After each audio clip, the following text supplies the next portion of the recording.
There we go. Hello, Yahoo. Apologies. I woke up at like 12:30 and I had like an hour to get ready. Work was busy yesterday and then I streamed quite late as well to make up for it. Short demo of Tempo Punk. We spent about like 20 or so minutes before I got sick and I laid down. And then I was up again doing Uma and then slept as much as I could. And then I suddenly woke up and then it was a mad rush to get everything. So it was get coffee first, prep the stream, and then make announcements, make the social media posts, get everything ready. Whew. About the demo, Hack and Climb by Kodachi Games. They are based in Argentina, small team, and they have made a platforming game that is twisting the concept of like, you know, of a traditional one. Instead of playing a character, you are the weapon. Imagine playing like what's it? Simon Belmont's Chain Whip. Like, you're not even playing the character as Simon. You're playing the weapon. So there are weapons like an axe, a spear, sword, or an arrow. It is physics based, so there is quite different ways to, you know, get around and climb. So it does take some skill, which I don't have.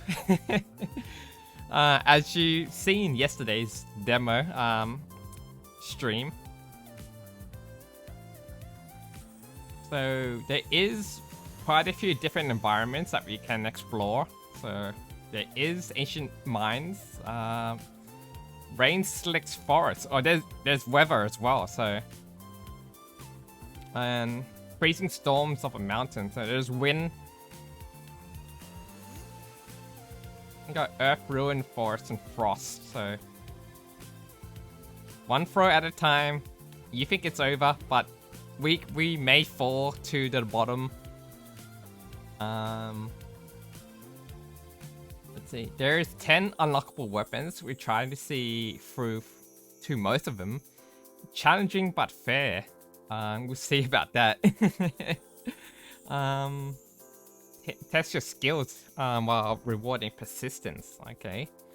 Persistence. Stunning landscapes. Let's see.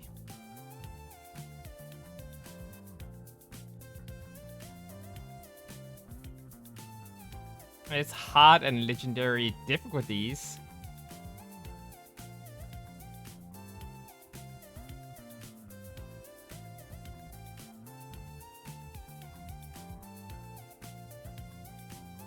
Yeah, we'll show you a bit of a teaser.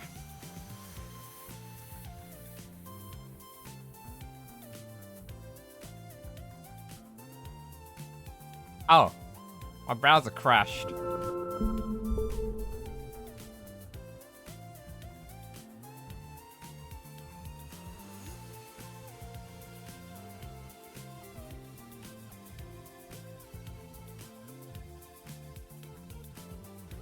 Oh, it's a little bit. Oh, wait.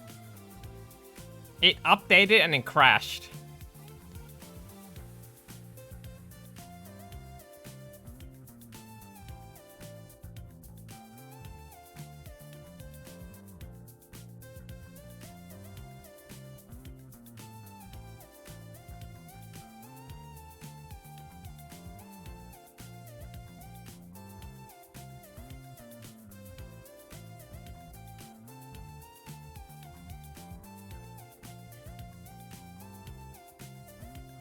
Let me get hack and climb ready.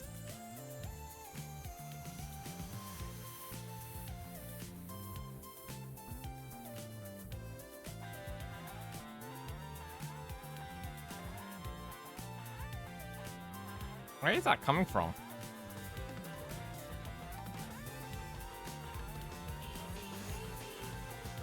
Oh. Oh no, wait.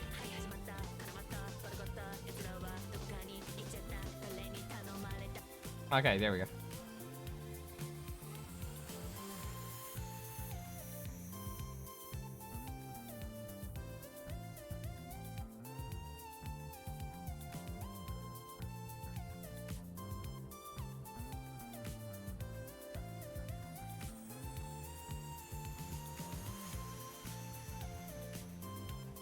Let me get this up.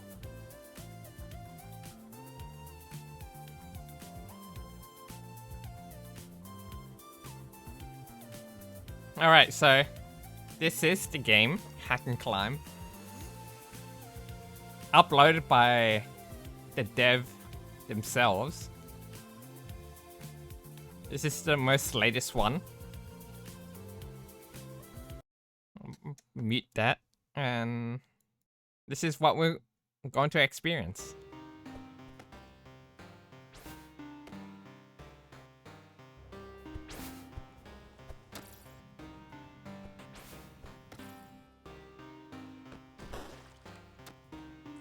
I like the rifle. You bounce, it's like a double jump.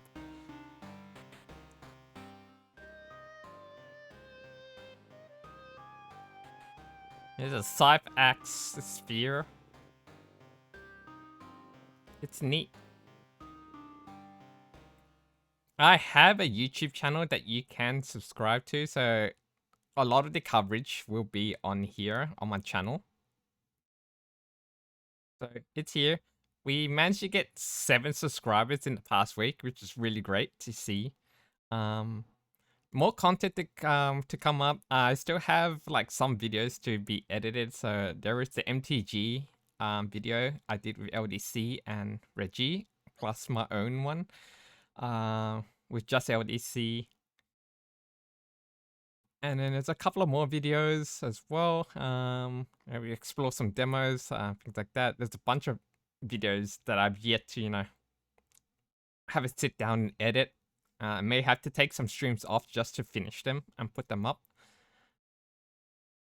That is where, like, you know, I'm putting my content on from now on, and I'm looking towards, you know, multi-streaming as well. So both stream, multi-streaming on YouTube, Twitch, TikTok, and some other sites as well. Maybe Instagram Live as well. But we'll see if we manage to, you know, get more people in and improve our content, and, you know, we get big enough to leave my full-time job to do something more, you know, passionate and creative and more arts. Enough of my own plugin. Let's plug the dev's game, Hack and Climb.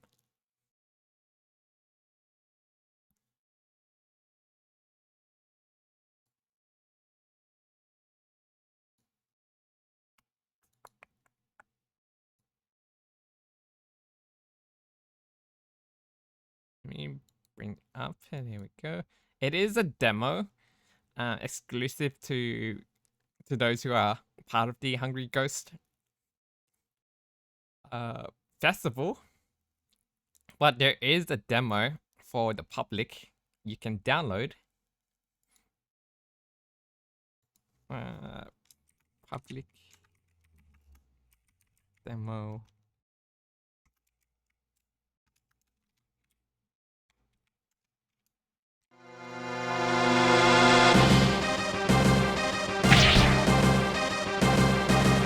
Oh my god.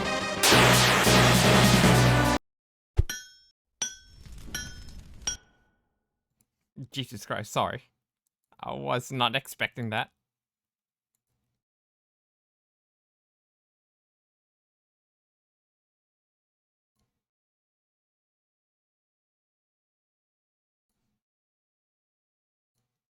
Whoa. Okay. I was just writing this out.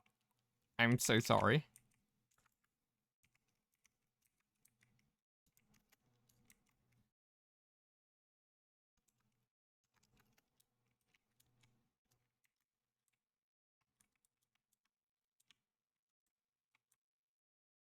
Just put haven't climbed demo in the link.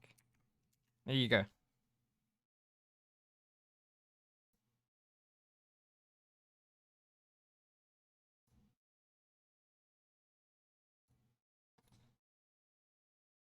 Sorry to blast your ears.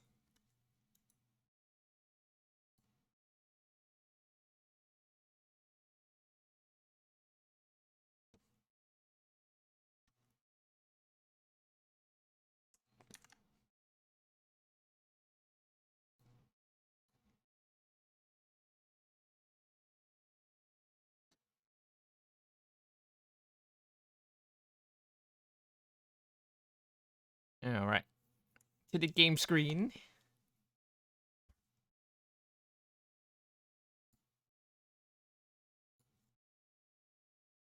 Okay.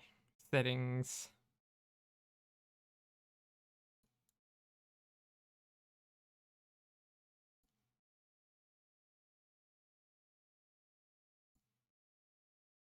Ambient music, sound effects. Provide feedback. We shall. What happened to the sound?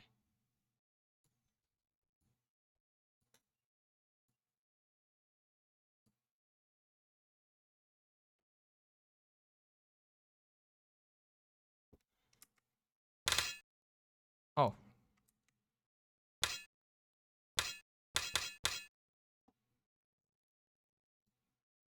There it is. There's the music, ambience.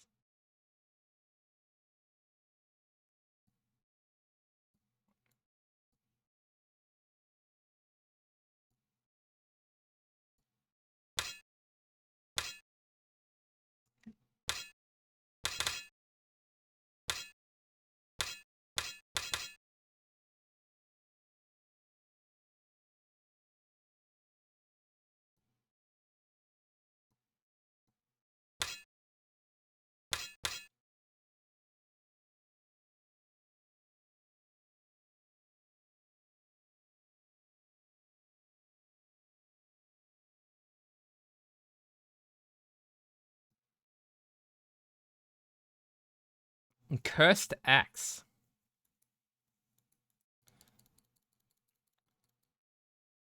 This pixel game actually looks really nice. Let me move chat. I don't know what this is that I just... Oh, image. Move chat back up to where they belong, above my head.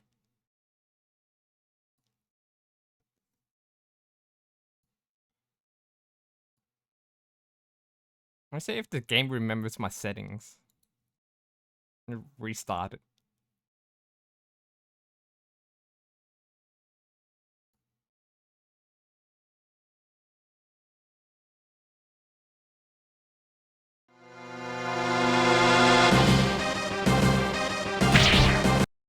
Oh my god.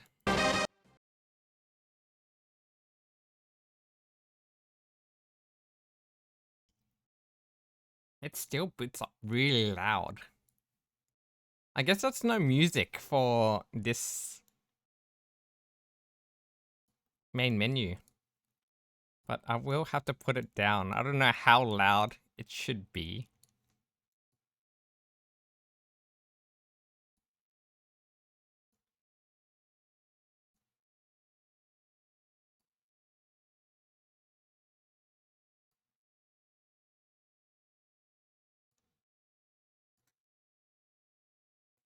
Okay, left click to grab.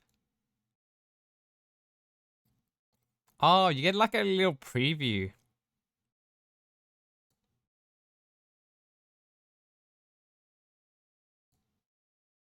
Okay, that makes sense that the axe sticks.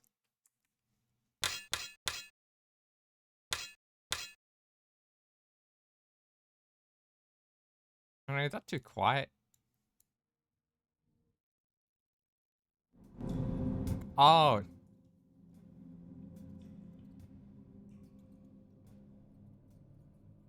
There it is. Turn the UI sound off.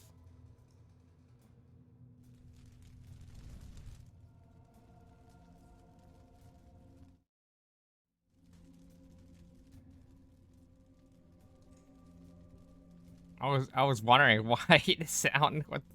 I don't think this is accurate.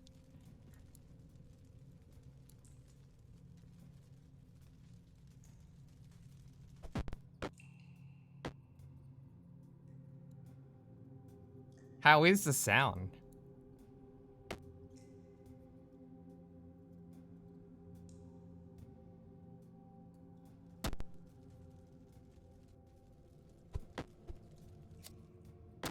Oh. Left click again. Do we get special abilities?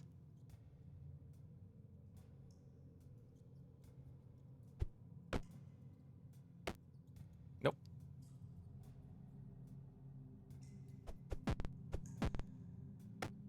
Oh, that's a wall.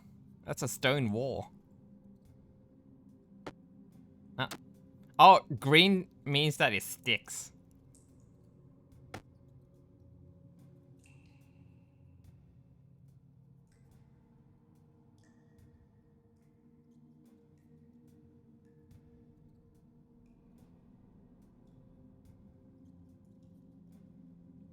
Oh, wait. I did see it turn green. Briefly. There it is.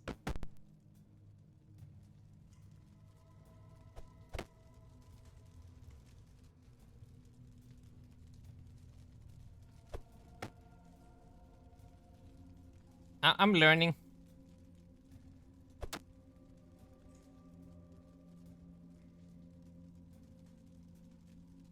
Wait, that's a dead end.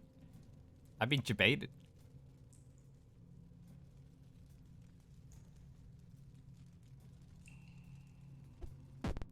Oh, shit.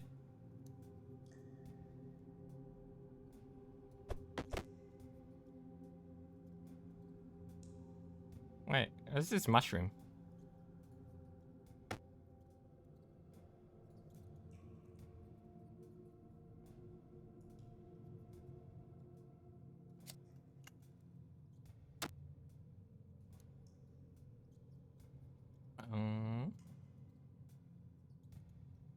Uh, oh, wait, these walls, you can actually bounce. Wait, I think I remember the demo. The trailer, actually. Nope. Did I just cut the tip of the mushroom?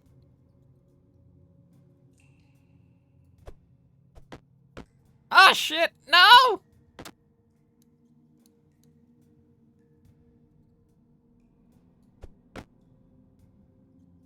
Alright. Rebound time. Boing. Oh, wait. It didn't rebound.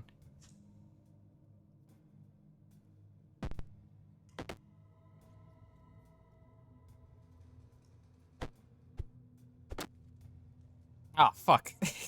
I'm back near the beginning.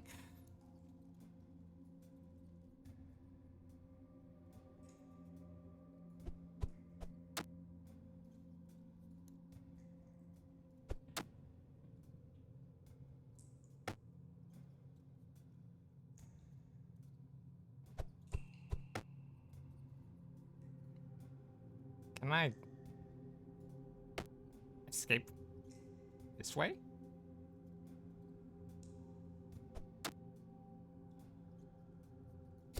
Oh. Ah! I went over and under.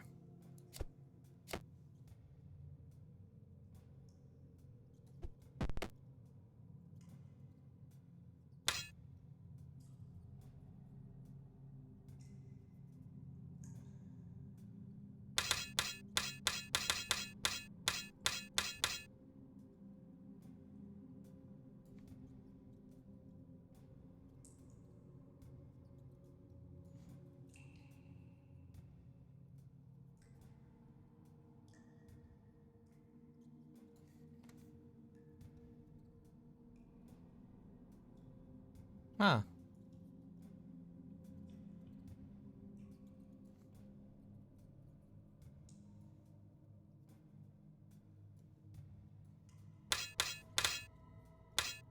It's just still pretty loud.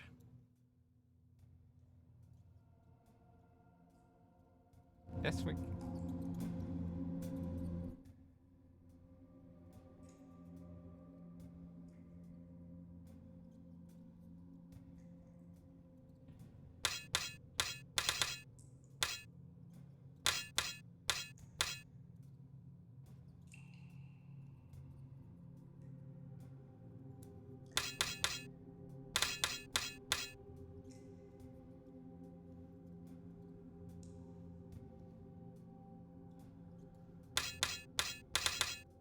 There's not much I can do about it.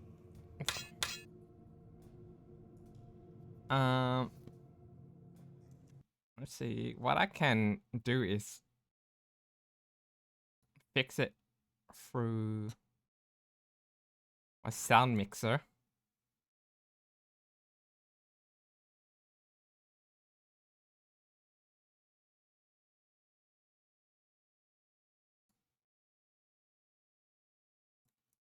I'll put that to 60%.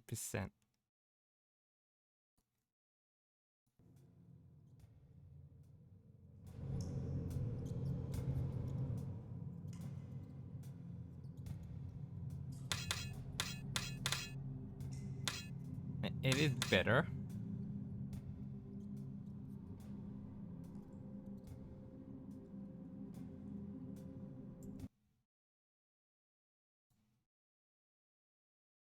Maybe 45.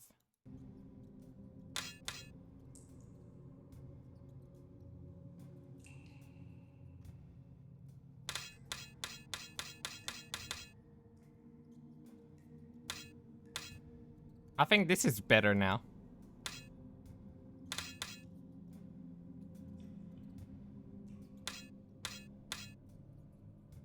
Alright, back to gaming. So far, I am pretty impressed how funny this is. Character, what's that? Be the weapon.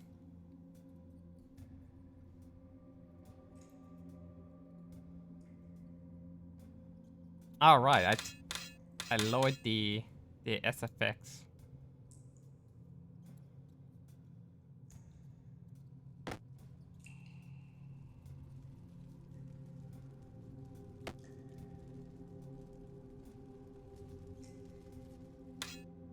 Sorry, give me another chance to just fix it.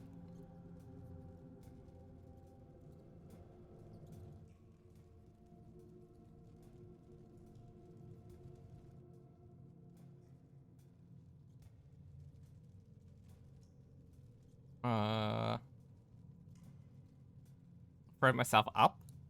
Nope. And back back down I go.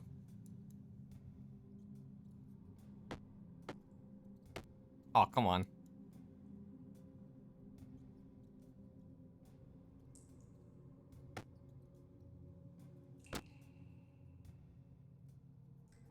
I guess wherever the axe head is facing is the direction that we could go.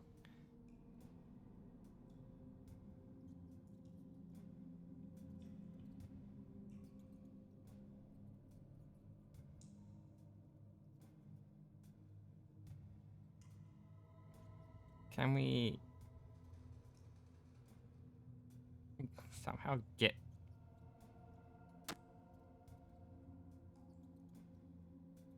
Can we get much higher?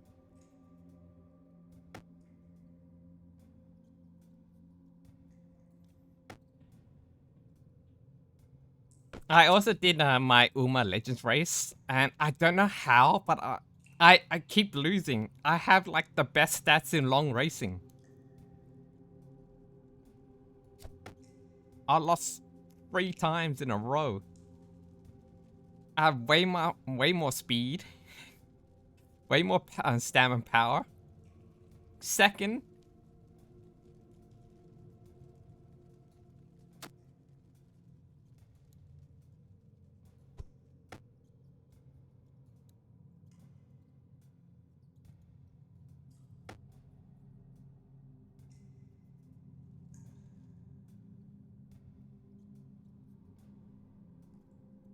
Can we bounce off? I'm not gonna take the risk. Because I may fall.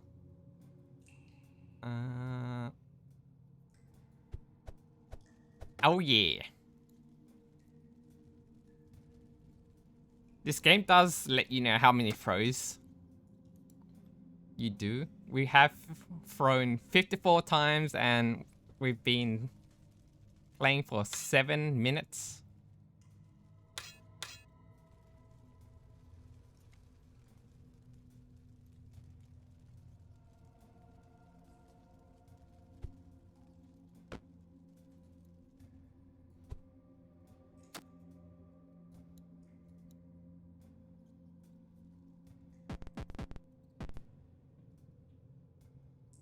Okay. Whatever blue stone that we hit, we just bounce.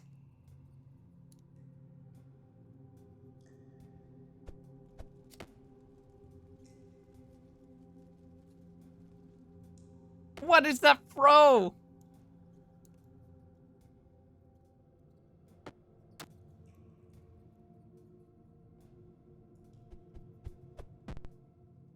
Bruh. Yeah, give this game a go. It's a really good casual game, you know?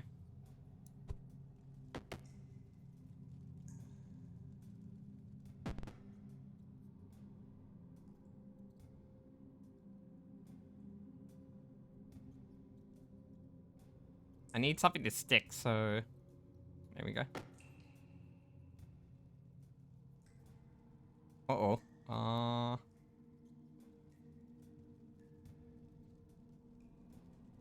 Oh shit. Oh wait, I can make it here. There we go.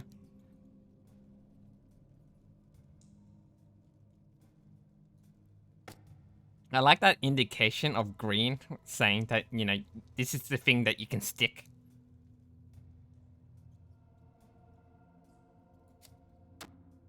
Straightforward gameplay.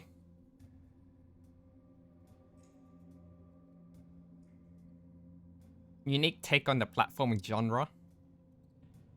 We can get a bit higher.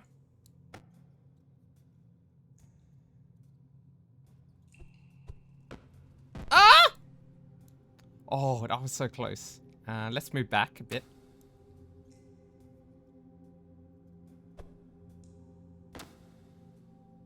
Ah, yeah. We're gonna bounce.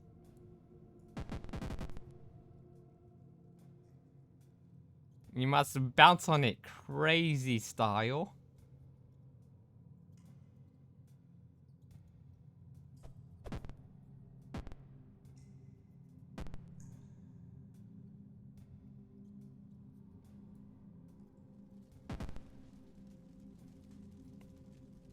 What if we hit this chain? What does it do?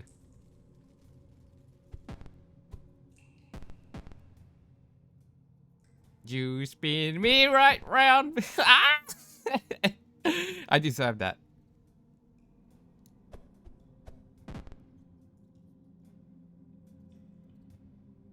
Oh my god. Straight up. Ass up. Head down. Oh wait, wasn't no. Face down. Ass up.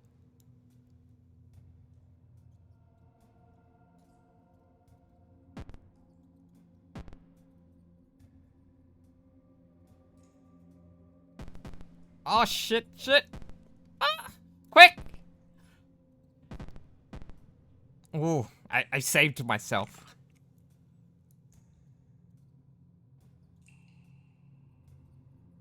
Yeet. Oh.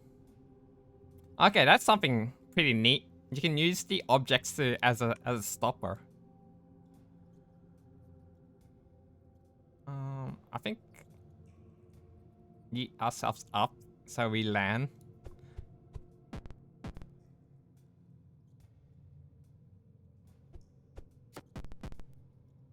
Oh, goodbye, mushroom tip.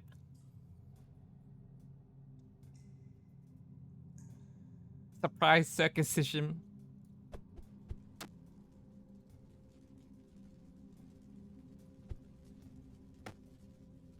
Yay!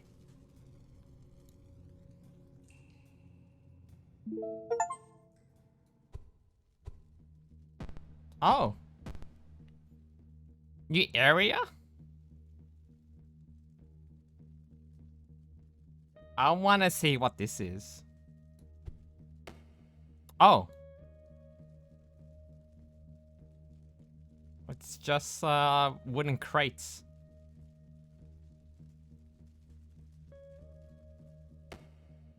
Oh! Oh! Oh! Ah!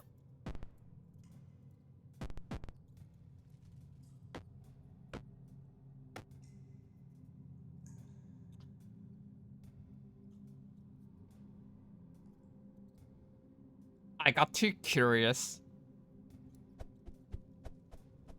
Found myself down below again. What is PayPal?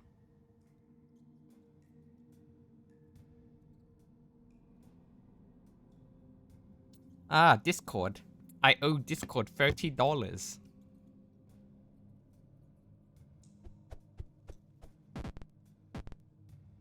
I use Discord pretty often. Not for personal, but for like streaming. I get all of that as tax claim.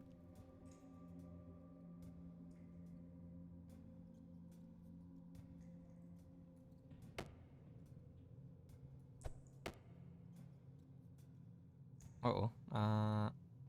Can we flip over? Please? Oh, I see it. I see it.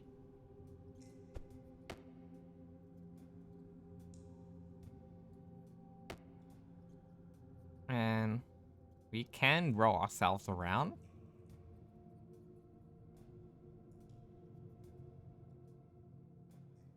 Please?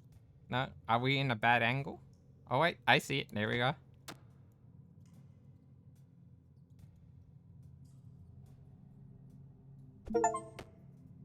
A 100 throws.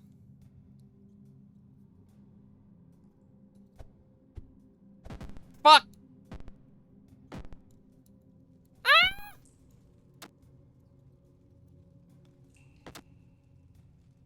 I'm sure you guys can do better than I can.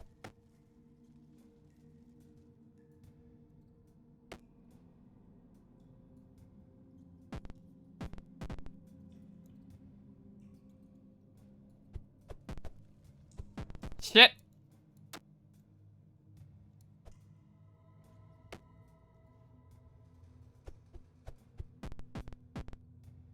My poor judgment.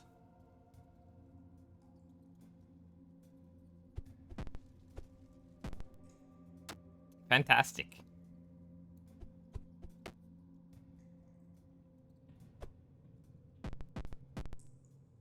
Yes, Dusty. It's way too early to be fed, okay? You're 2 hours early.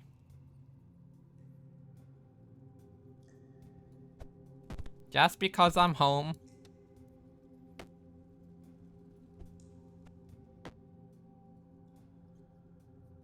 Hey, yo. Standing tall. Fully straight up. Oh. I'm assuming that counted as a throw. No, Dusty. I may have to give in to her demands because she won't stop annoying me. Dusty, you're way too early.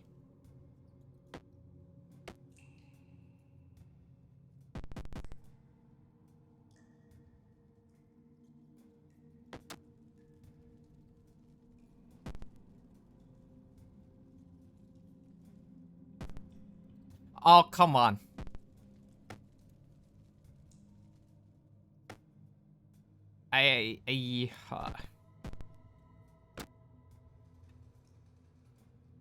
Your gal ain't doing so hot.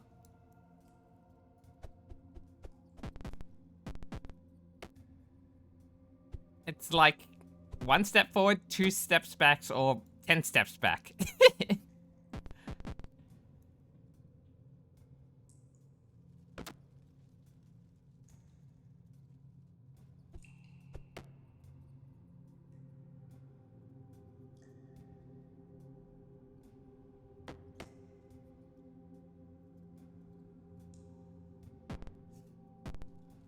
For fuck's sake! Jesus Christ.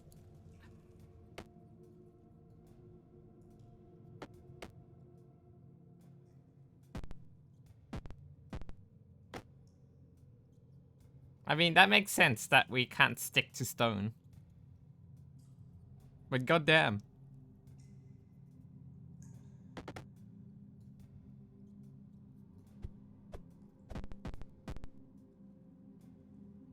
Hey, we did the equivalent. I was just gonna say, we did the equivalent to the bottle flip.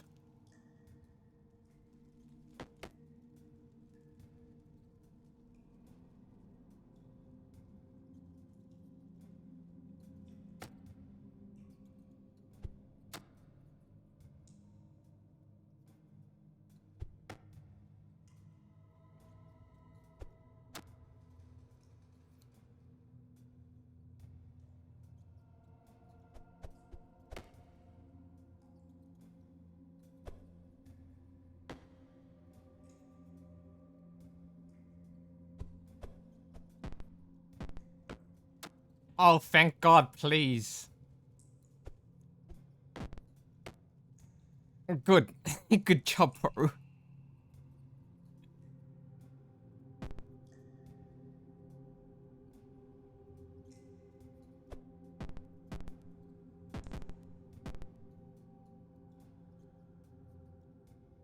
Can we yeet it, please? There we go. There we go.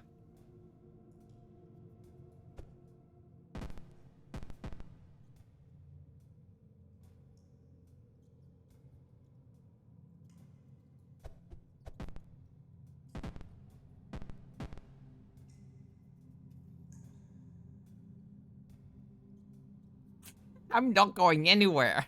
This is just ROL. Just like in real life. You go back to where you came from. Back to square one, actually.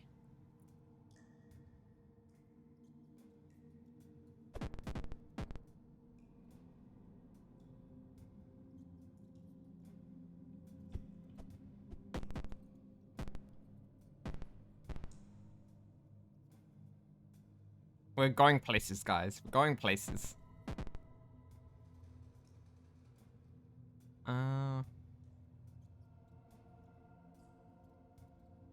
We're not sticking to anything.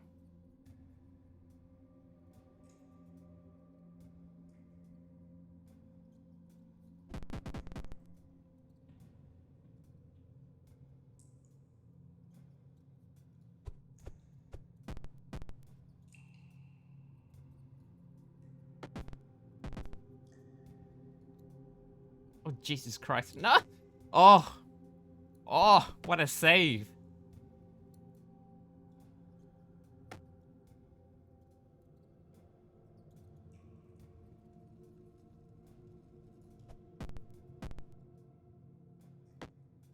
Oh, thank God.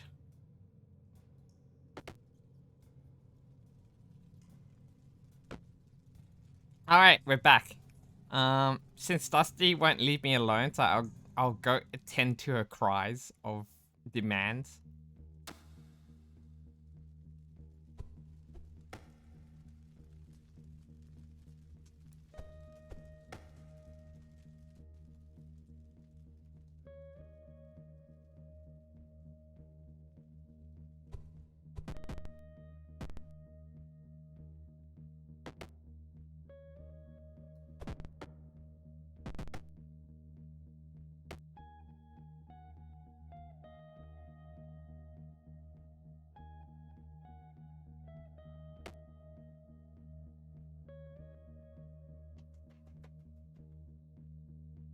Jesus Christ, Dusty. So demanding. What's with you today?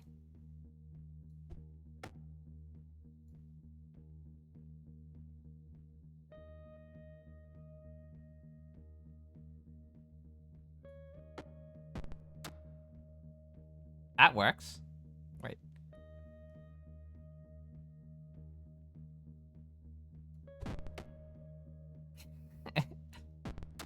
There we go.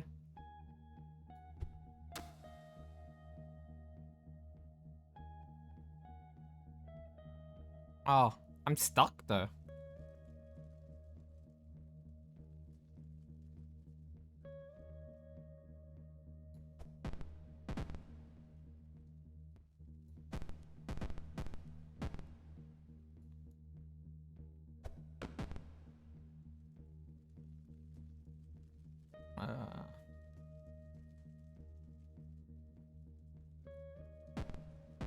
And we face the other way. Now we can yeet ourselves over.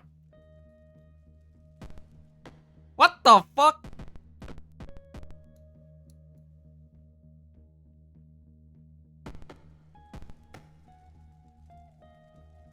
And that works. Kind of.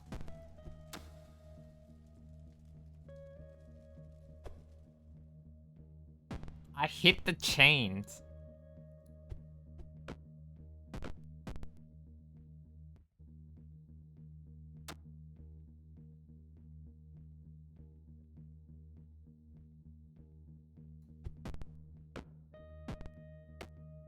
Bruh.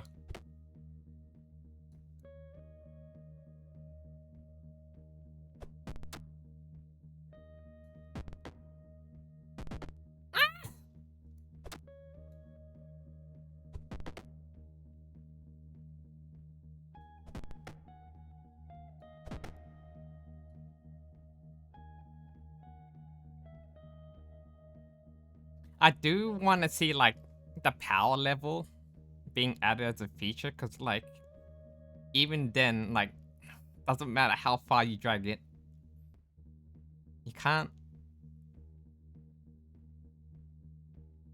see. You can't actually tell by how much power you put in.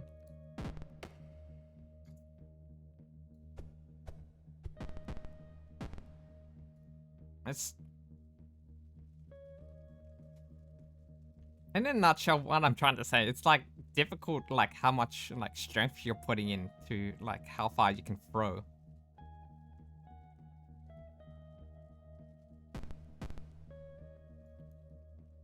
You have to go over it. You can't go through the chain. I need to flip the other way.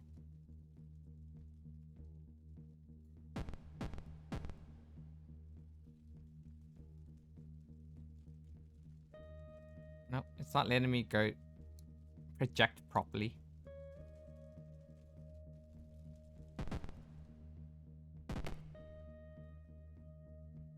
Okay.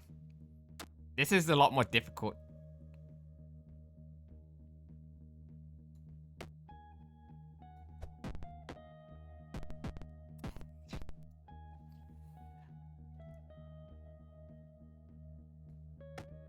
Come on, yay!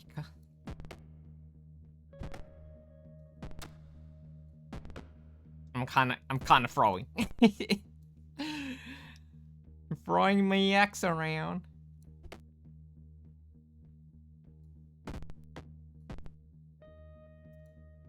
What the fuck?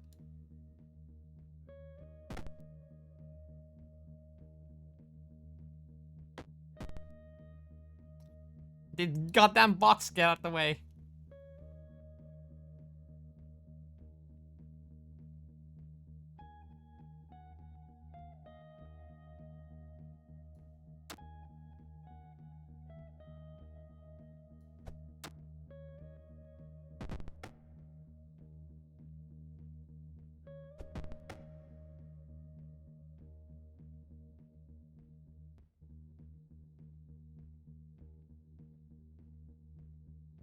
Where am I going?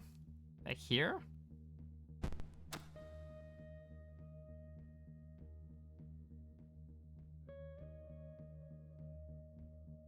And I'll go over.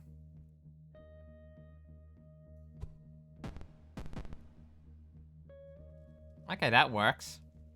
Finally. I'll go over this way. Oh my god, we're finally in it.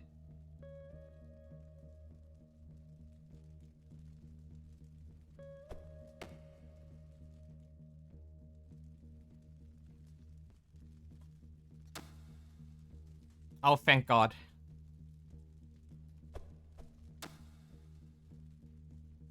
Thank god.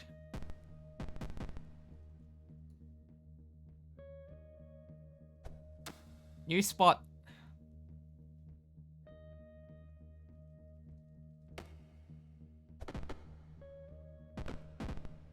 Dang it.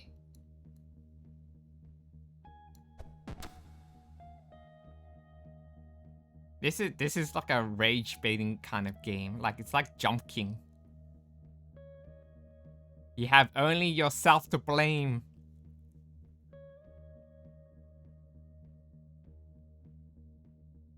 Gotta wait for this to come down.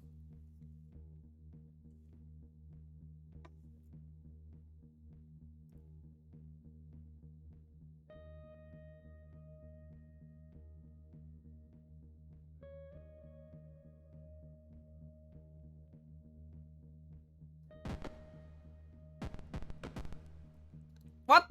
Oh. You serious?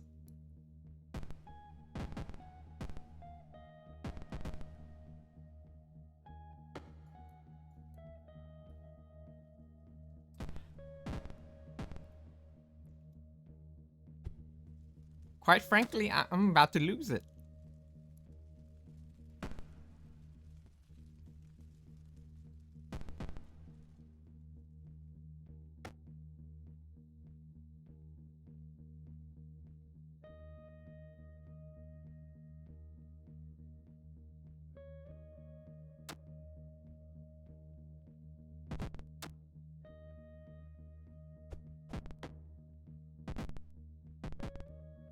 Alright, there's way too many stone walls.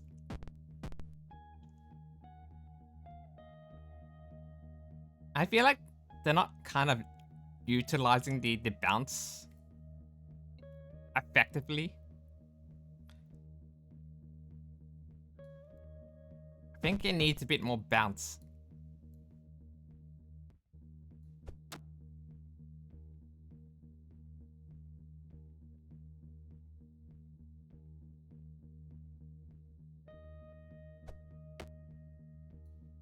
Like, how do you know when it has, like, effective bounce? Like, if the blade's hitting against the wall and not the stilt or the hilt of it?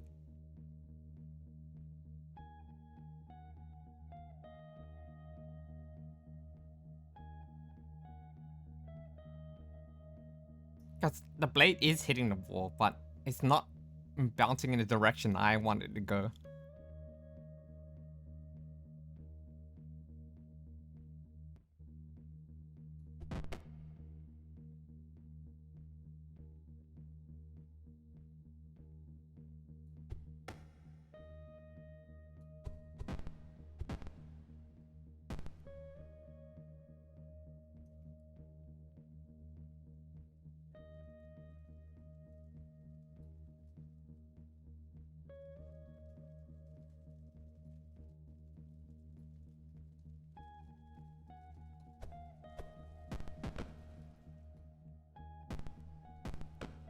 Jesus.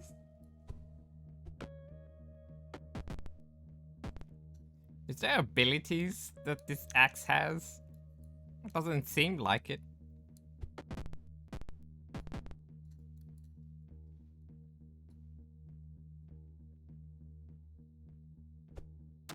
This is just a basic axe.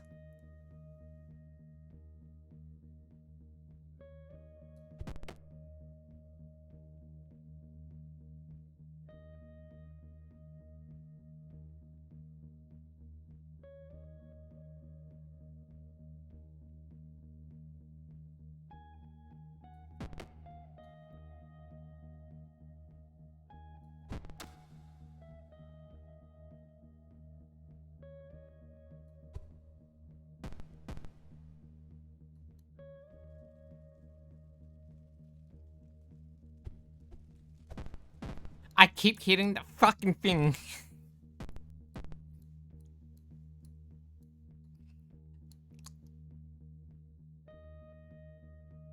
Actually, we need like more range on like the preview of where the trajectory this acts.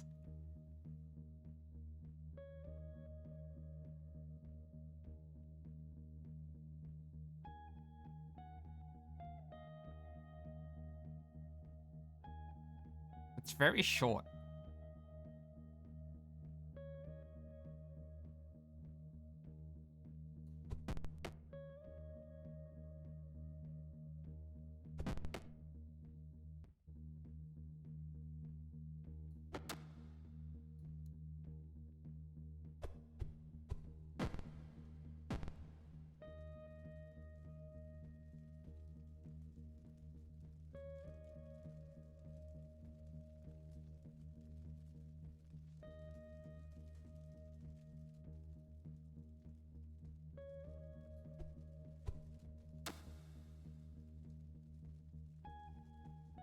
Okay, we're finally slowly getting back to where we were.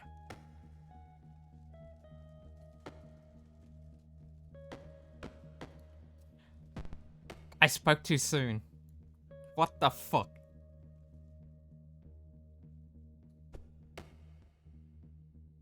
And I can't reach that. The range is... I can't yeet it.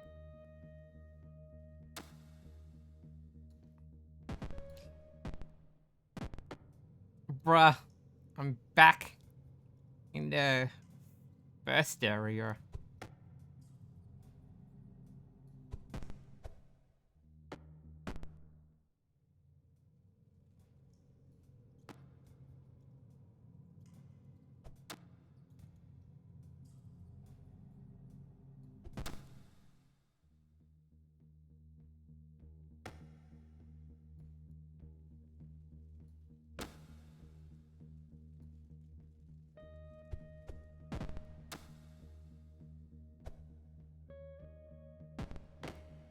Oh, I'm sitting in the crate.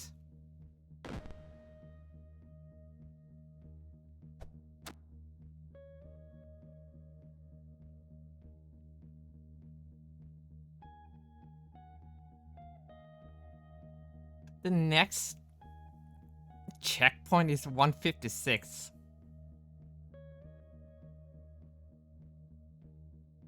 I'm at 135 right now.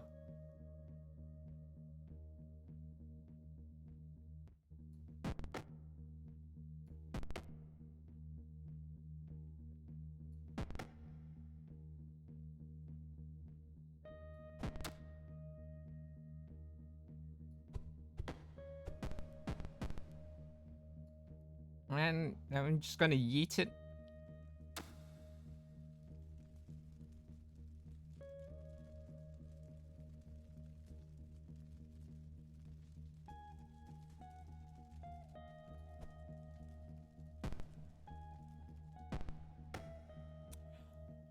Oh.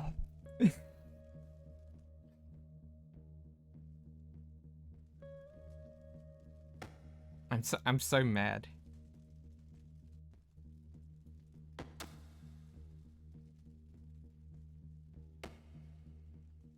For mine, there is so many stones.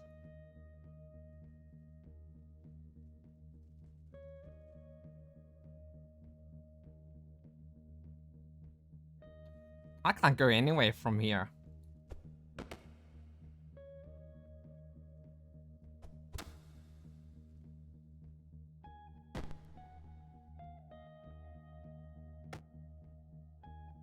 I feel like, while realistic, it is a kind of a problem that you really need to face the right direction.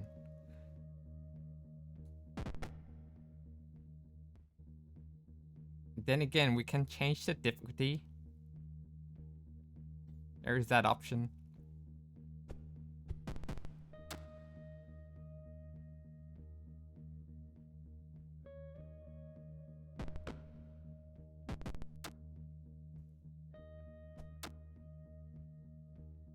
God damn it.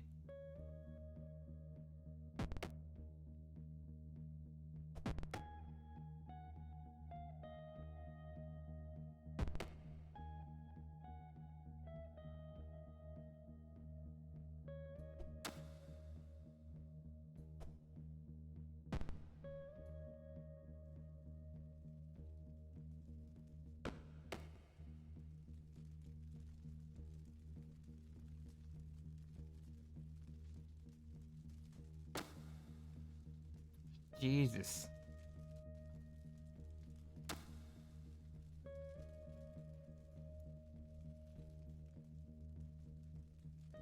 Okay, I'm gonna make my way up this way. This seems more feasible.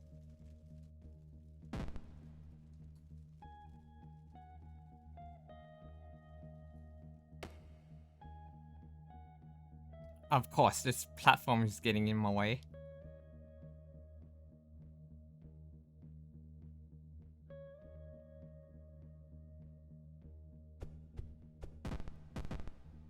Oh, quick, quick, quick, quick. Yay!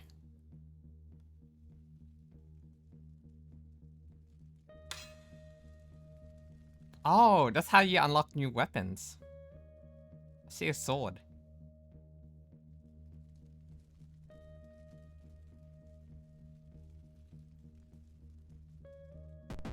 Never mind.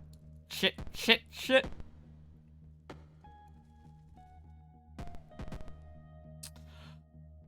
I was stupid.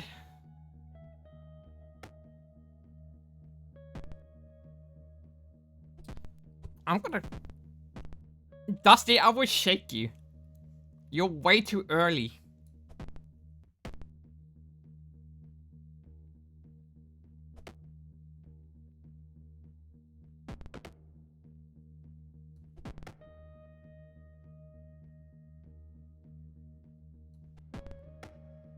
Dusty, no. Just because I'm home.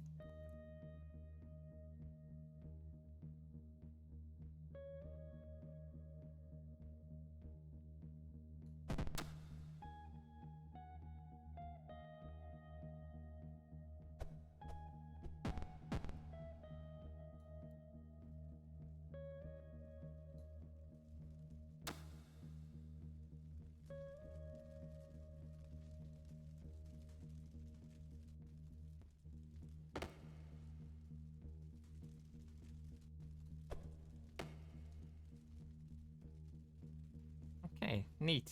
That sticks.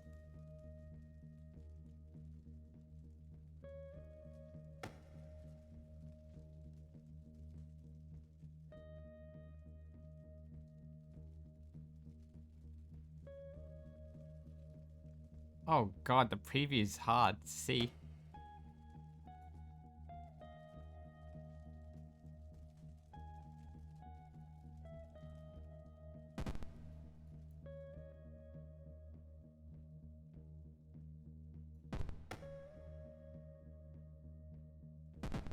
What the f-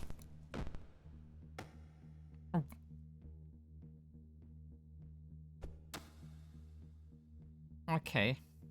I didn't know that the platform can actually knock out your position.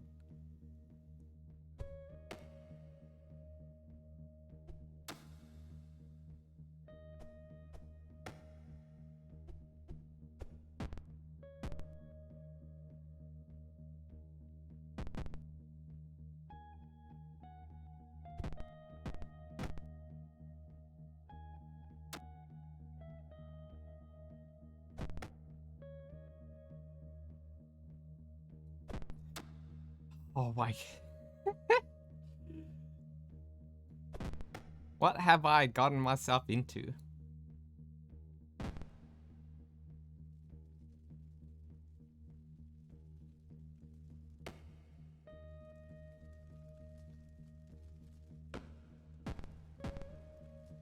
Oh, I take that.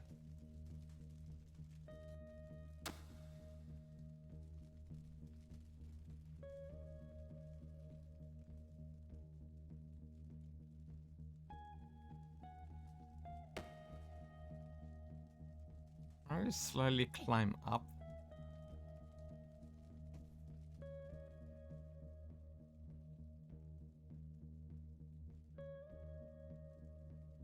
Can I get to a high position? Hello?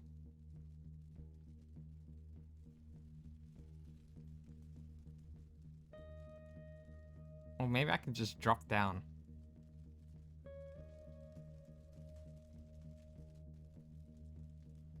But I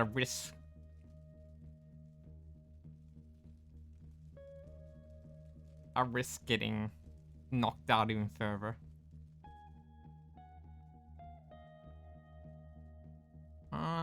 I'm gonna take a gamble. Okay. Fuck me, that scared the shit out of me.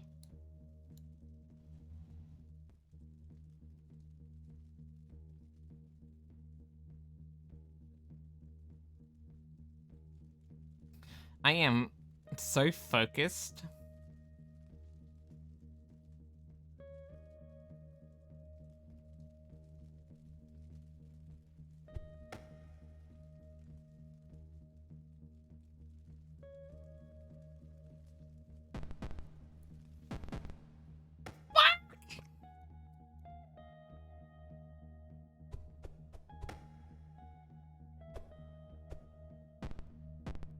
I am not focused, I lied. You think a well-rested body would do well? Nuh-uh.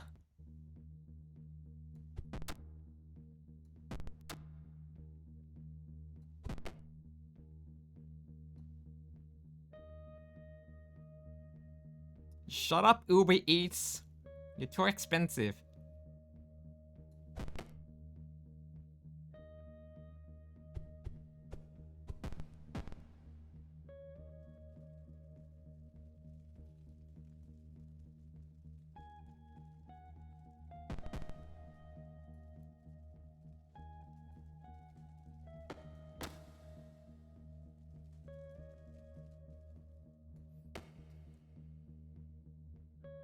Oh my god. I am going nowhere. This is where I am in life. Going nowhere. But anywhere. Can I just like throw the other way?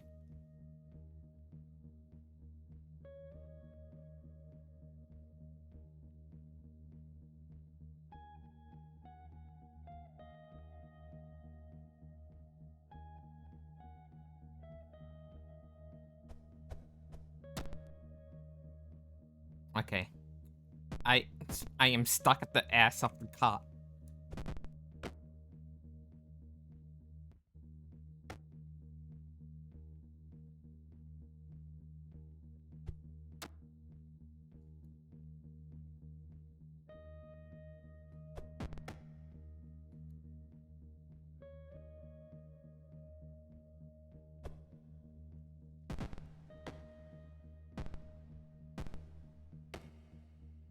What the f-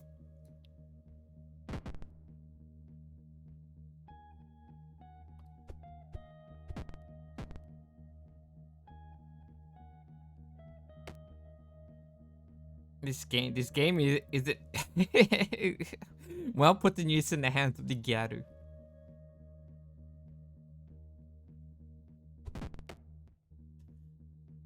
Oh, this goddamn physics.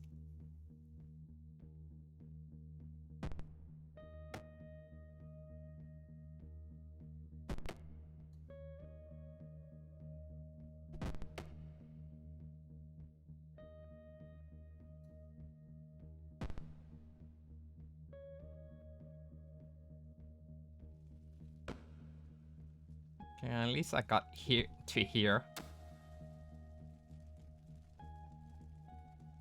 I'm gonna hit that lamp.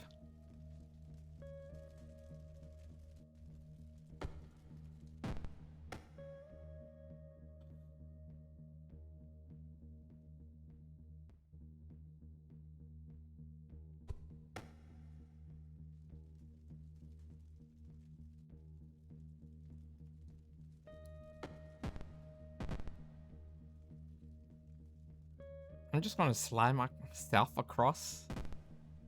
Just a little bit. Bit more. Take a bit more.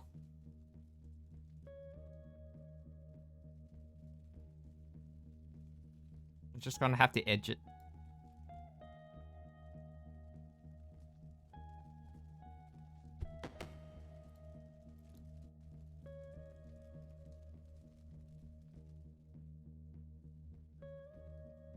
The edge of glory.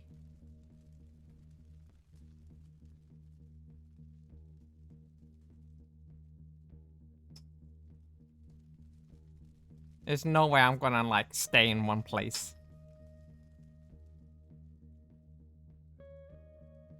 Is there a way you can just drop? Wait, that's one way to do it.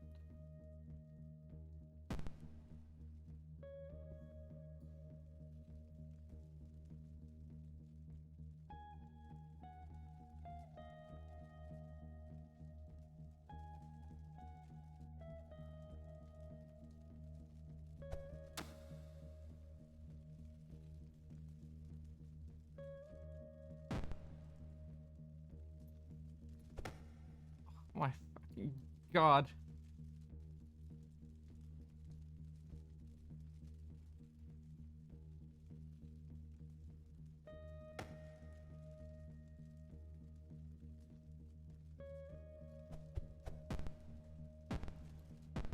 No!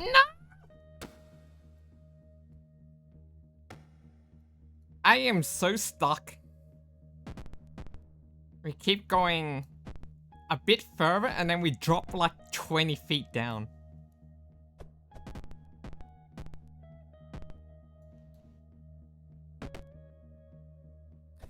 There's way too many stone thingies.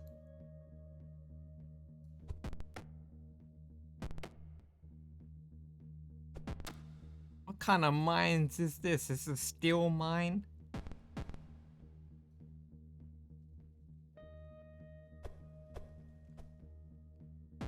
And of course, I just loot myself around.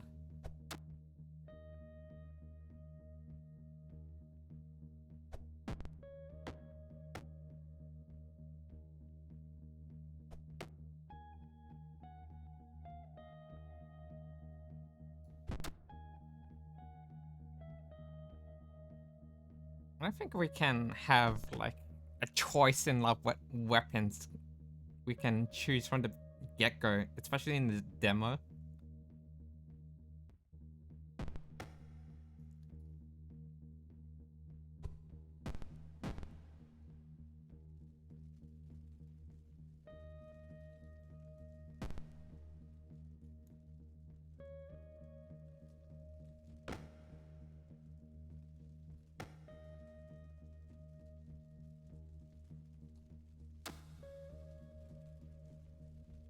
Oh, I'm gonna hit that.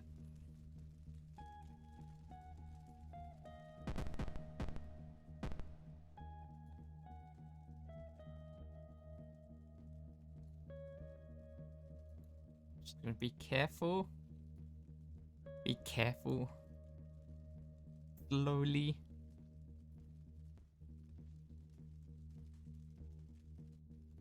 Not much from an angle, it's just so annoying.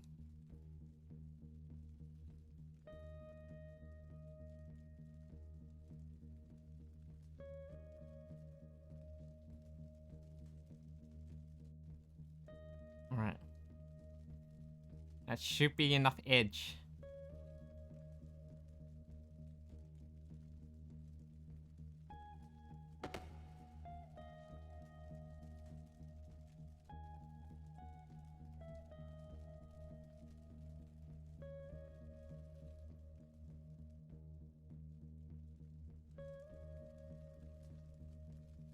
Wait, I did see like a little green preview somewhere. Right. Just saw it for a split second.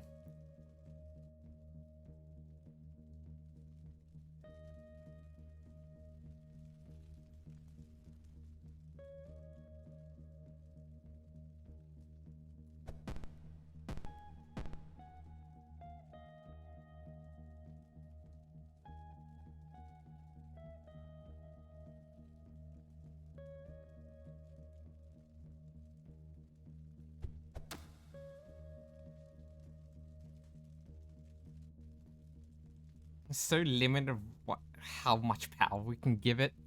Like, I want to really yeet it.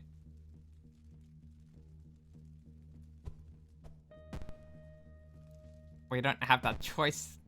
Of course, I fall.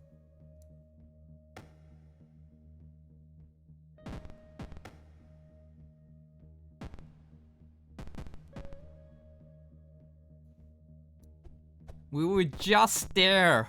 We were so close to the next area.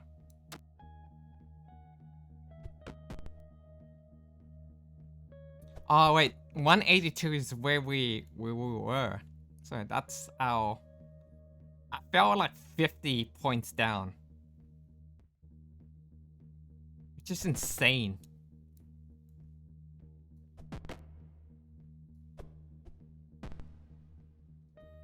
Of course I fucking flip over.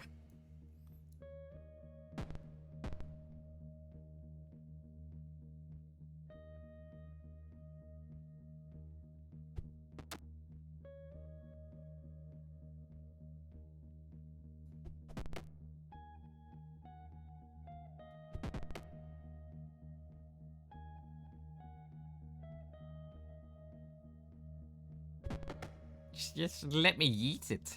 I wanna give all my power just to fly across the screen.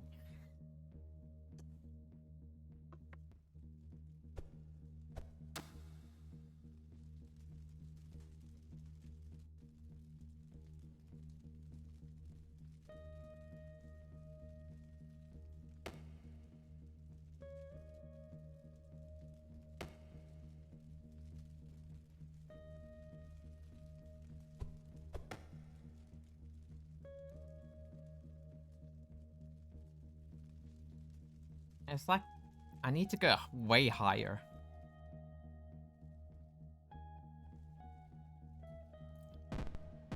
You know what? I won't do the same strat as before. This is... I'm gonna do it this way.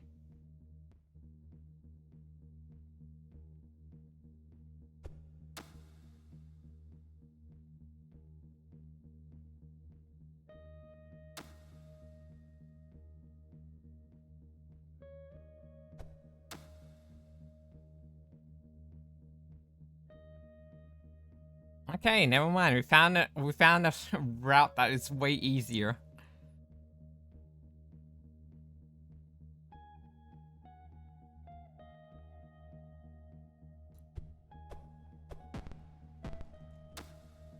What? How is that possible that I fucking looped around?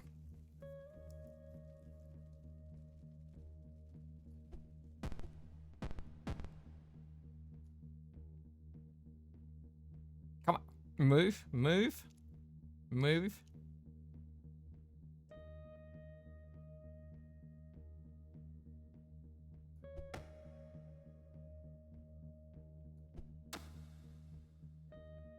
Quick. Oh. That was close.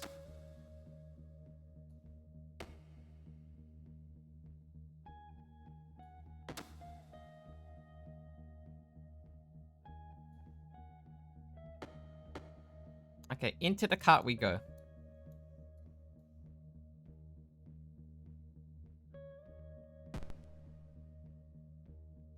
Amazing.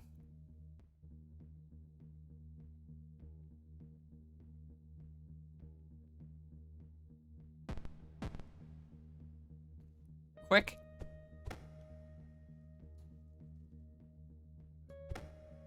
Oh. Dusty, no, you're way too early. I swear.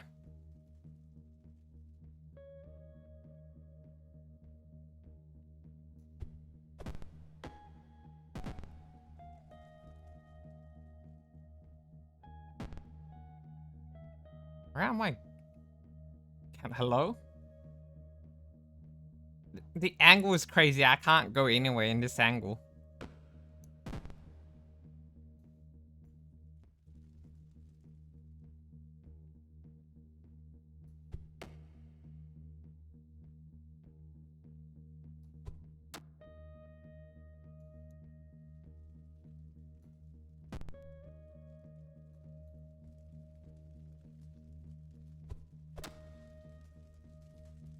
can't get the sword. Because it's way too far.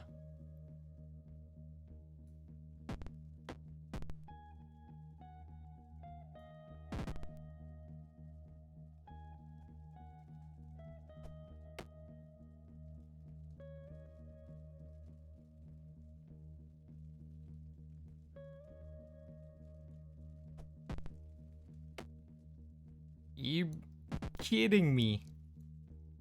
Maybe here.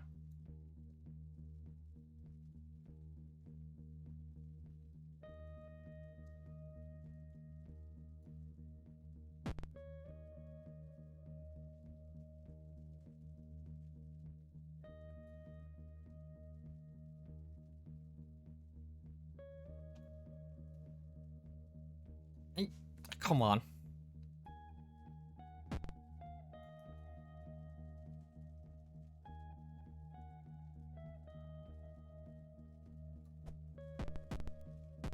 Bruh. This is the problem, that we can't have enough power.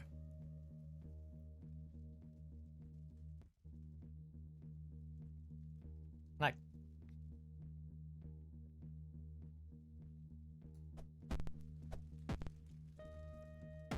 Of course. Of course.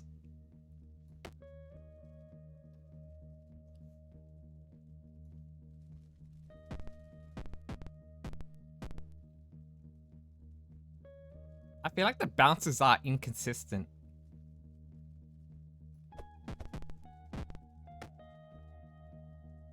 Like... Yeah, we don't...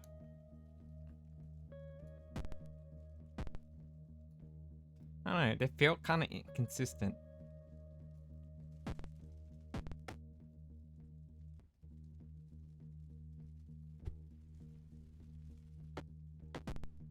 We don't travel that far either.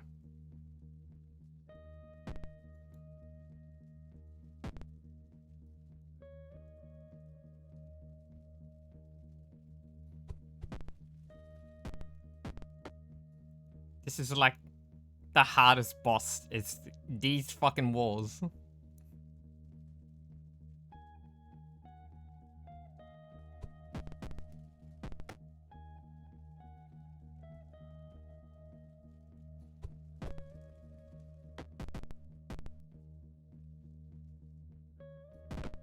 Let me just yeet it, please.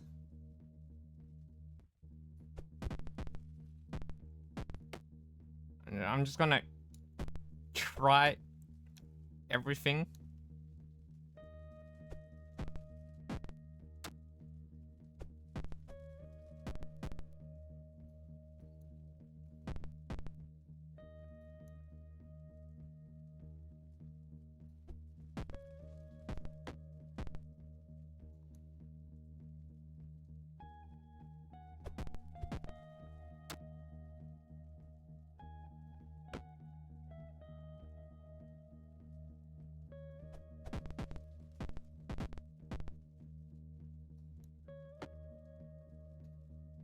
Oh my god, I'm about to be like...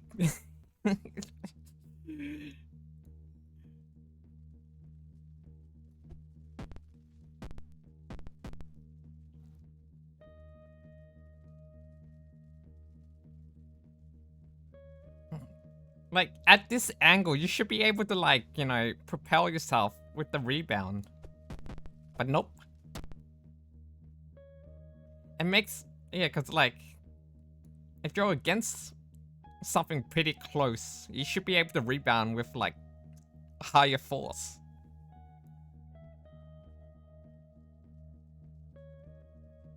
Look how close to the wall I am. Yet, it gives me a really shitty angle.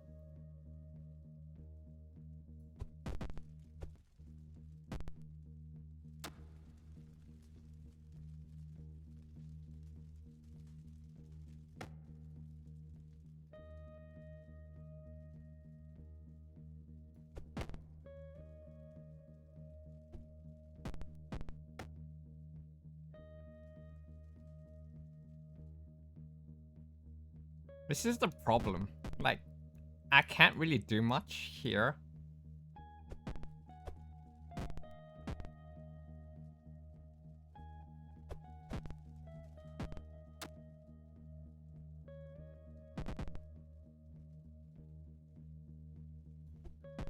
It's not giving me enough rebound distance.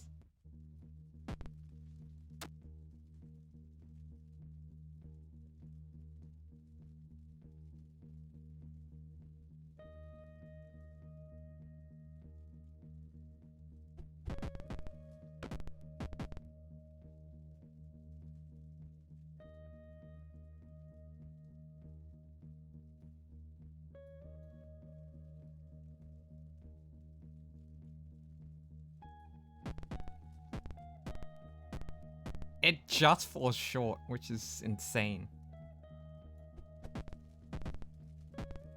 Okay, there we go. Kind of annoying though.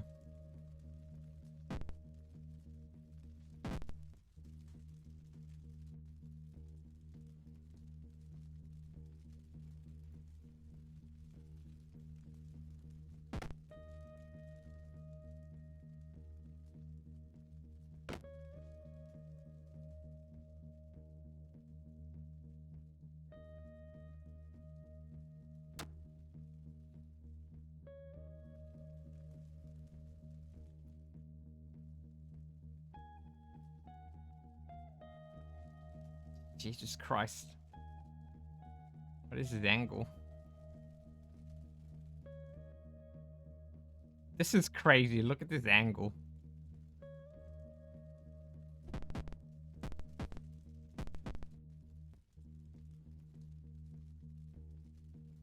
Ah, go the other way. Right.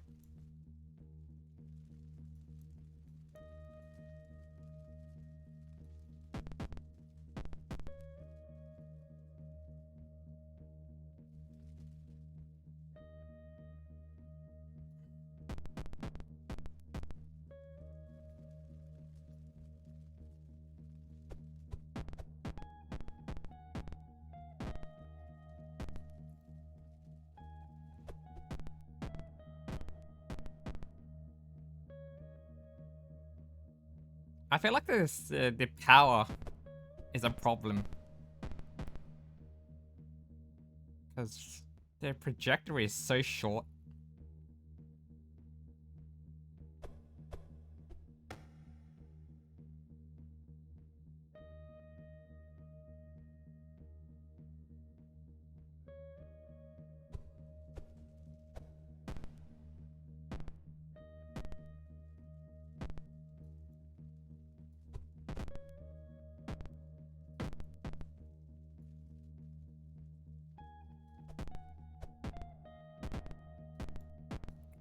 Hello?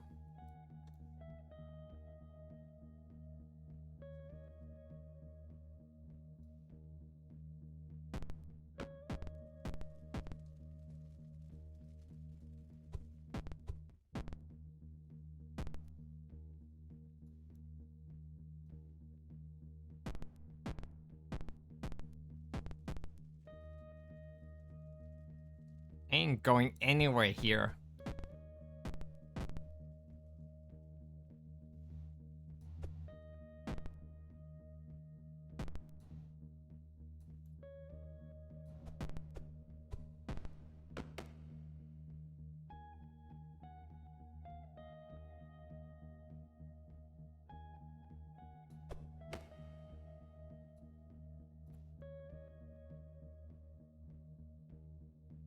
Is that a wall I can stick to?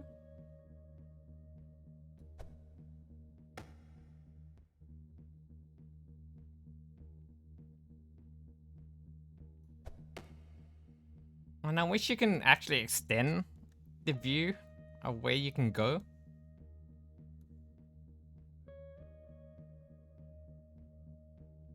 Oh, this sucks. This is a corner that I do not want to be.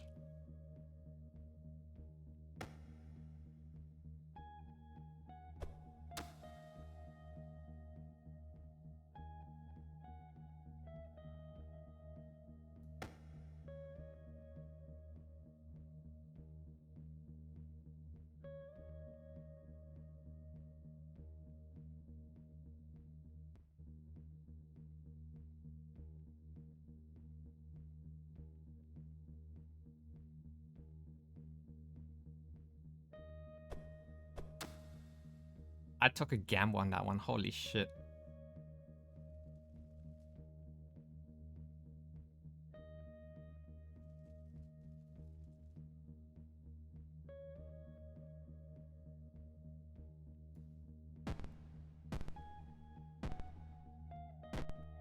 What the fuck? Okay.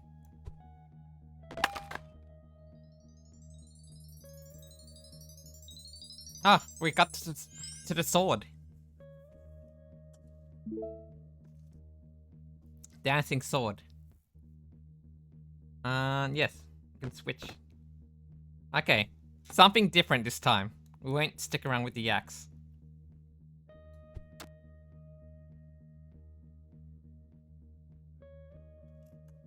Is there something you can do with this? Oh. That's neat.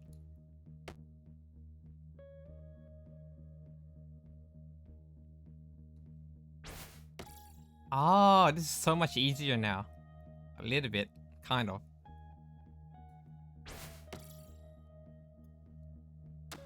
I like this sword so much better than the axe.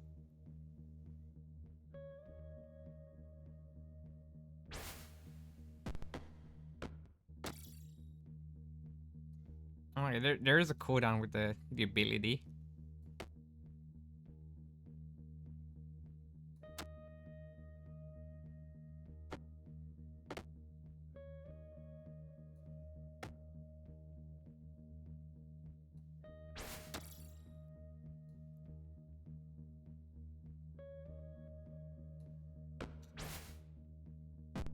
Oh my... I fucked up. I fucked up and I shouldn't have.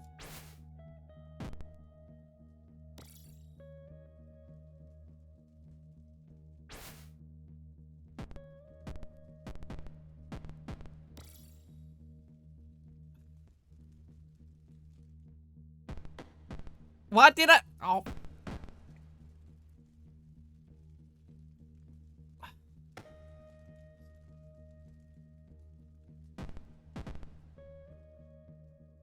I'm stupid.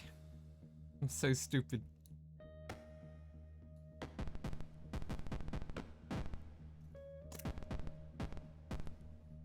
I fell like 100 points down. What?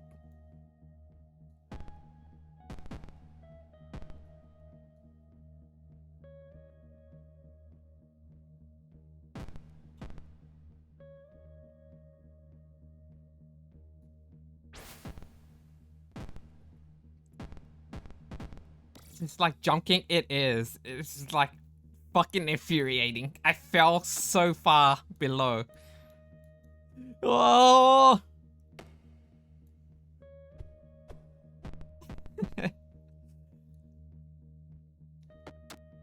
This is a nightmare, Dwarf.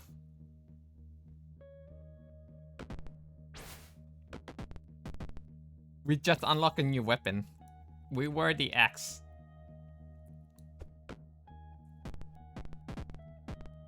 Now we have a new problem. We are longer.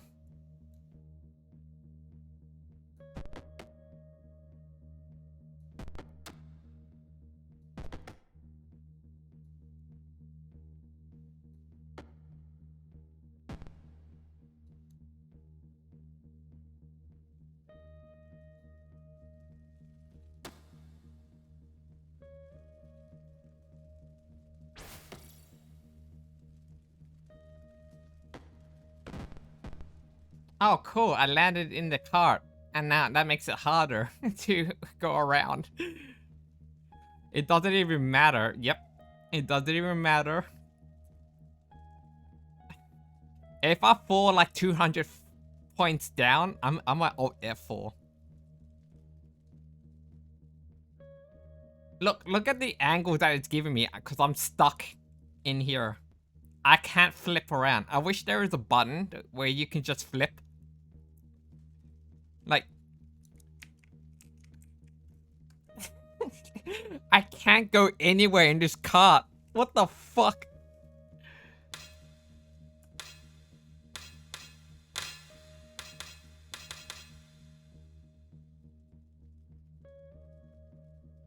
Maximum throw assistance. You know what? I'm gonna do this because I am losing my mind. And look, I am at 616 throws.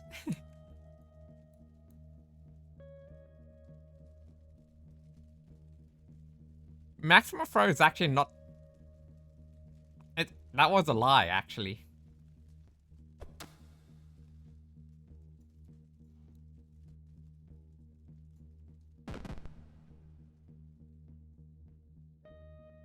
I don't know about maximum throws. It feels pretty much the same.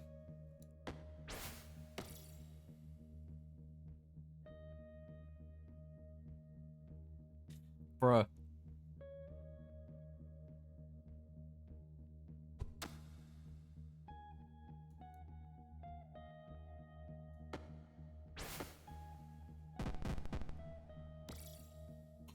What the fuck?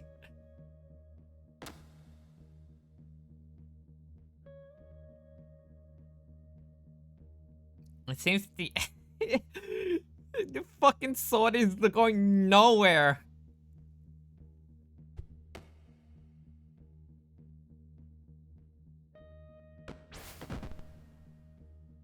Okay, that works. That works. Now I'm stuck here.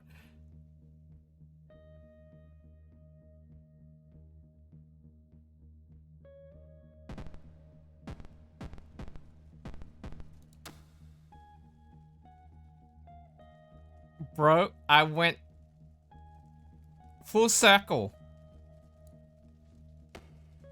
I went full circle.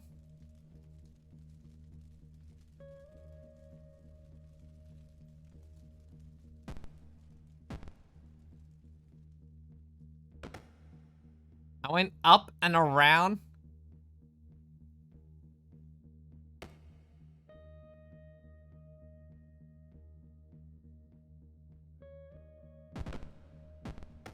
Maximum throw my ass. It's just as punishing.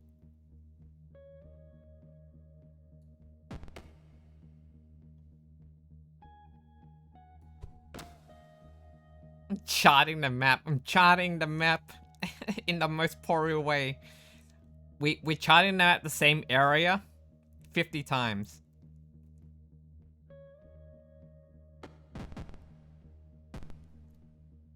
Oh, look at that. I'm just hanging. I'm just hanging around.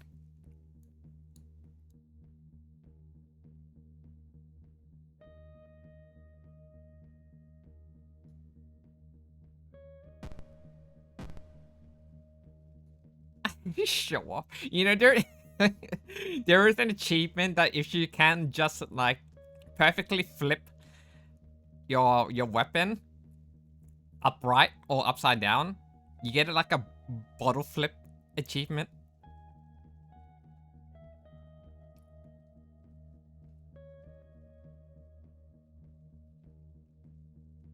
I wish I was that good. That was pure chance. Where is this platform? Come down, please.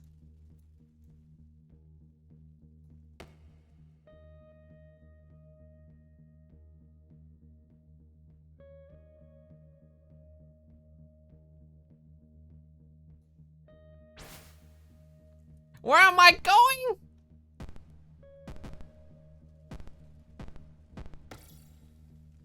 What the fuck?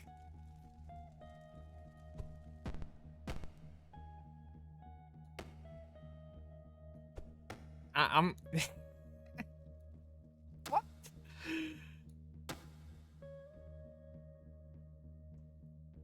I feel like the game punishes you in the most weirdest way.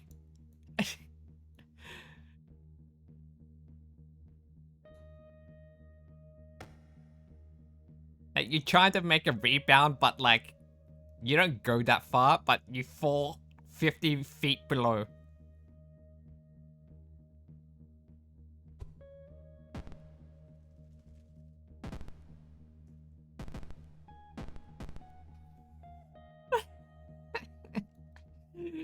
Sure.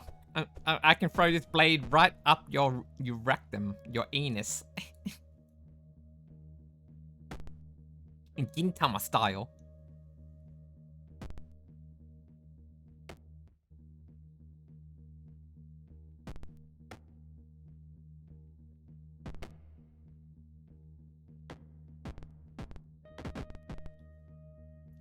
I fell like 80 points below. 80 feet. I don't know. Something like that. I found... I'm like near at the beginning area.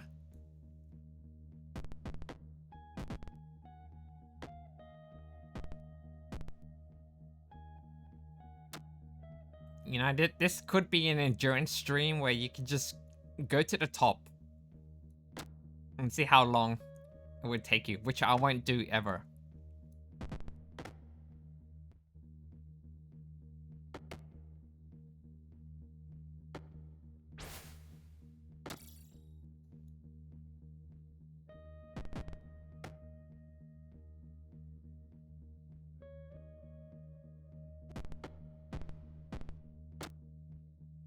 12 hours playing this game. Not happening. I don't have the skill. And you will need to pay money for that experience. 12 hours of me suffering.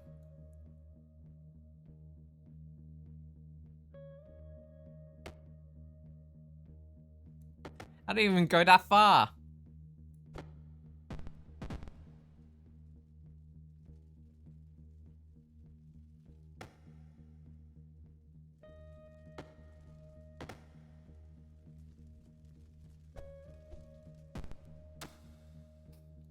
Do it for my birthday? Oh no. I'm not doing this again next week.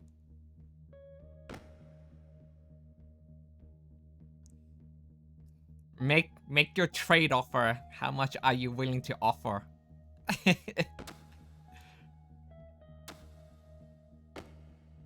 Assuming that you have cash or time to spare.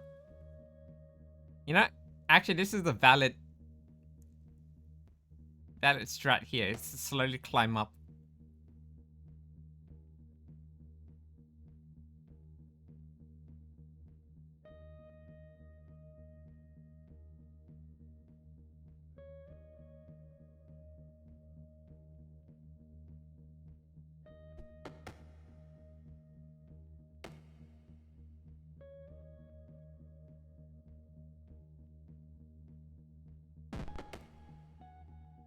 Thank God for that, because that saved my ass.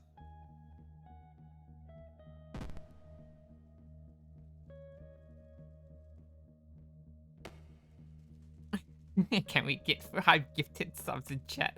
I'm not that cheap! You think I'm some cheap whore? I may look like one.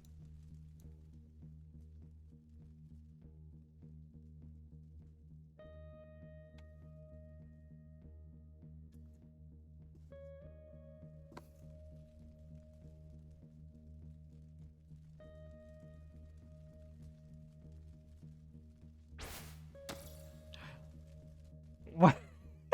What the fuck was that? You don't have control where you're going with the boosted thing?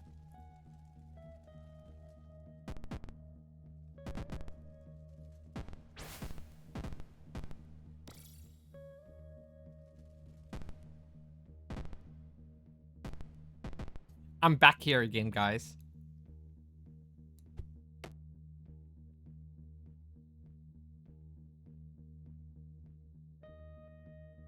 What the fuck is this?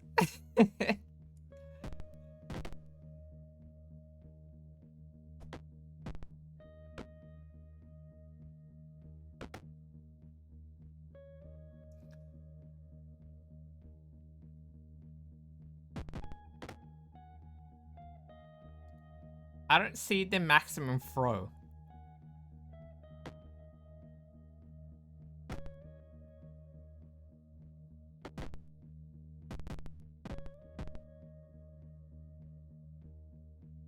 Oh, wait. There's a scythe under there.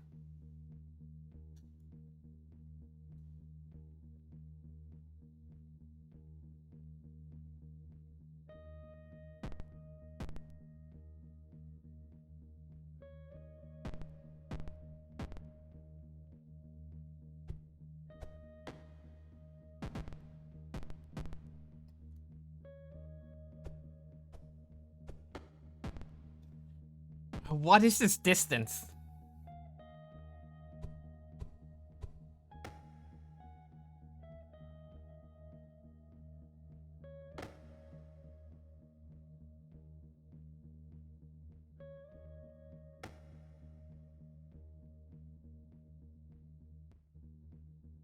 I don't know how I'm gonna go over there.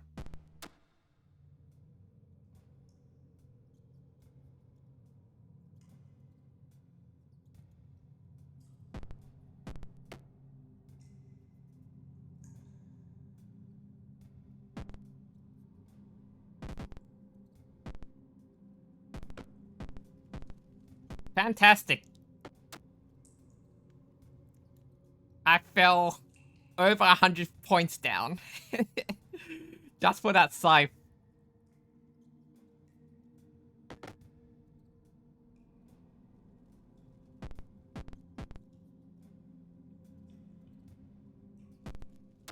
We need a new experience.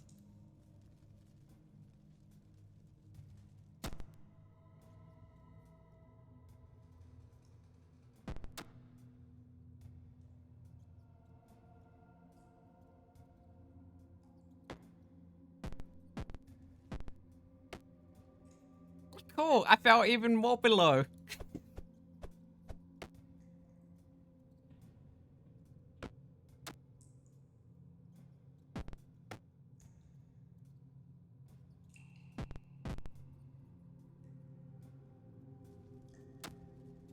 I wish this ability that with the sword is propel you to the direction that you're going rather than backwards, but I feel like it's kind of like a boomerang effect. It does have its quirks. Maybe how the game designers put it. I guess this is the ability to save you from falling even further, but it's not much though.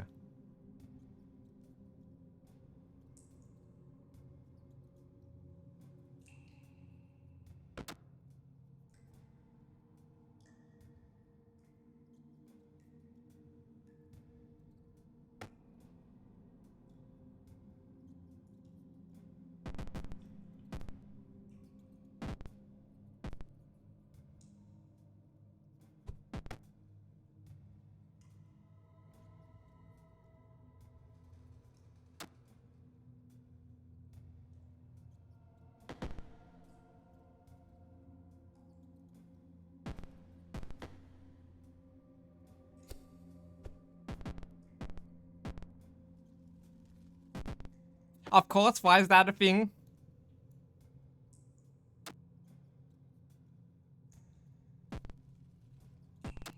I hit the corner.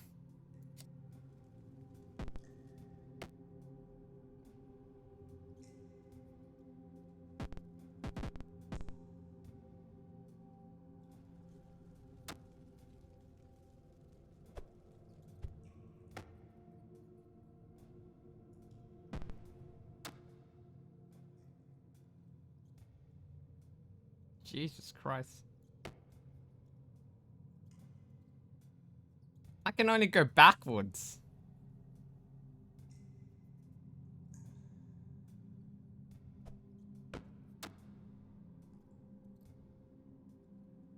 Going forwards, you have to go to backwards.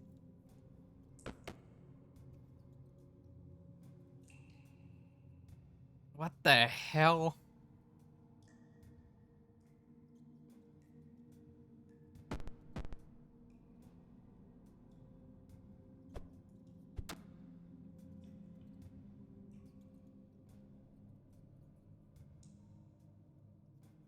That should have stuck. What the fuck?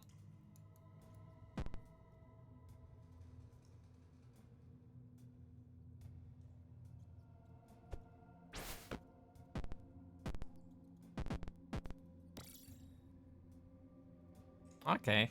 It glows gold. We have our ability.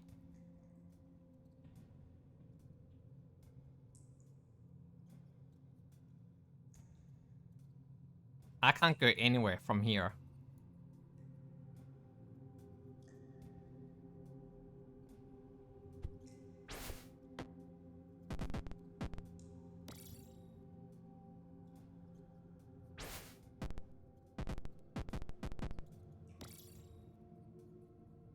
I will keep trying.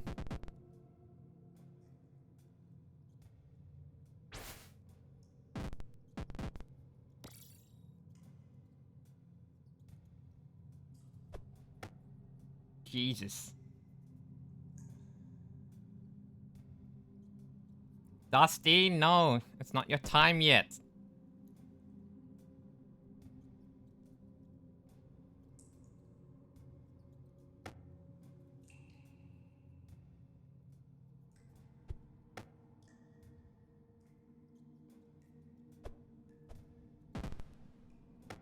How do I... Jesus.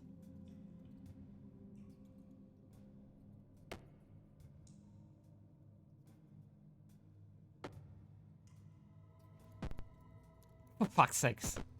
Please, what the fuck? I've lost so much progress just because I want the cipher.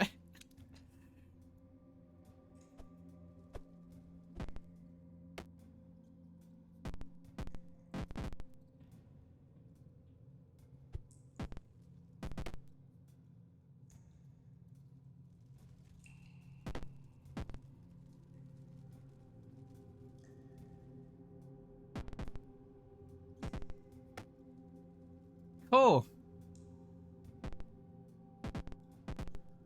Fantastic.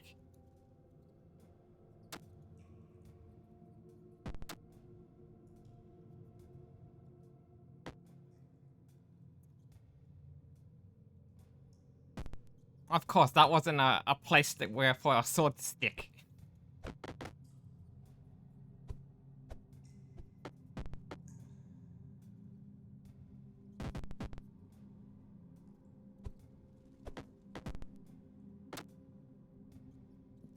Okay.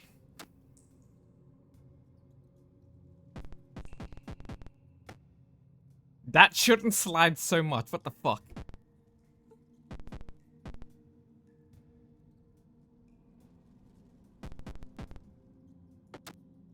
You would have think that the sword would grip onto that, but nope.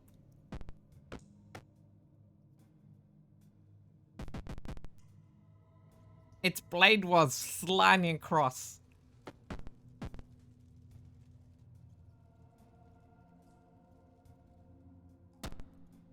Oh, now it grips.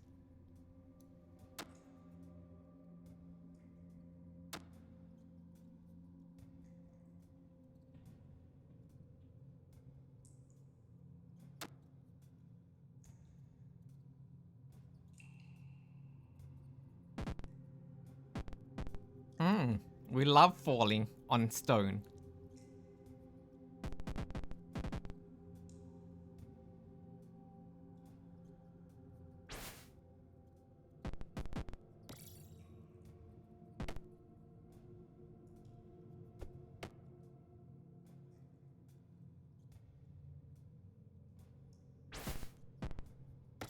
Why did I do that?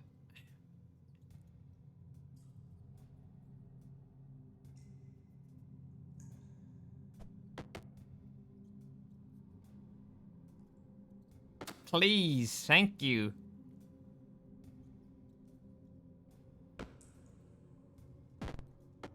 What the fuck?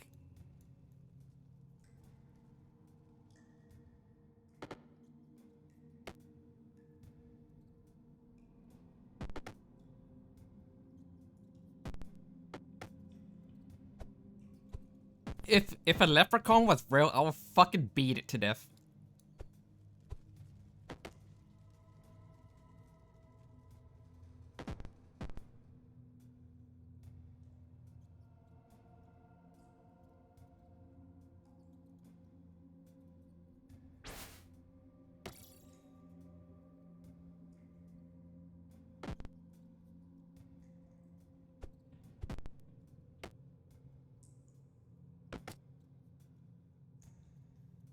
What is this angle? Holy shit. Give me more angles.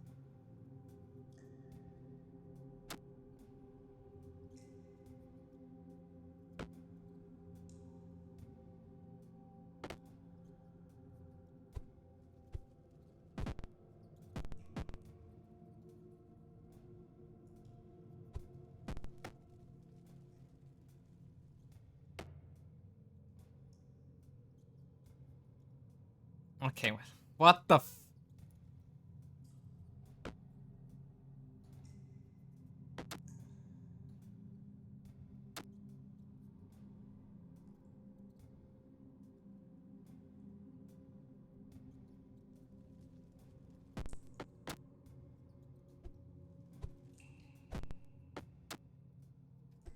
Fucking let me out!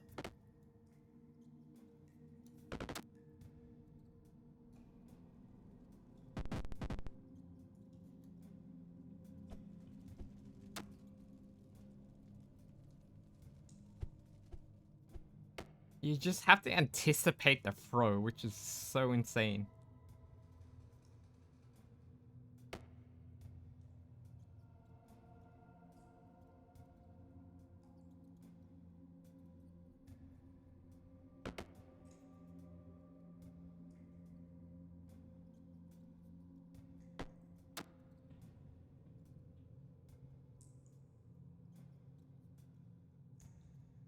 Yeah, it's not gonna like I'm gonna fly right over this.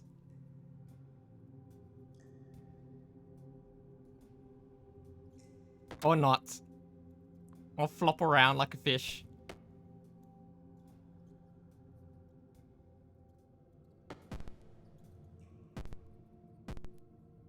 Oh yeah, we love falling into the same area.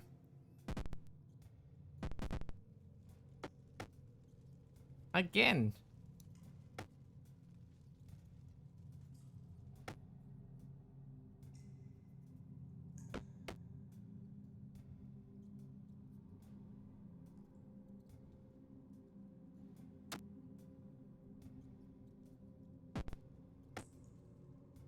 Do a triple front flip.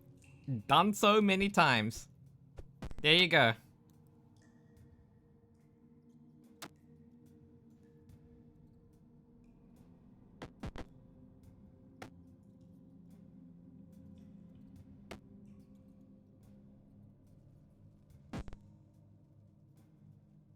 Like, I understand the physics, but some of it can be, you know, stretched a bit more. To make it more fun.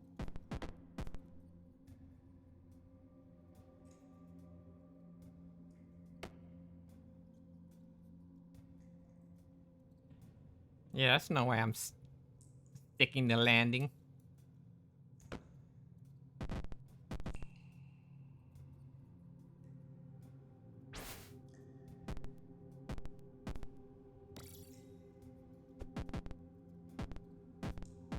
I can't go anywhere with this.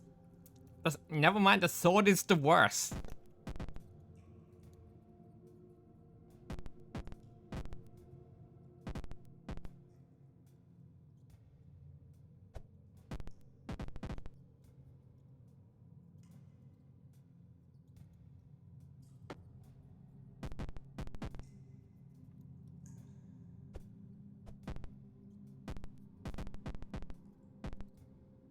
Ah, yes.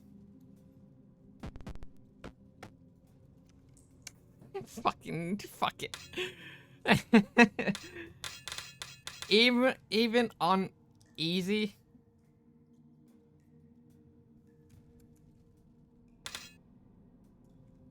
We're on like fucking 2 hours. Right, fucking quit this run. Back to the axe.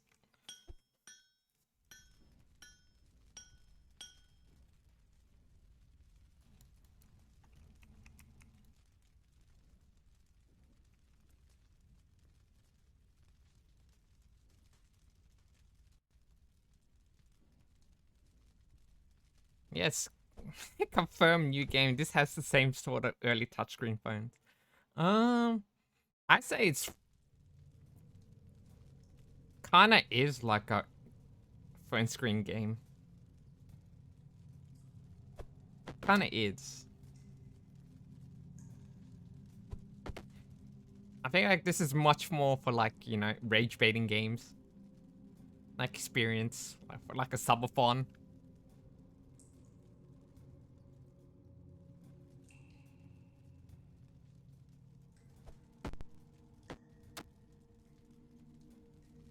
It didn't give me a green icon to stick.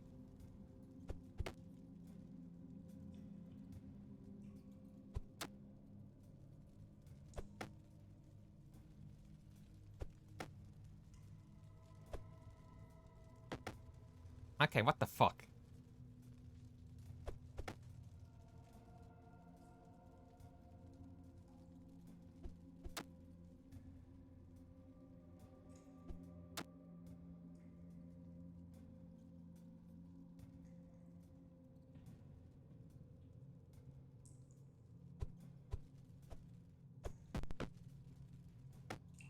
Why did I make that? What the fuck?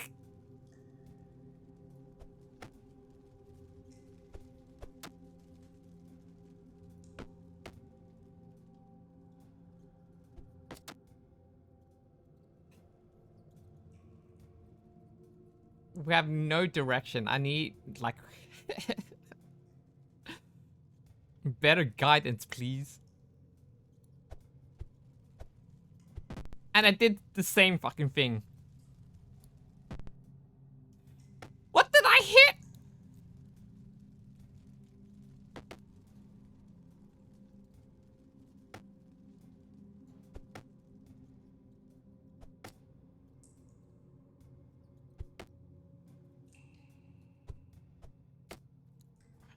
Man. What an experience.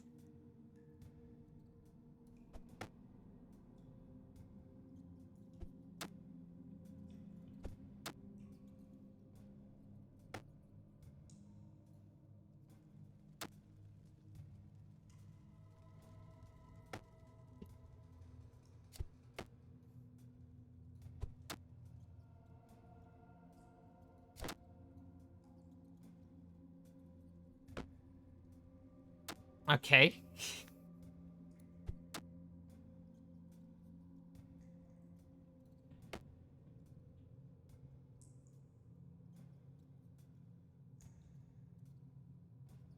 Come on, give me the Ray Brown.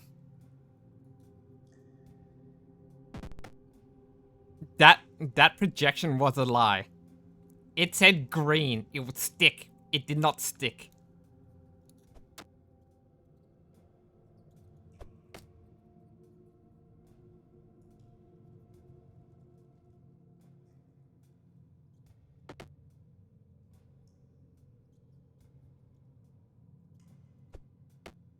Oh, now it sticks.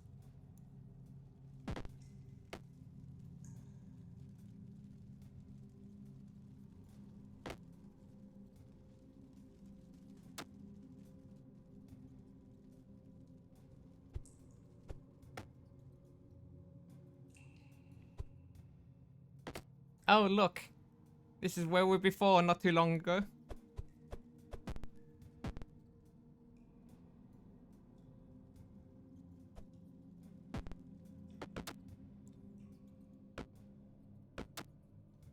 Is the reason why the axe isn't flying as far as I think it should? Is it because it's heavy?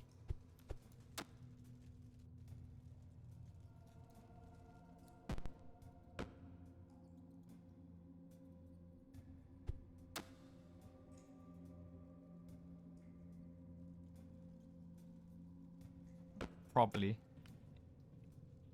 It kind of does feel heavy.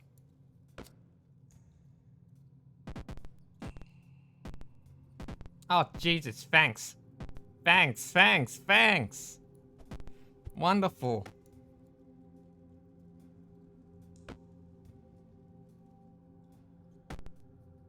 I don't know about challenging, but fair.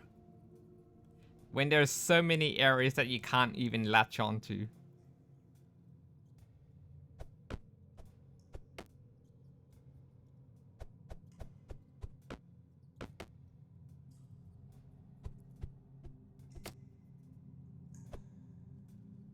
By what they mean? What do they mean by maximum throw?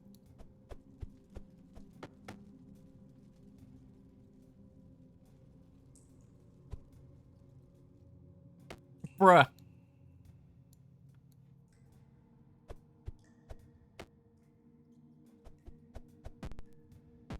There should be like a button for flip, like to actually make it easier to, you know, position yourself, because like you would have to keep doing this, like just to make your position and like your projection better. So you would have to keep doing like tiny like movements to get to the right place that you want it to be. And sometimes it doesn't flip the right way and you just fall like 60 feet, like 60 points down.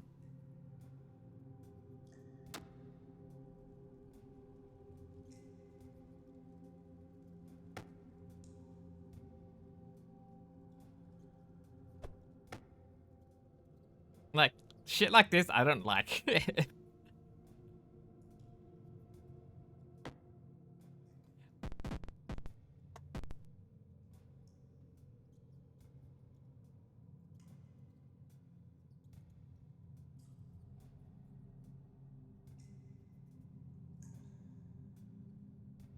Oh yeah, skill issue. You leave it up to fate to decide.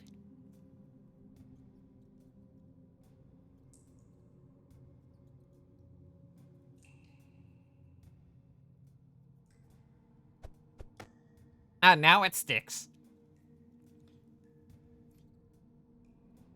I feel like some of these projections are like not consistent. Like they say that this is what you can like stick to, but then I had an option like this. It did not stick.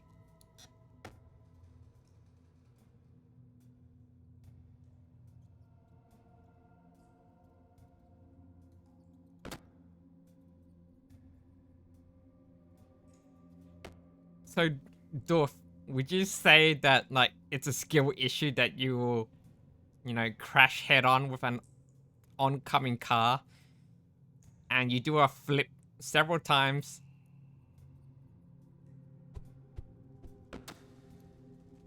and you die, but the car flips the upward right side up? That's a skill issue.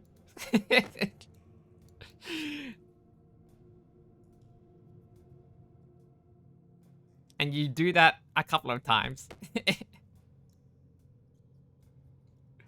Couple of times, and somehow, like, the next person who does the same thing, physics-wise, and they survive, but you died. Just wear your seatbelt.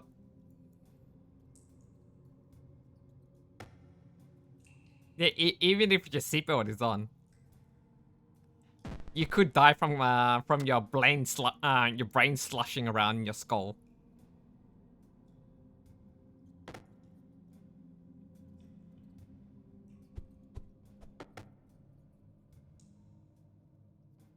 I feel like this is just made by college kids or adults with like spare time aside from their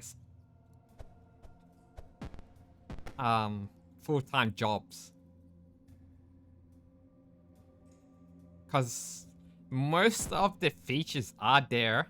It's just, it needs finessing.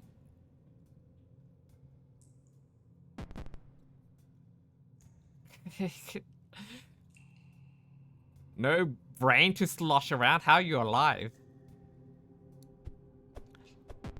Are you one of those parasites that take over the slug? One of those disco parasites?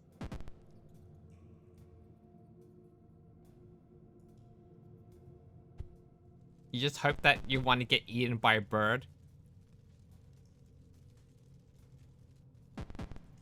I like looking at those things, but at the same time, those fucking parasites look creepy as shit. Like the way they pulsate Wow, when they have the rainbow, like, ears.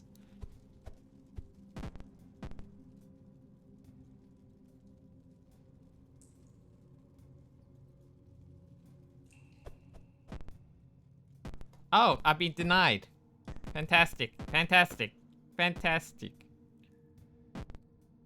Oh, great, wonderful.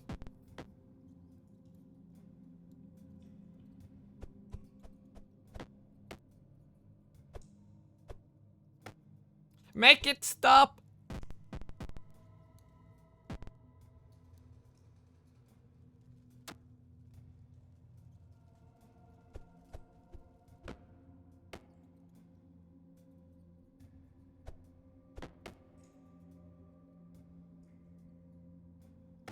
I do admire that, like, there is some environmental destruction going on.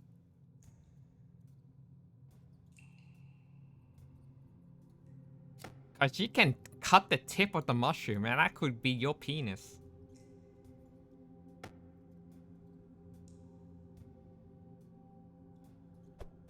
Free circumcision.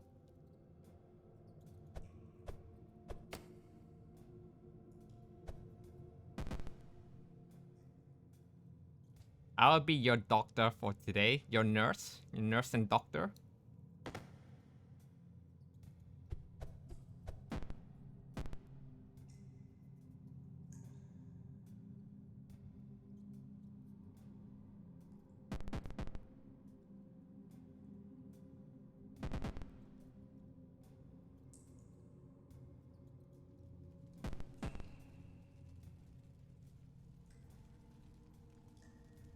You can actually hit this chain, which blocks your projection.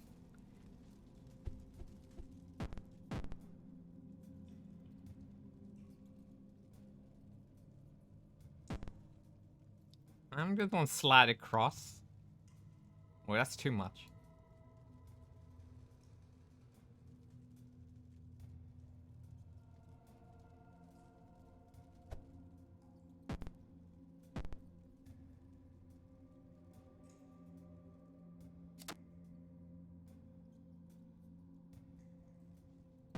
That should have touched.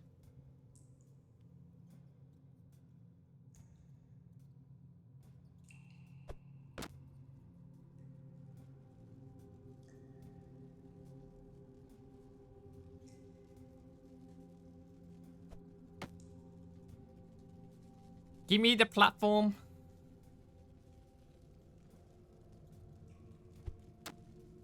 There we go.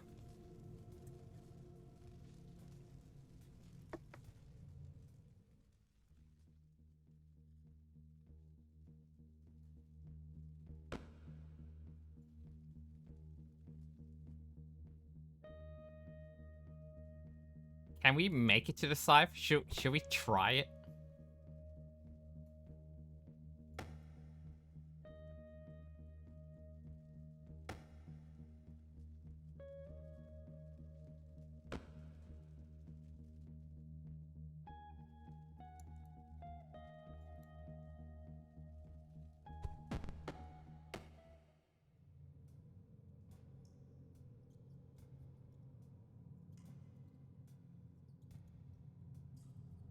Fuck it. I'm gonna do it.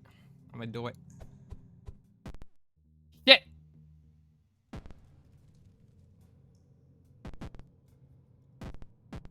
I was so close to making that through.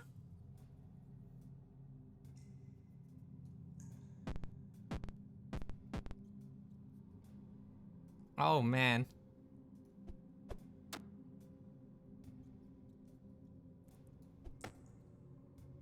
Fucking the worst gamba.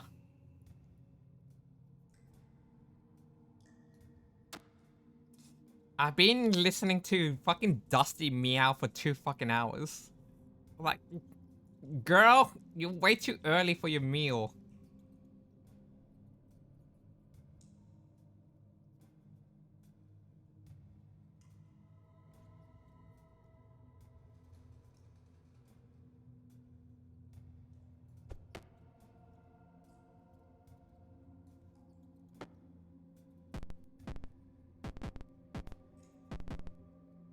Oh, great. Love falling.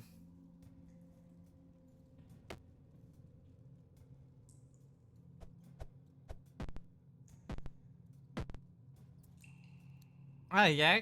Definitely wants to fly.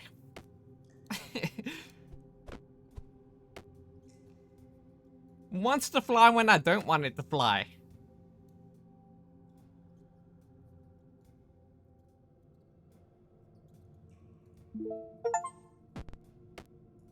Oh, look.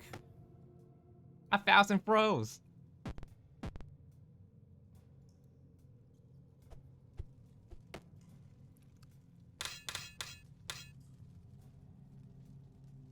Data. Graphics. Nope, it doesn't give you any option.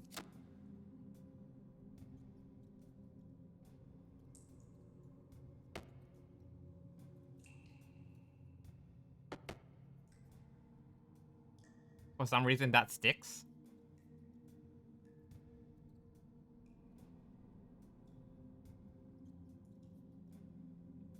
Yep, that is my progress. We go backwards, not forwards.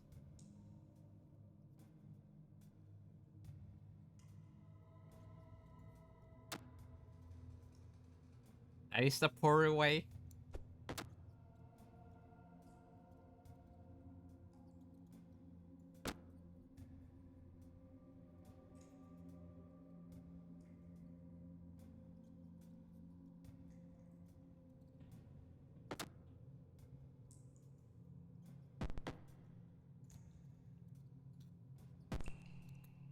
What the fuck?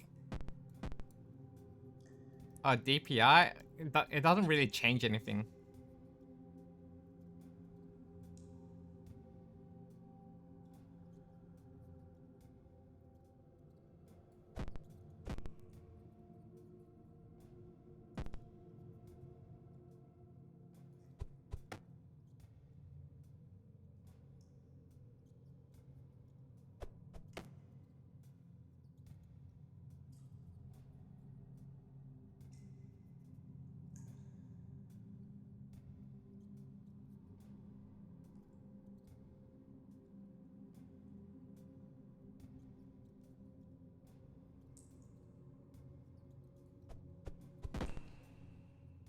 Of course. Of course it's gonna fly over.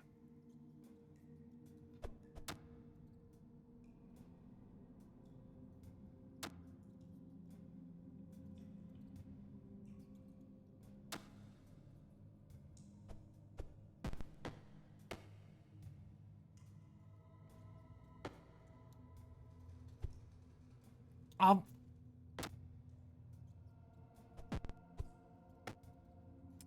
I had that. What the fuck?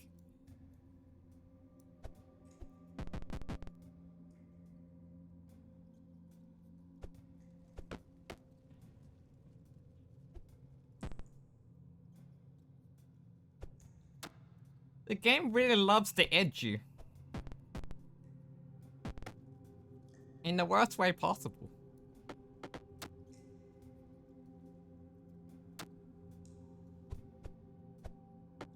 Fuck it, I'm gonna just yeet whatever angle I can.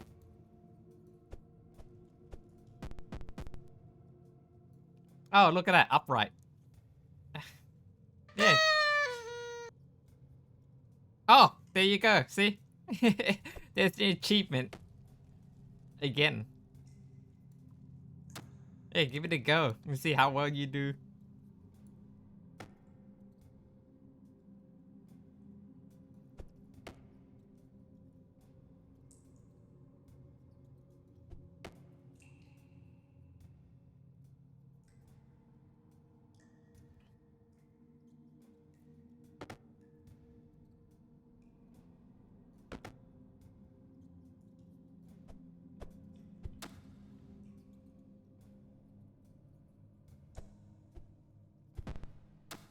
It really is hard to tell, like, how far it will go, despite, like, you know, stretching maximum power or length.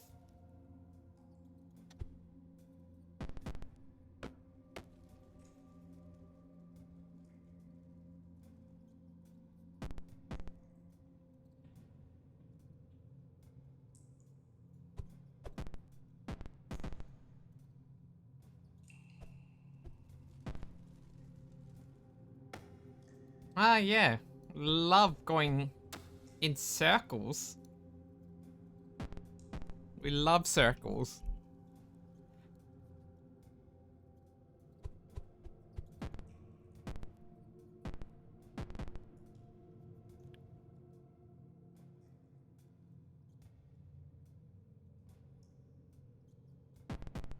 Trajectory? I'm not talking about the trajectory. I think like the trajectory is fine.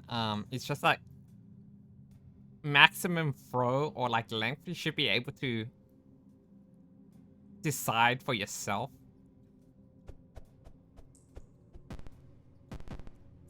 Because like difficulty is like set here.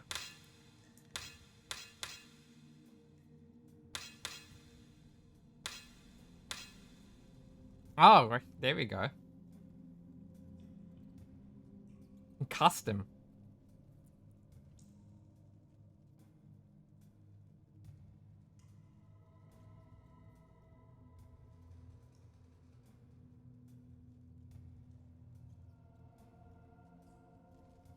Oh, you can.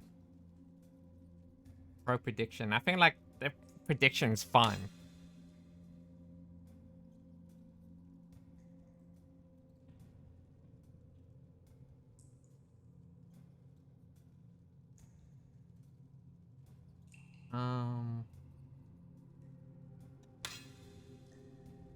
Yeah, I think like you should be able to decide like how much power you should be able to do it, like more power.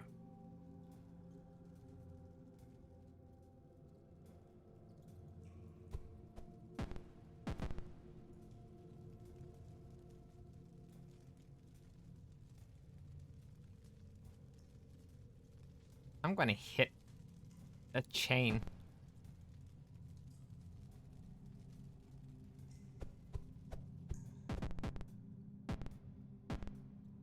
Oh, fucking great.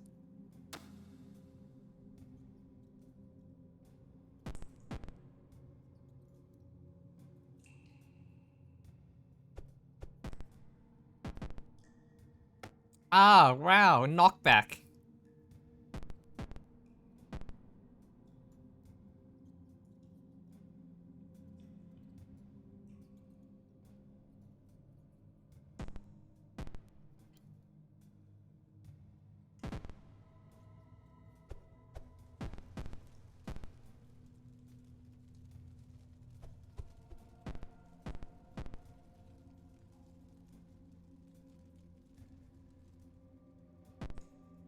That went straight up. No spin.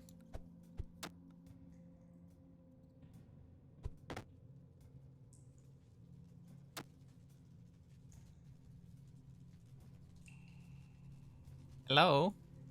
Come on. Come on.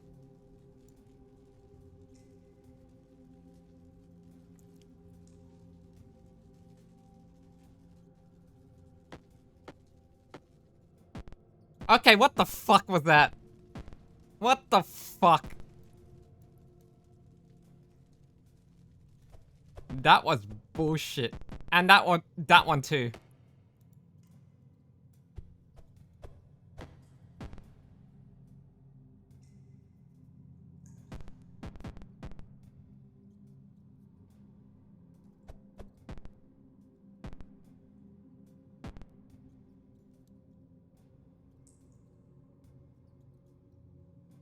Alright. Doof. The race is on. You'll do better than I am.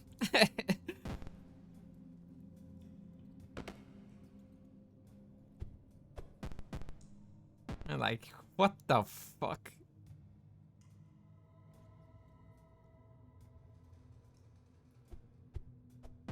You definitely do better than I do.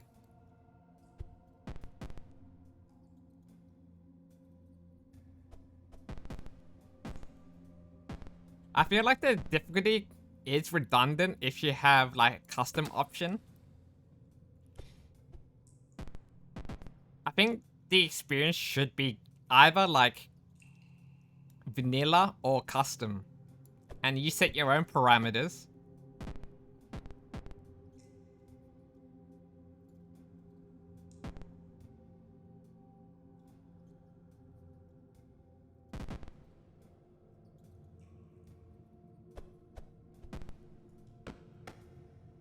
For fuck's sakes.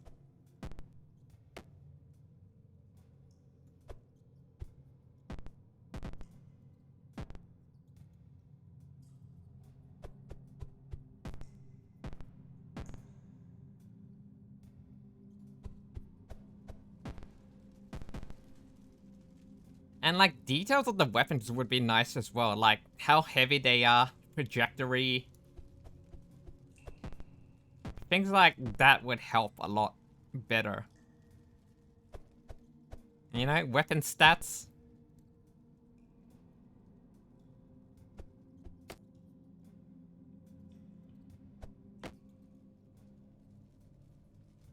Yeah, weapon stats will like help you better in a way, like how much you can throw.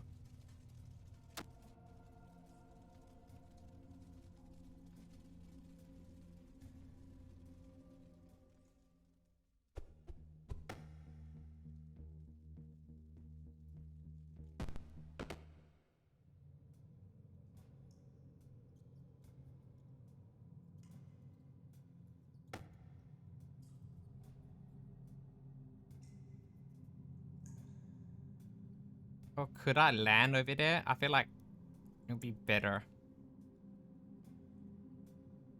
I'm gonna hit that. Fuck!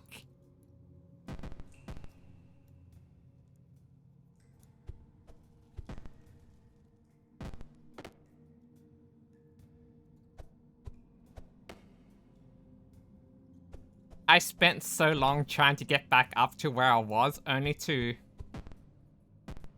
fall short again.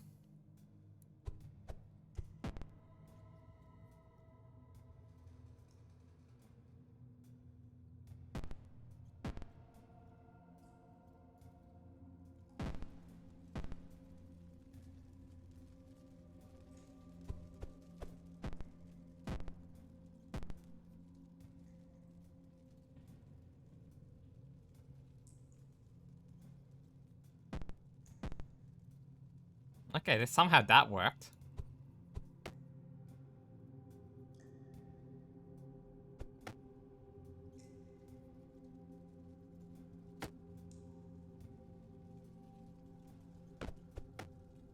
Like, this is still in, like, beta. It's like a not a fully released game, so I'm just testing.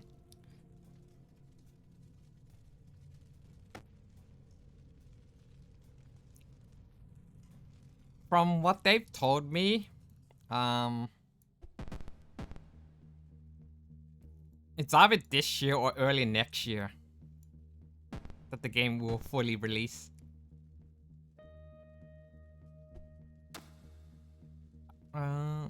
They did say beta test from what I think. I remember.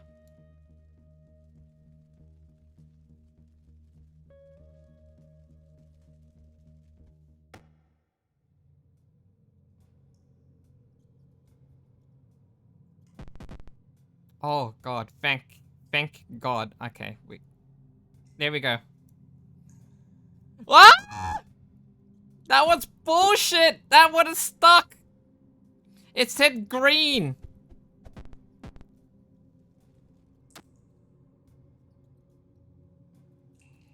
It said green! You saying the tip of the axe doesn't stick?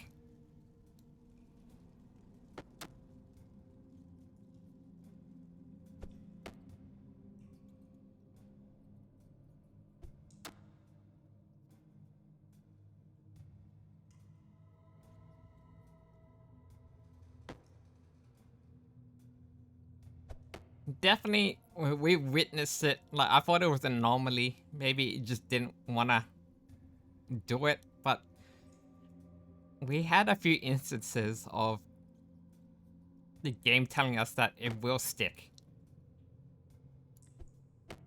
Oh, see? The tip of the axe does stick.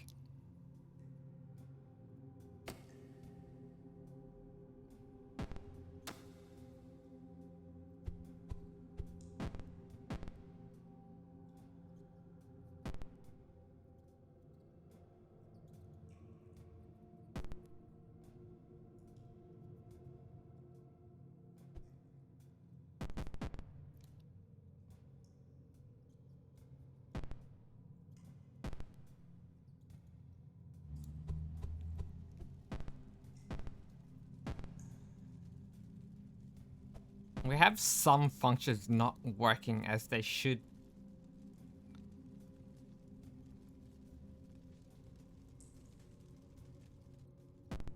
It doesn't tell me that the game isn't bad, it's just it needs a bit more finesse. I mean, given that it is beta, of course.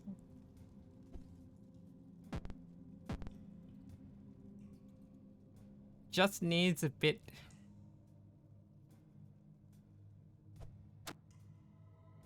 more polishing.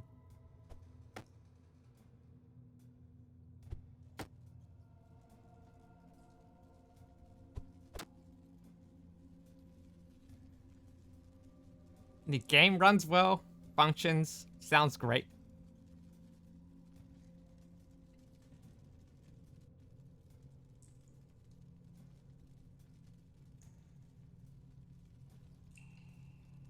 Alright, I'm in preview. There we go.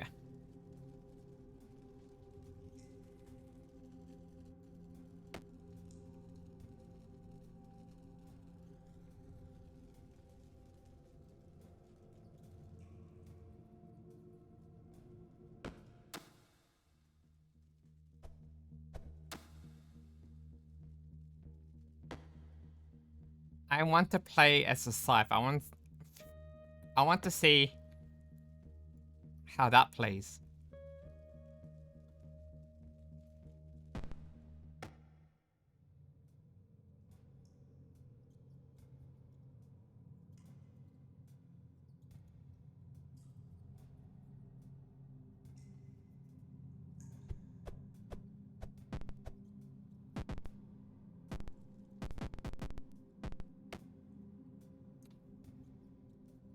I'm about to fucking lose my mind.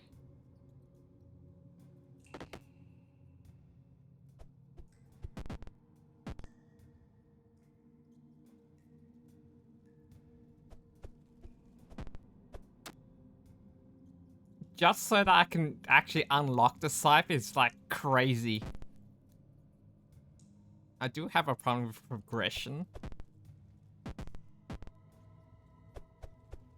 It's just me.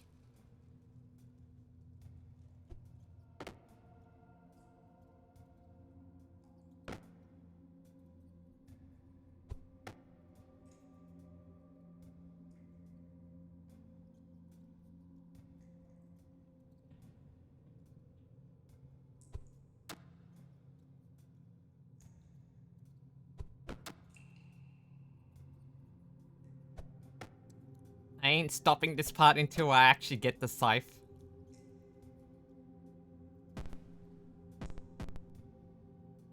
Oh my god. Let me get it.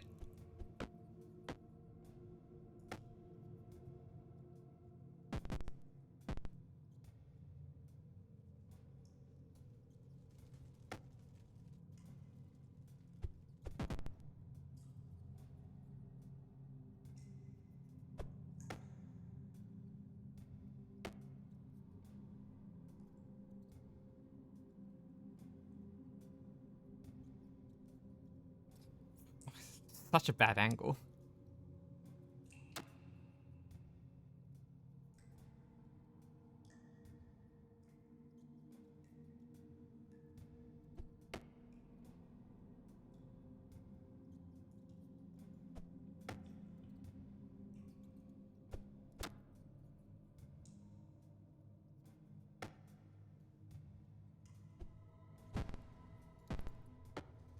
Oh.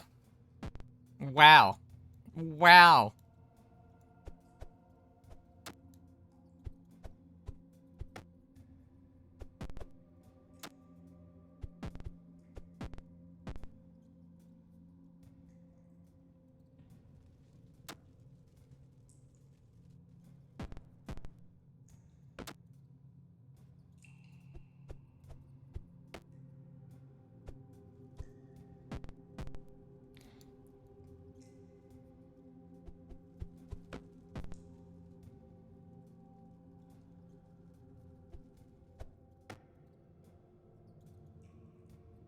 It seems like the axe throws better if it's like hilt is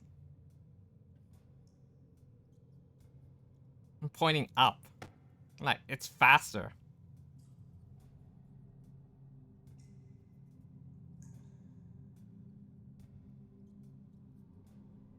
That really confuses me.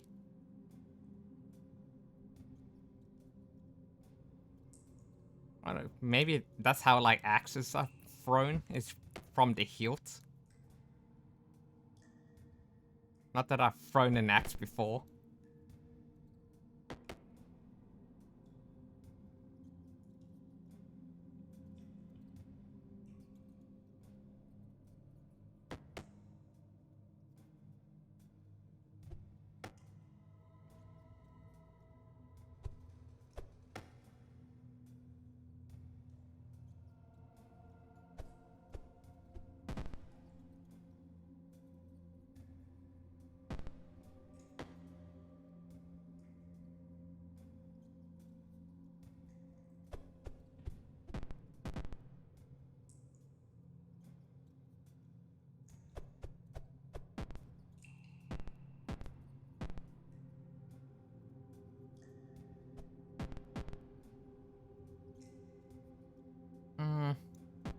Not a fan of the angle here.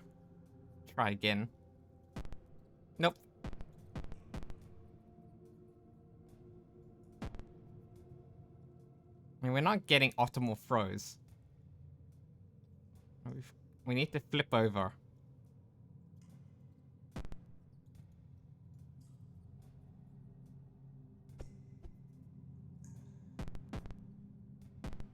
Nope, even then.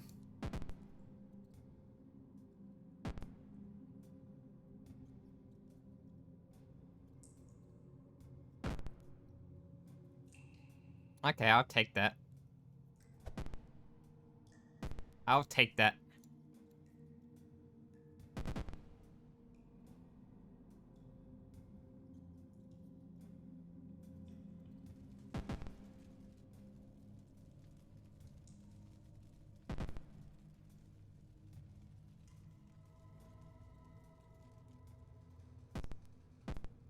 Oh, that was perfect.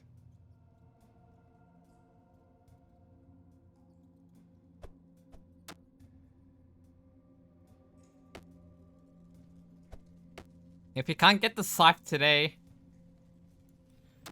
we'll move on to a different game called Death and Faeology. Forgive me for butchering that name. Death and Faeology is a murder mystery visual novel set in the 1920s New York.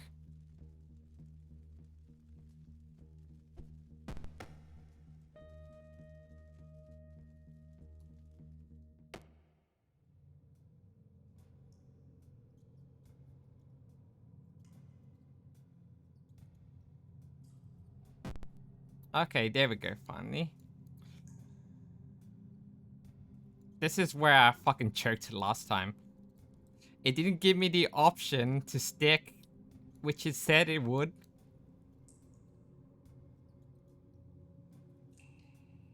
Alright.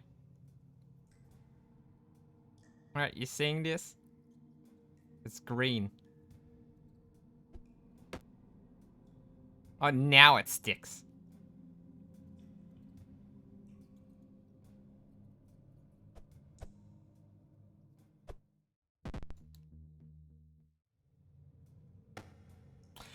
What the fuck?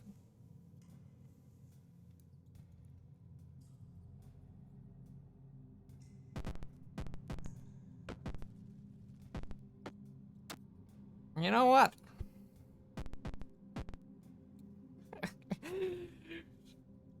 one last attempt before I rage quit.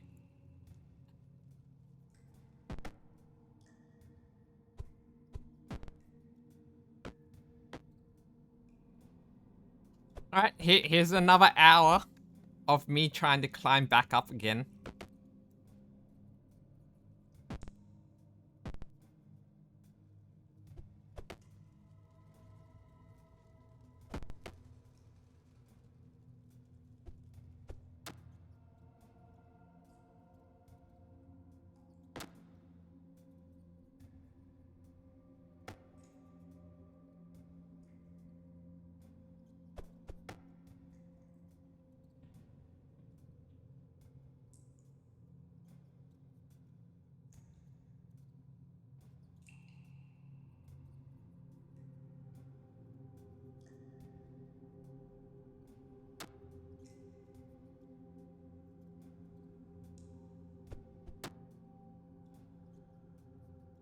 Man, they really changed the golden axe since the olden days.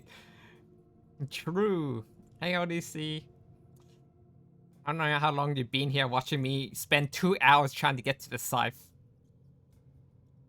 I'm trying to unlock your weapon.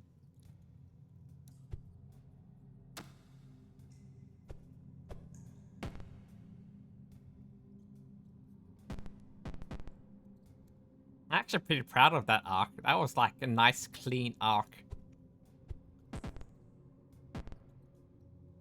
Quick hi from work, just got here. Okay. Yeah, there is a stuff I'm trying to get, and it's making me...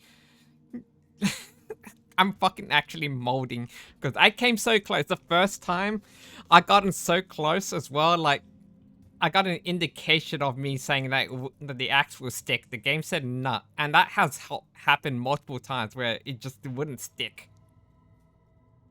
That is false advertising. The game lied to me. Which isn't fair. I'm hitting the fucking chain.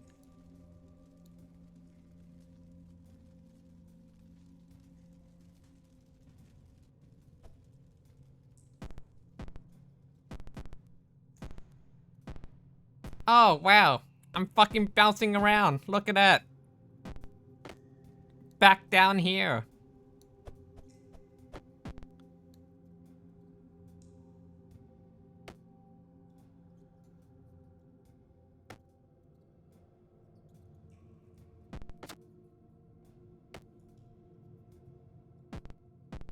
They do give you an option to play other weapons, but you have to find them.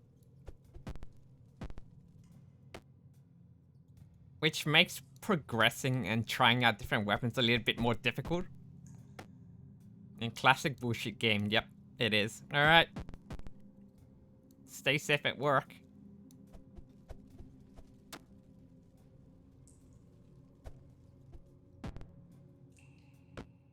I'm going fucking nowhere.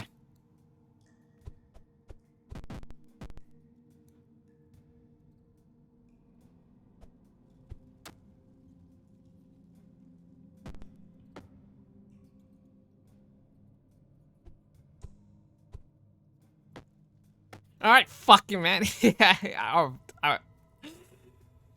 Fucking Dusty's yelling at me and I am going fucking nowhere. Let me take a break.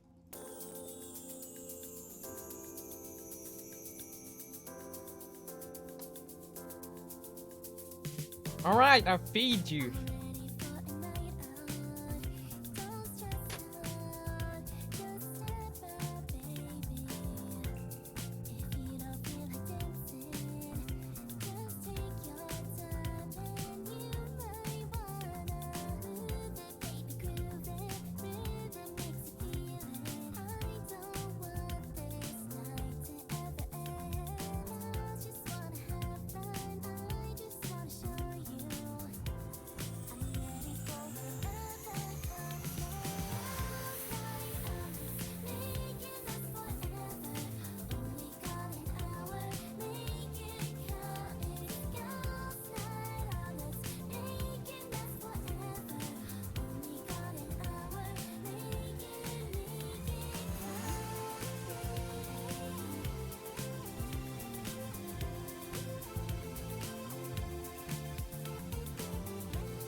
Alright, I'm back.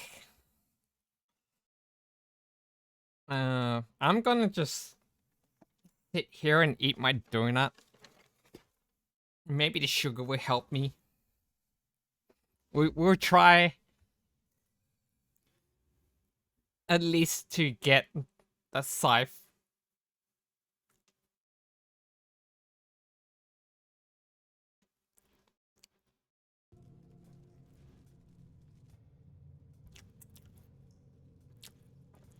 Maybe we'll just bump it up a bit. Bump up the prediction.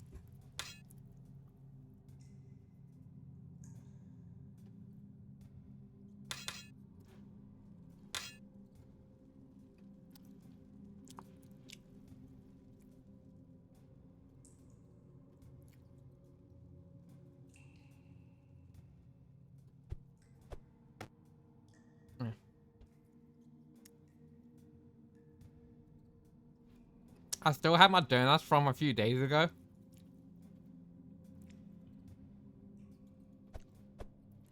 I'm glad I ordered 6 of them. I've been slowly eating them.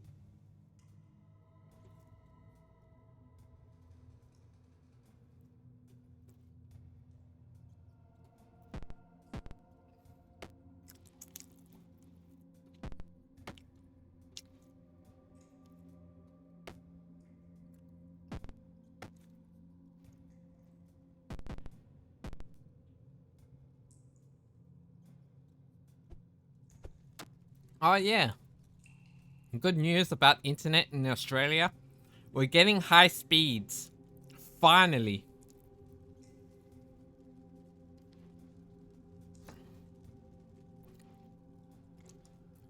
It took us like 10 years to get there.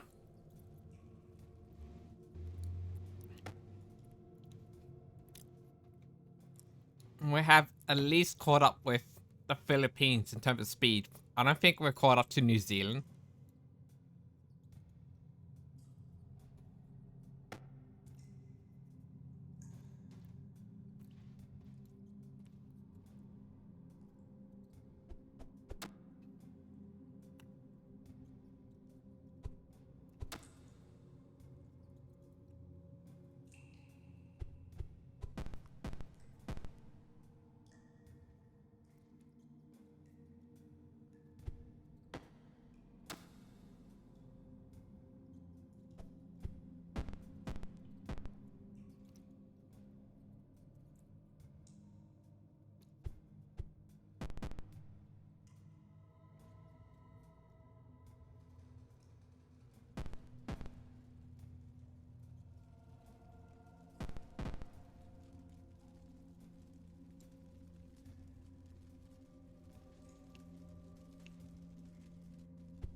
Oh my god.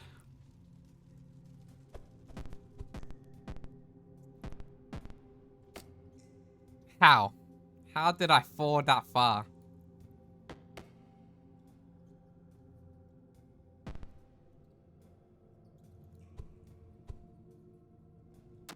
What is that throw?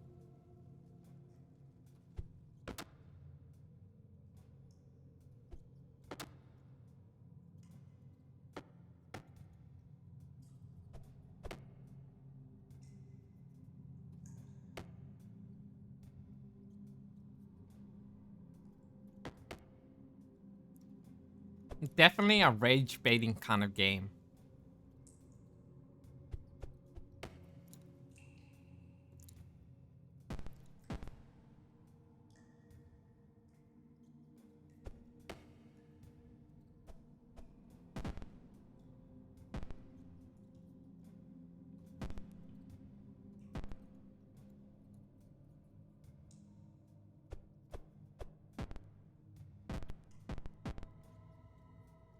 Ah yeah.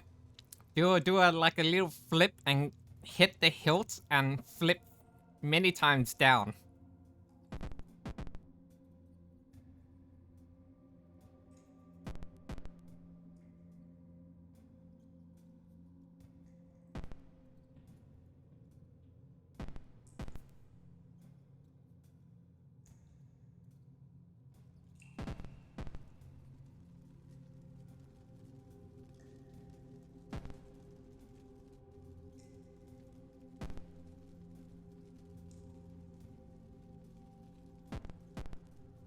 Alright.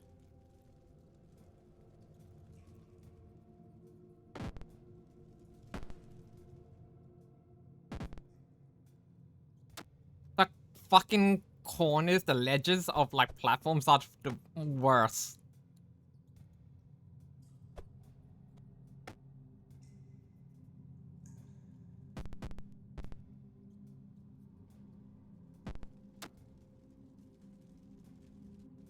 I feel like there should be a better way up.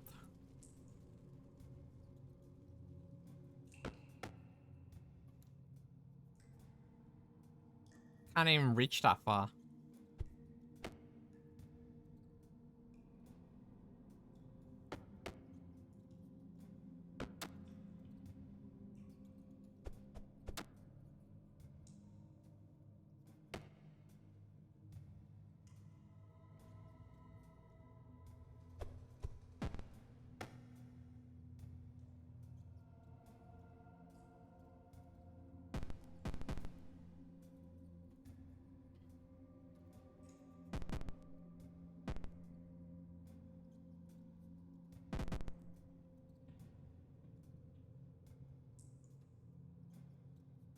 Come on. Flip over.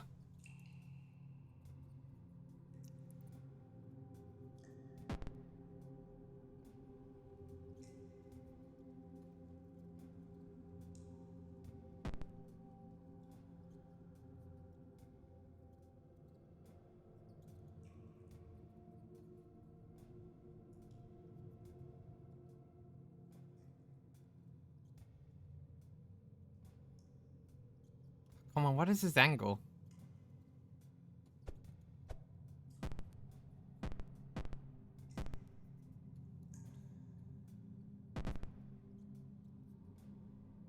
Please, let me fly over.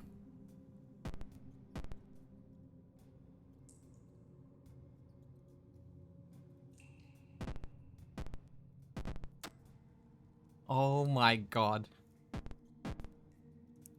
Just let me get over the ledge. Thank you.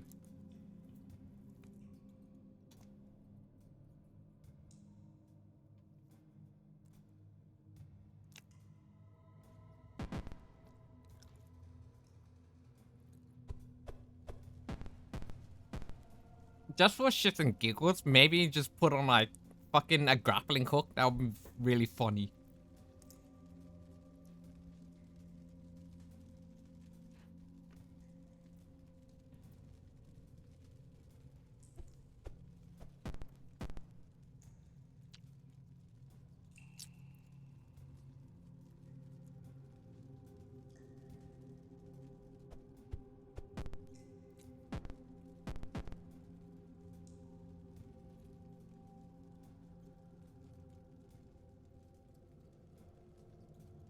I feel like what could set this game apart even more, it's like a speedrun mode.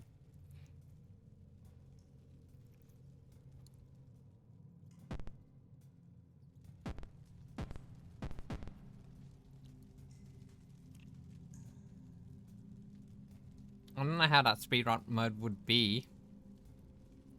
Well, maybe just lock it to a grappling hook. Let's see how fast you go. Or like how...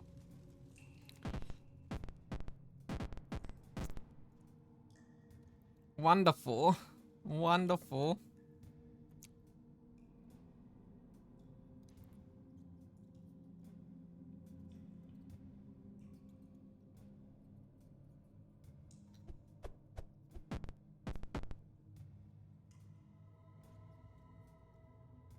Oh, there's a spear here. Maybe the spear would give us a better chance.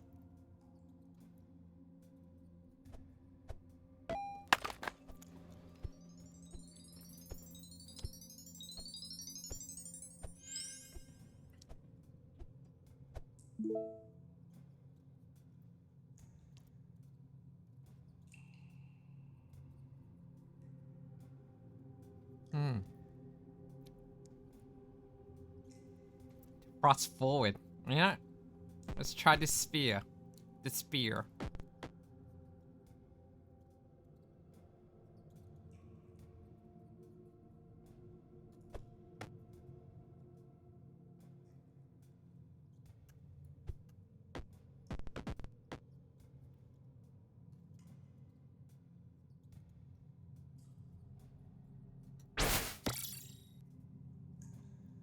Which way is forward though?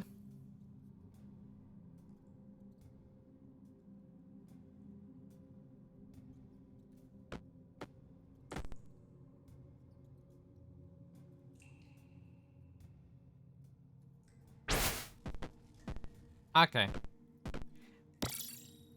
That makes sense. That direction.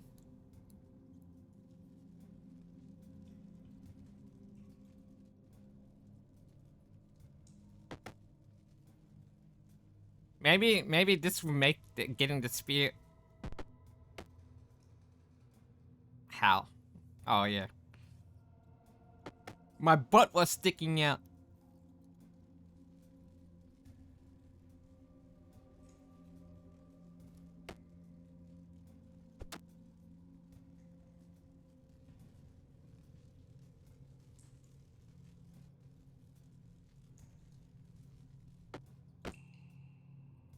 Okay, this is a problem. Our ass is too fat.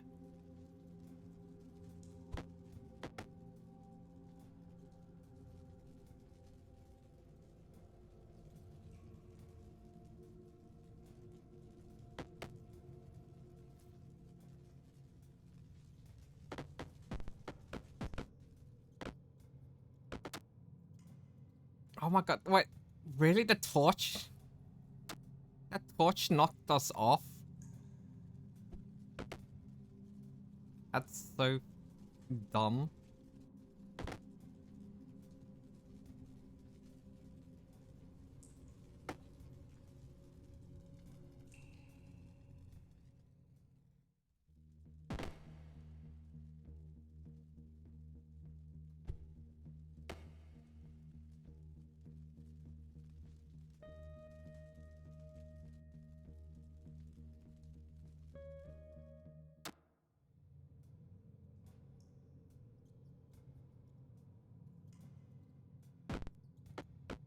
There's no chance that we can't fail here.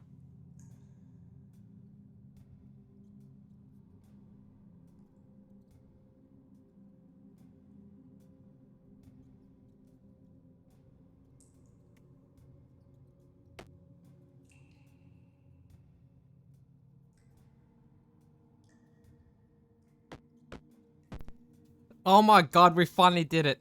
We finally got to the scythe.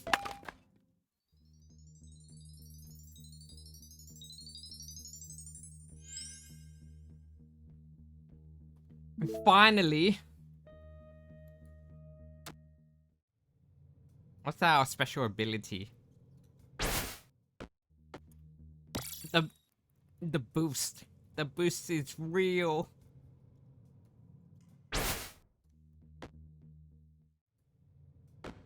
You know what? That was worth it.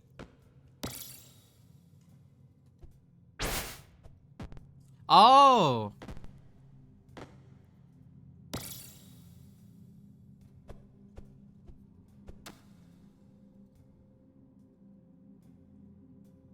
Wait, over here.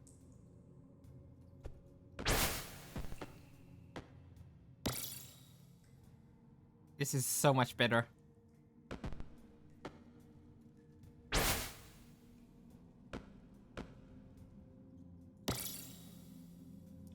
I fell down, but not much.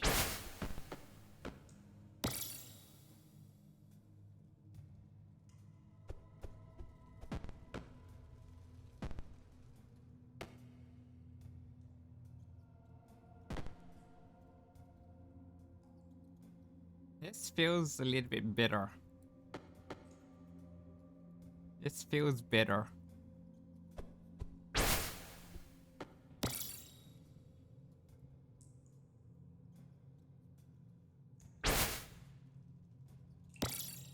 Oh, hello.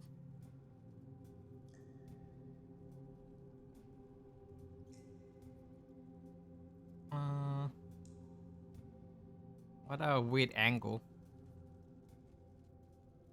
Can we flip ourselves?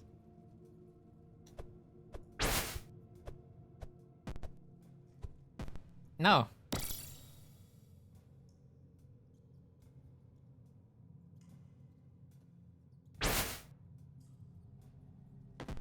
pretty decent boost.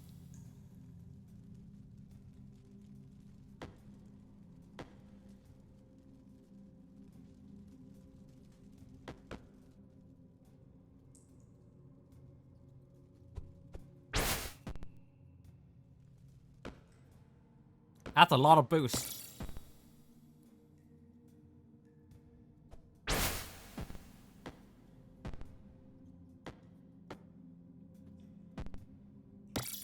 Okay. The punishment is worse.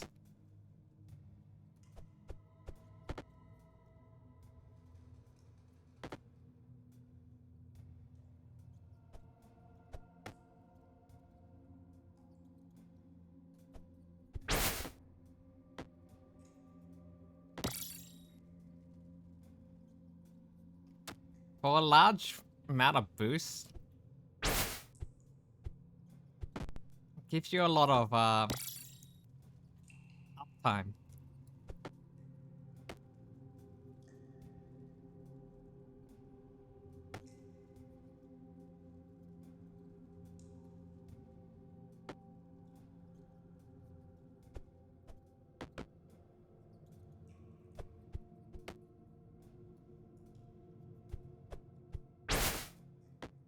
You go straight up.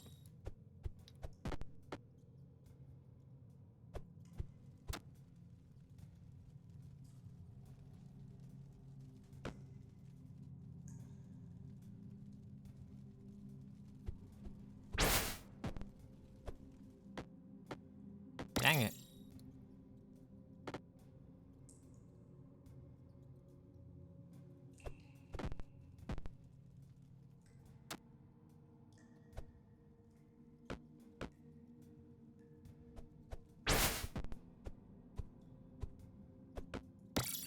I destroyed that torch. Good riddance.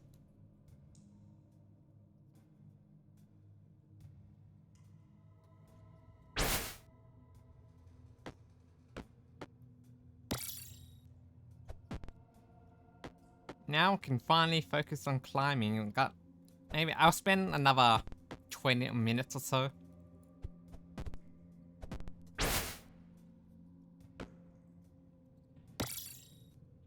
I do not like the bounce back.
I saw a bit of green.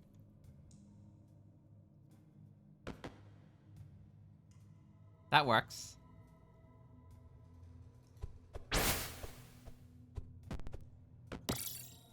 Wow.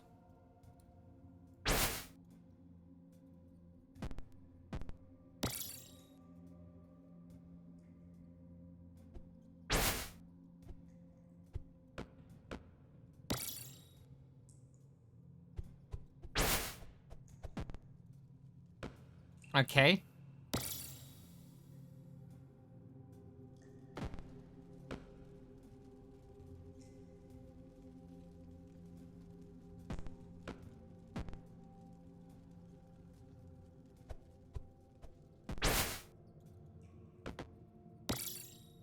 Finally. Finally.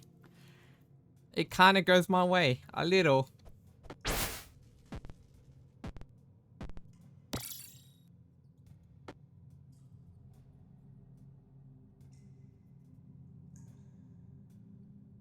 the hell is this angle? Go up? I can go only down?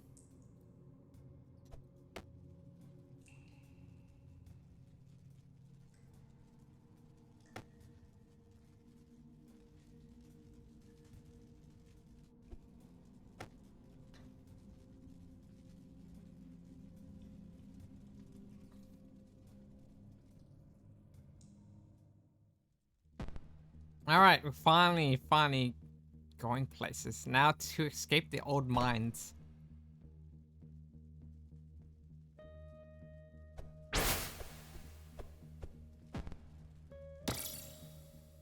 Okay, I was just back to my original spot.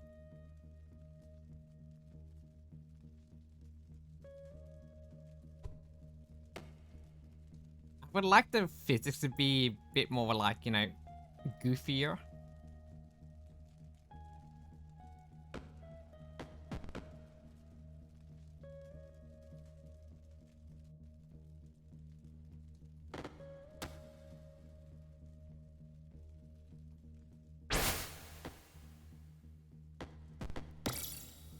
Oh wait, we can stick ourselves.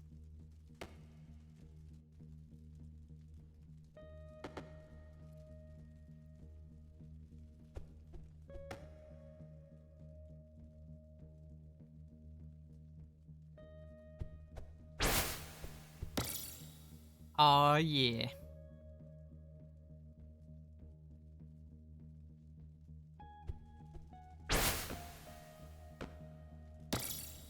Dang it.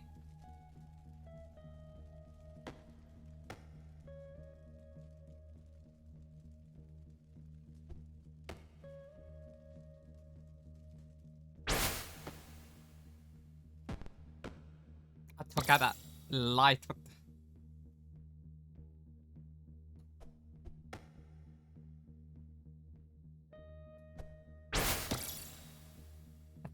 That works.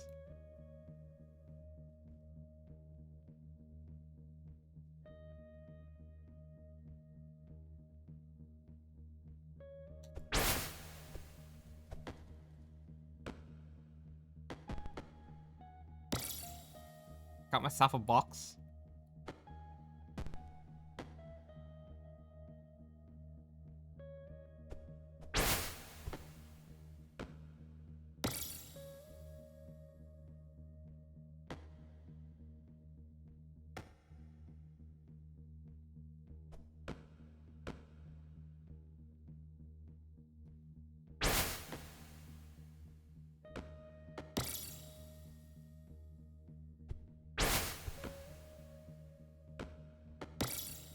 I'm gonna keep trying till I stick.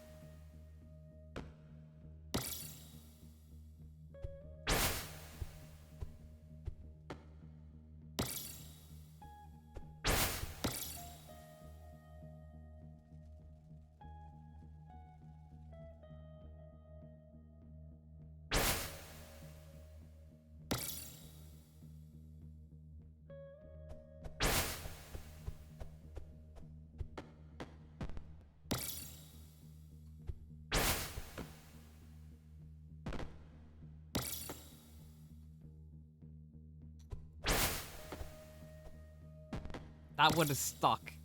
I was facing the right way.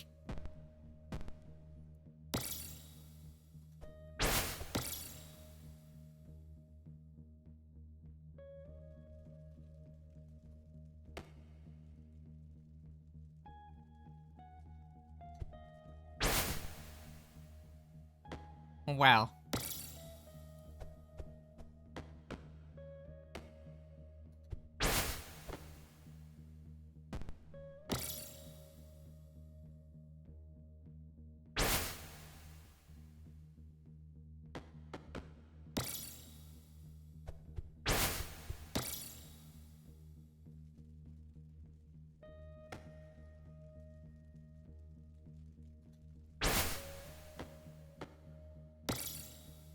Oh, that worked.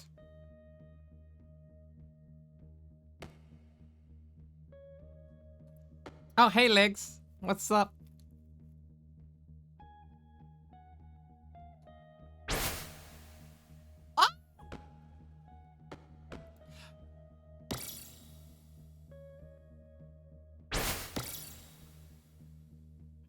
God fucking damn it. If I knew that platform was coming down.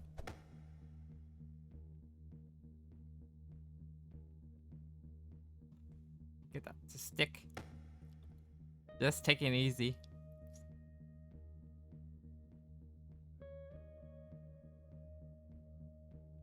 That took me a second to figure out what you were trying to say. I was like, wait, you're sewing pants? Are you a fashion?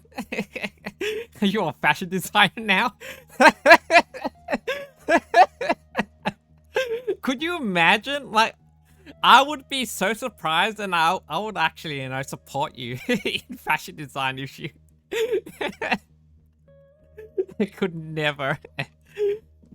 Oh, you're back on editing. I am also doing editing stuff as well. So, I've been putting my coverage of the Hungry Ghost Festival on YouTube, but I haven't got around to editing them down. But eventually I will. I am learning how to do editing again because it's been a while.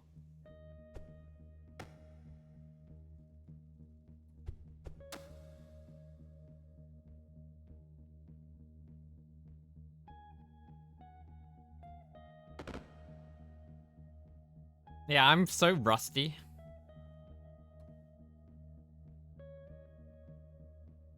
DaVinci Pro is actually the best choice. Honestly, because Premiere Pro is becoming less accessible as a editing software. DaVinci Resolve is free. Yes, it is the best consumer choice like software, and it's also Australian as well. They're Australian software, and Blackmagic is an Australian brand. Yep, they're Aussie. And so is Rode as well. Rode.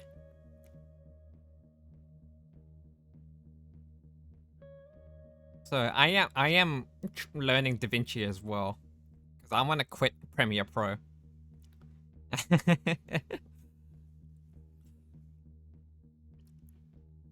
Yeah.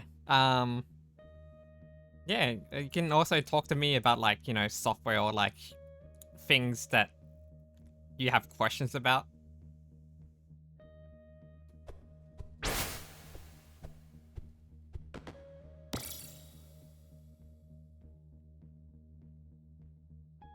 Come on, get up. Up. Oh my god, the timing.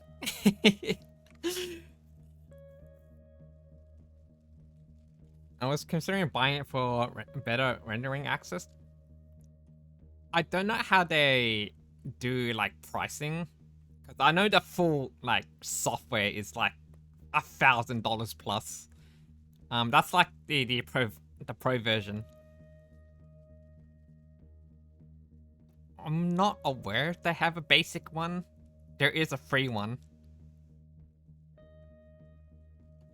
Is it really? Yeah, it's like a professional industry software.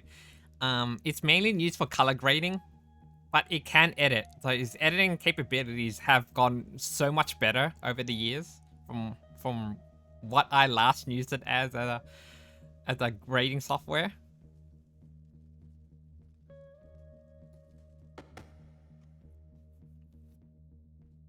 They have definitely improved, so I think the free option is still better than Premiere Pro. One-time purchase. Wait.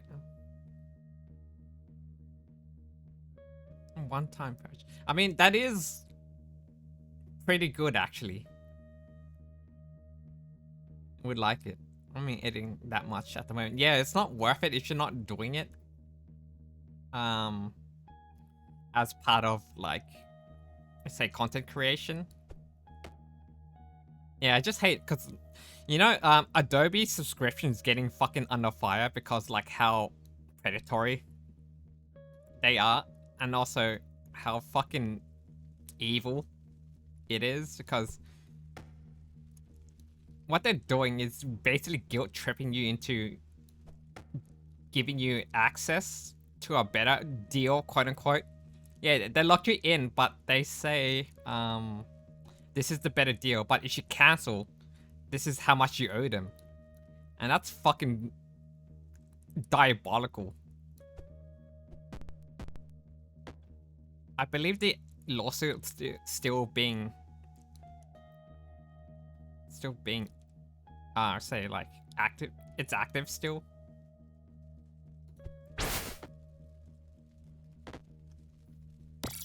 Yeah, they definitely lock you in. I was a part of that, and I was like, nah, you ain't getting my money. Melbourne Zoo? That's fuck off. Fuck, fucking Melbourne Zoo.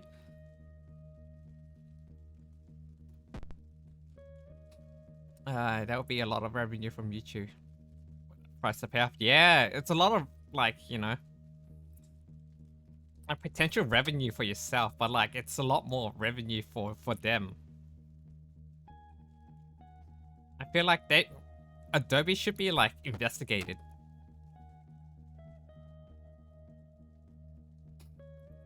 So what I did is that like I go to my bank, I lock them out from, you know, potentially direct debiting, and just close my account.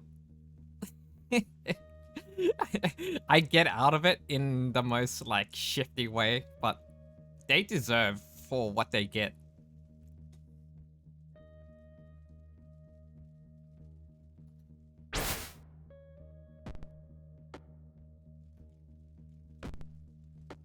Fucking criminals.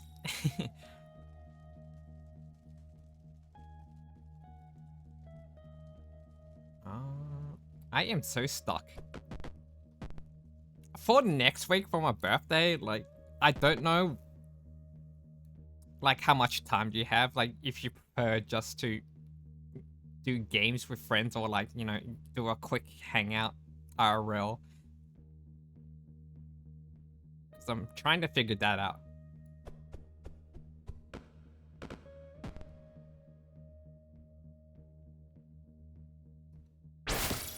Oh, I stuck. Hell yeah.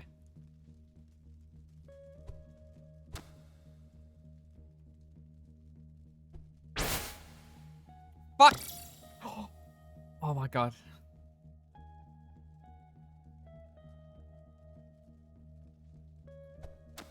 Maybe go this way. Yeah, Adobe is not kind.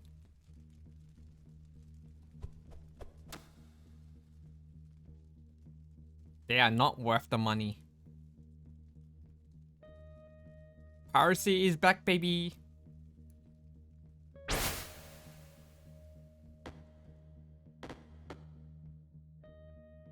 Oh my fucking god.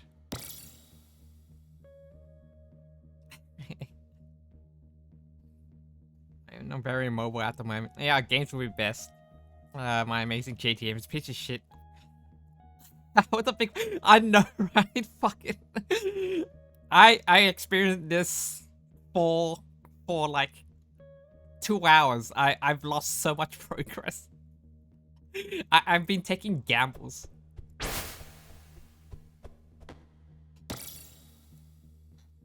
No! Come on!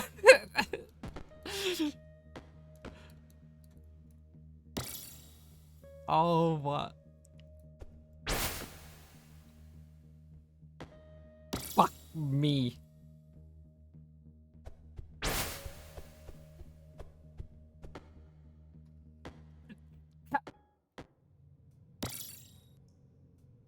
I'm back in the first area. I don't know. I am blindly torturing myself.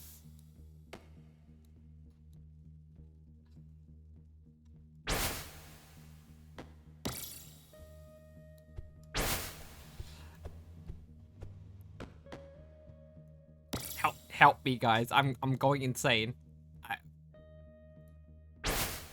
I was at a good spot. How have I fallen from grace?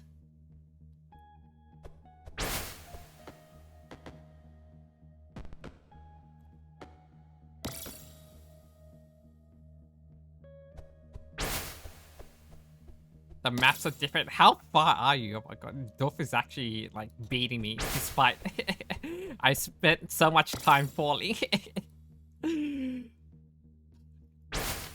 Poruchan, Poruchan sama kun dono. Poruchan sama kun dono. That hasn't been redeemed in a while.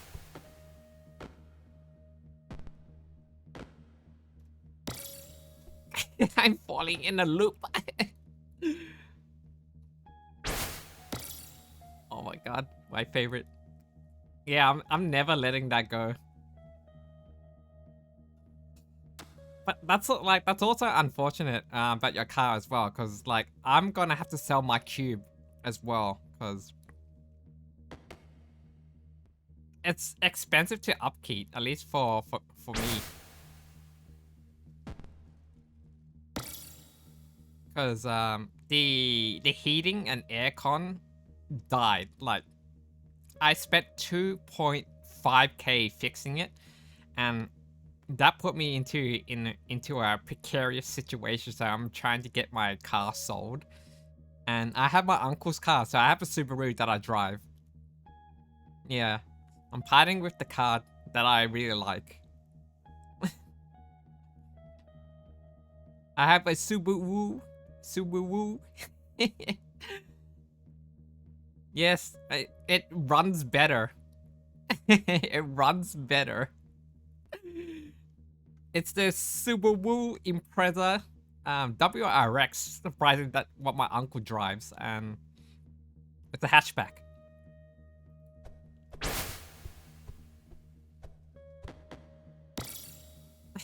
We're just gonna start vaping. I'm not gonna start vaping. I am asthmatic. Are you crazy?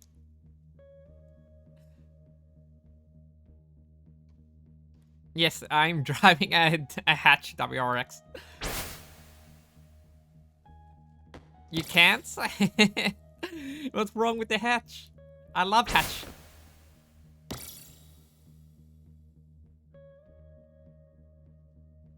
No, it's really good. Ah, okay. Envy?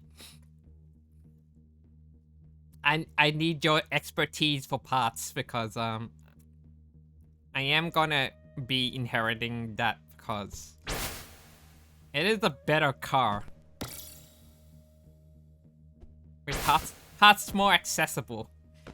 And I keep fucking headbutting. Let me stick.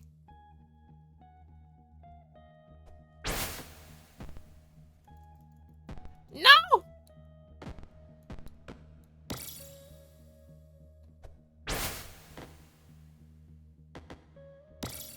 A good car to inherit? Yeah, it's my late uncle's car. My auntie doesn't know what to do with it, so she gave it to my mum. What parts will you be changing? I have no idea. I don't know the car that well, even though I've been driving it for months.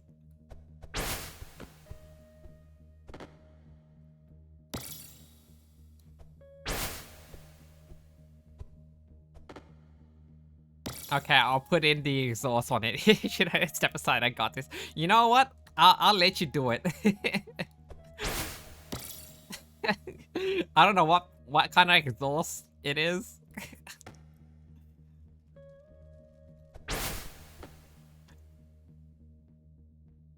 That was perfect if it was like angled in the right direction and it would stick.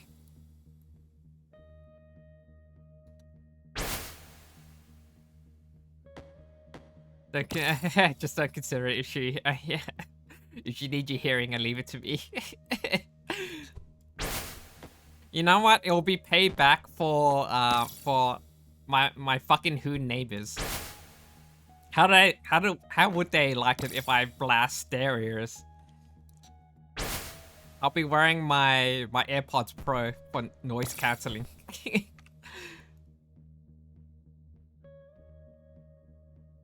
sounds like all the users bros are in the Subaru Legacy. You know what? Legacy owns a Legacy car. A Subaru Legacy. I think.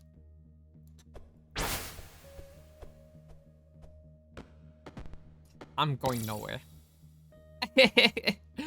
Oh yeah, brother.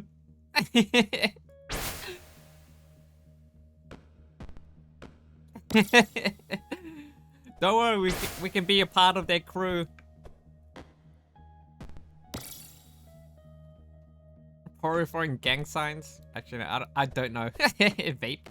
No vape. I will die. Literally, I will die. One puff of that vape, you will send me to the seventh hells.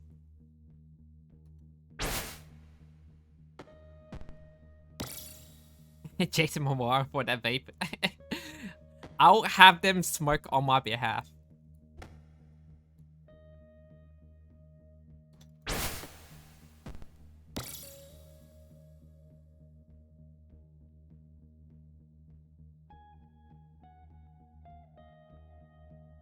Wait, I don't think... Can I... What a weird angle. Wait.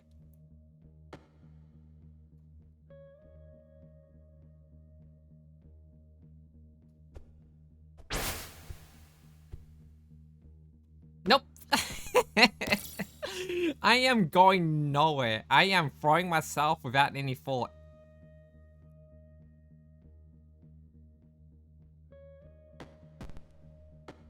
What the...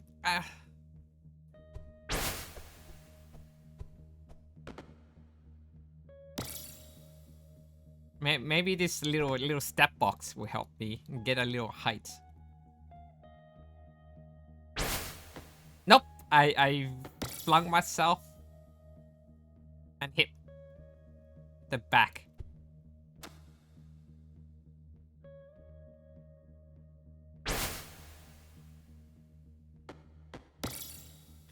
I used to like Subarus, but would never find a tiny one over here. That's true. People, like, no matter what car they drive, like, usually when I look at cars, like, secondhand from, like, on a private sale, it's not always in the most, like, clean condition. They say it's just enough.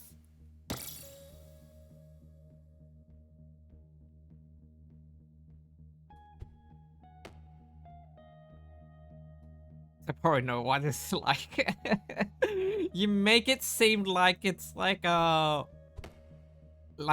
am a nepo baby in a way.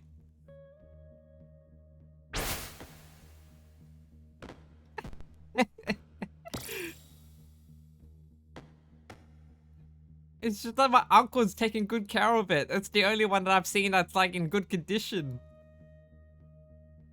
I am not a nepo baby. I am too broke. I am your girl failure.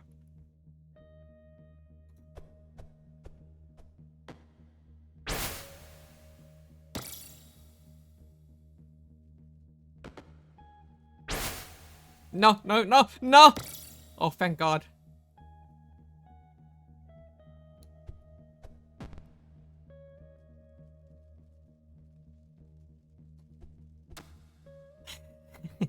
I mean, if I were to get one from a stranger, they wouldn't hide stuff. But you know, your uncle. Yeah. With the, you know, funny thing about the cube that I got. I got it from a nice couple, and these couples don't know about like the import card, and they bought it from a really like a DIY kind of guy, and I've learned from experience that I don't trust cars that are, you know, DIY, especially with car electricals. I was told by my mechanic that they had a subwoofer installed at some point, but left the cable just like live, and it was kind of like touching pretty close to something that was flammable. And I was driving that car for like months, and who knows that one day I would die in that car. That car would catch on fire and explode. That's not something I want to hear from my mechanic.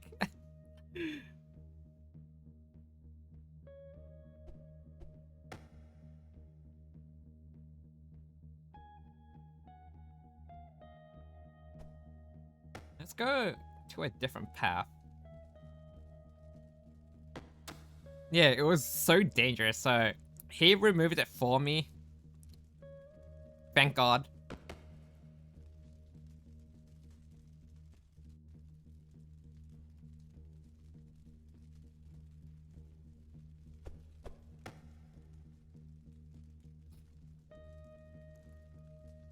But at least the heating and air conditioning is fixed, but it was too expensive. The heater coil was like 700, and then the entire dashboard removal was like 2K. There was roughly... Yeah, I mean, D is welcome to join. I've only met her briefly, and, you know, I didn't get the chance to, you know, talk to her on her channel. I keep forgetting to follow her. I want her to, you know, acknowledge me when she's live, but I keep forgetting, and then streams ends. Yeah, the heater core is so fucked up. It's so expensive.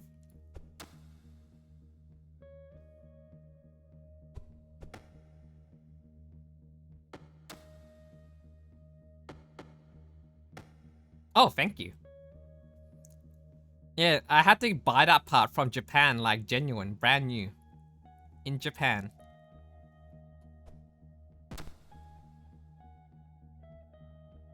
The AC in your car is probably poisoning you. Same. Same.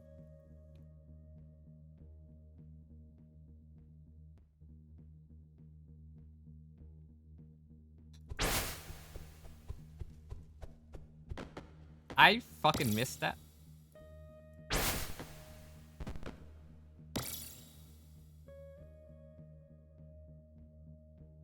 Come on. Move, move.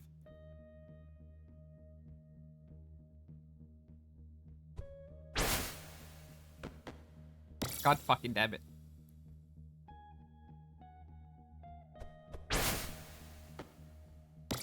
How am I going to the same place?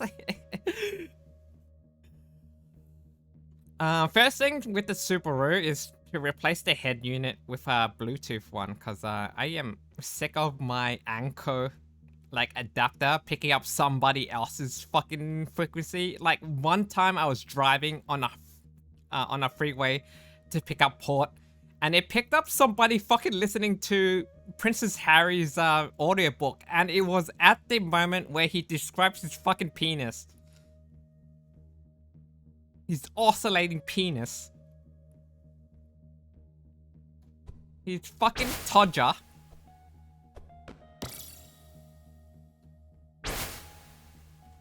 What an experience. No worries, Legs, catch you soon. Thank you, thank you. Yeah. Crash your head unit. What the fuck, yeah. It was an experience, Pot heard it as well, but you know, with a different car where somebody's listening to fucking hardstyle music. Right, Catcher, thanks for dropping by. Amazing, I'm getting knocked off.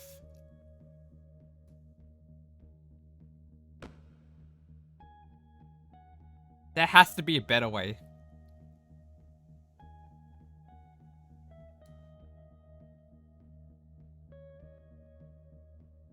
Talk soon, yeah, talk soon, talk soon. Am I not sticky enough? Oh my god! That's a slam dunk.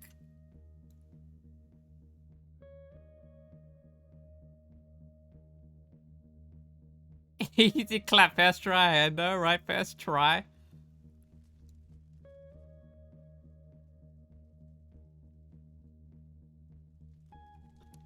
But I have a new problem. I can't get out.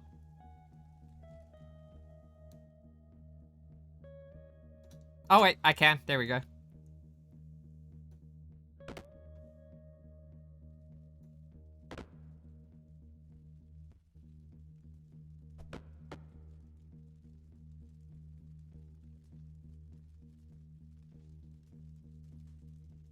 Yeah, I'm so sick of my head unit. Gonna get the head unit replaced, so I can start my day without having to change the radio station. But first, I need to get the cube sold.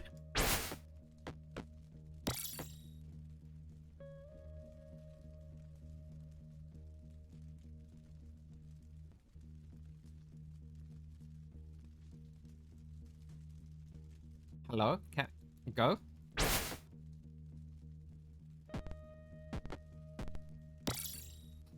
Yeah, that used to be the first thing I do. Let's get a new car. Yeah, cause like the Bluetooth doesn't become like standard in normal cars until like much later. I think it was like 2008 or 2008 roughly, when cars started having Bluetooth like with the default option.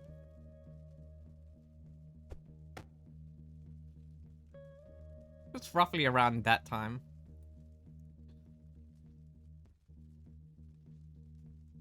Whoa, what the hell?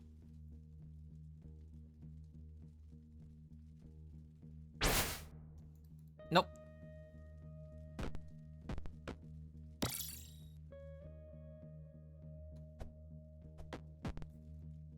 We'll try to beat our current score, which is 228.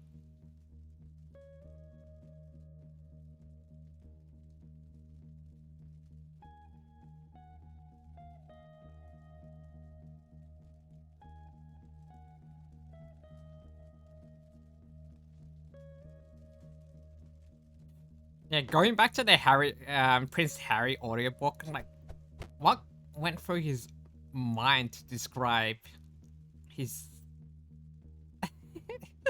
his fucking Todger? And the context of that is like, you gotta like the lip balm that his mom uses. Like, you gotta put that on your Todger.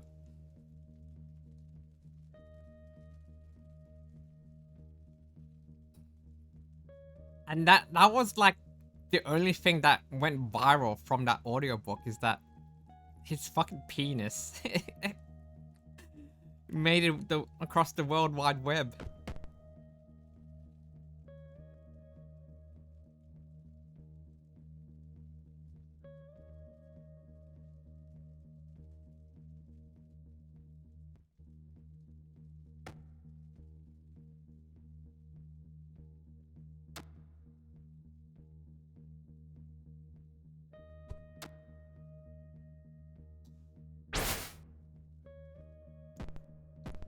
Oh my god.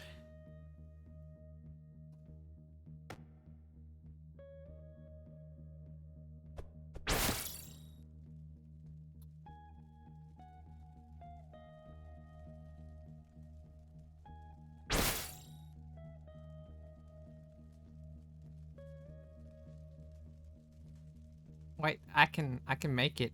I can make it. Wait, there we go. We beat our current score.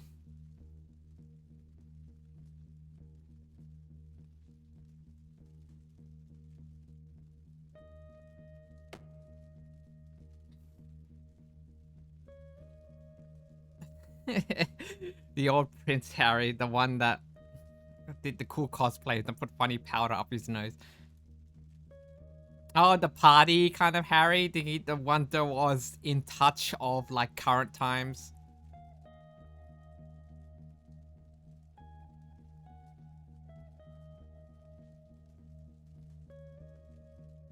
Yeah, I feel like he would have been a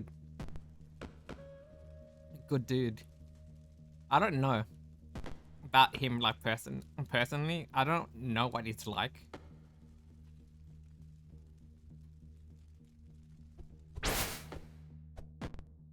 Oh!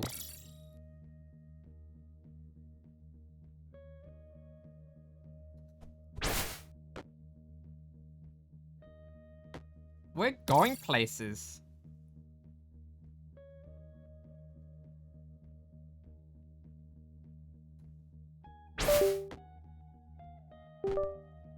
Something disconnected?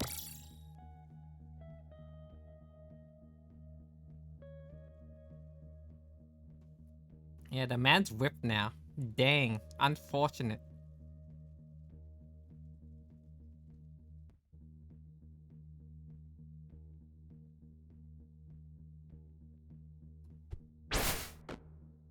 Oh man, the timing on that.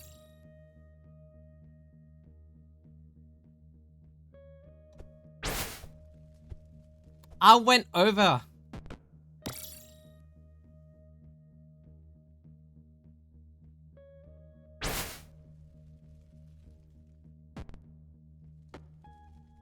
Oh my god. Please.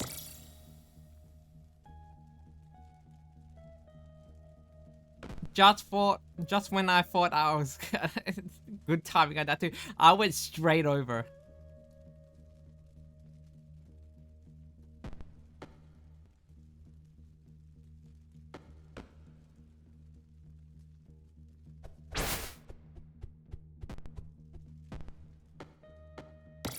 What the fuck?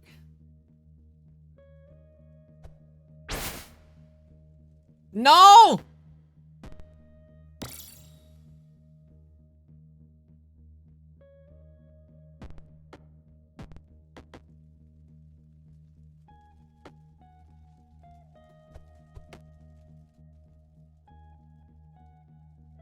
Cop, get.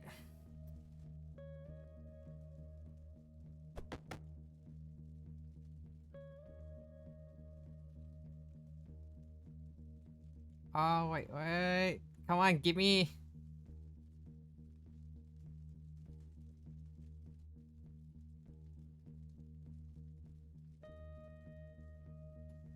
There we go. Give me that. And give me.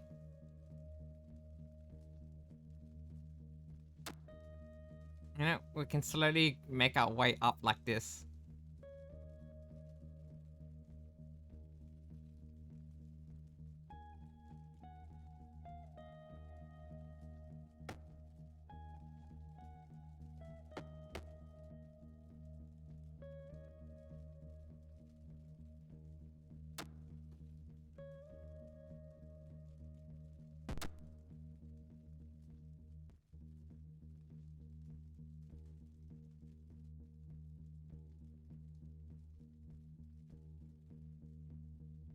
Oh my god. I'm actually throwing. I'm actually.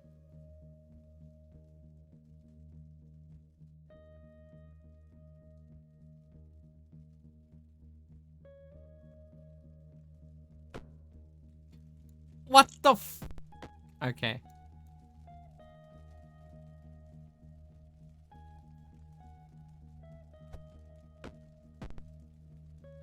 Okay, game.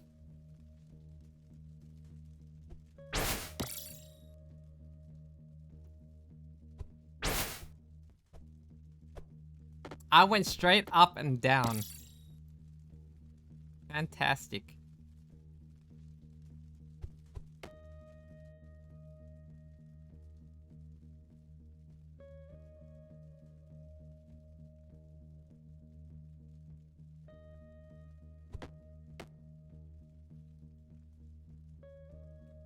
Come on, rebound. Give me the rebound.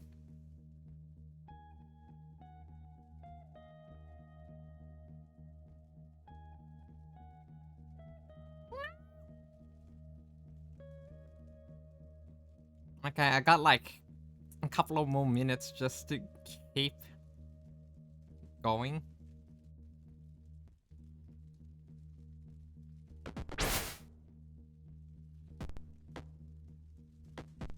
Bruh.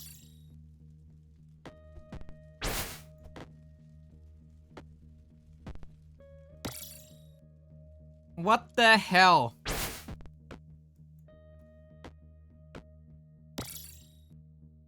I am mad.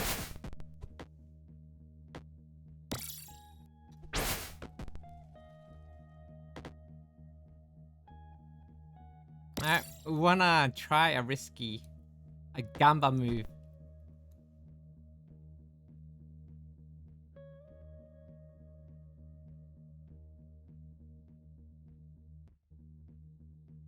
This platform is in the way.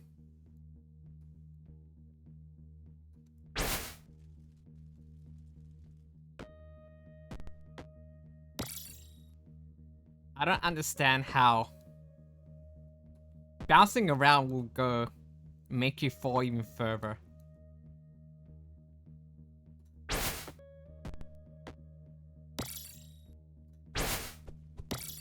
Oh my god, that's higher than before.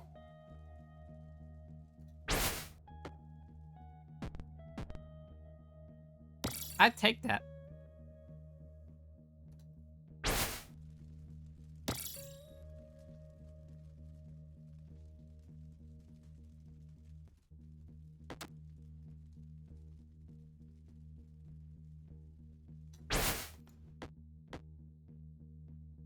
Wait, no, wait!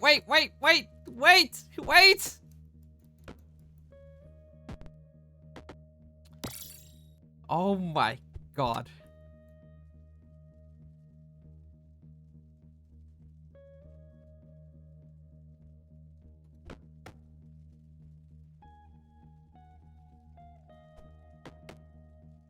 Alright, don't bounce anymore, please.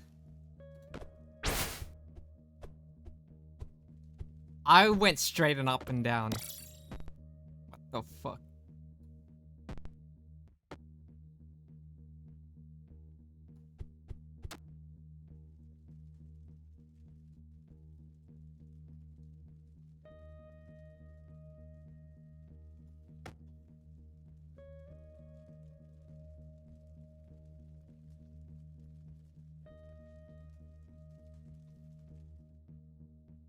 I can't. Which is like the optimal way to throw it up.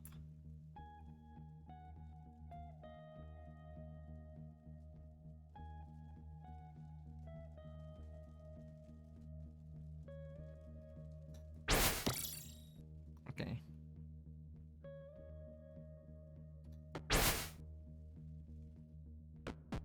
No!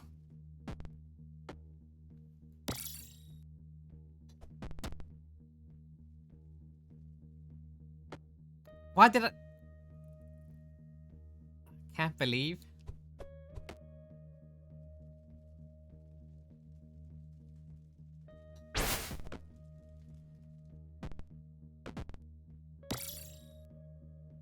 Man.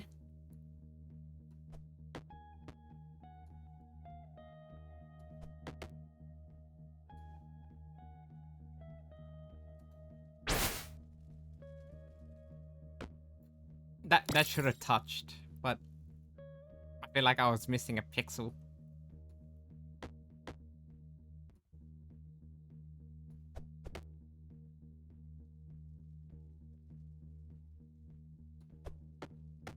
Come on, just give me a better angle, like rebound.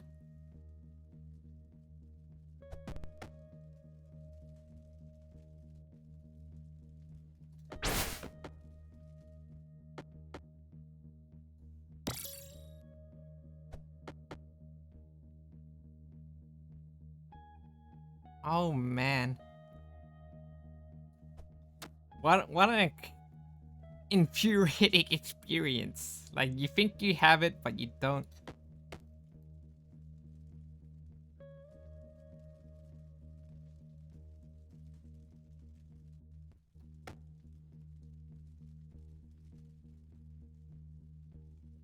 Come on.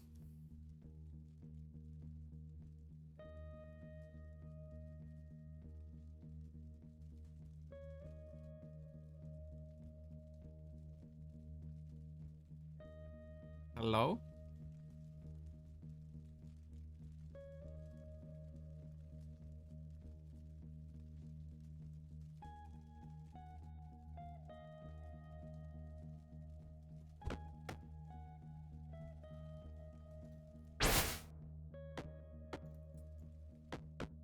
The boost only goes straight up. It's so annoying.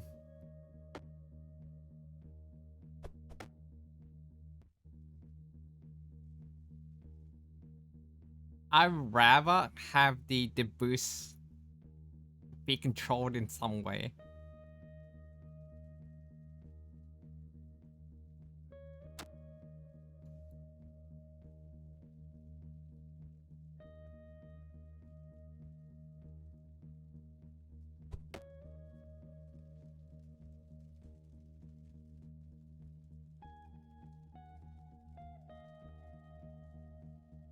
I could explore a different route, but I am so committed with this path.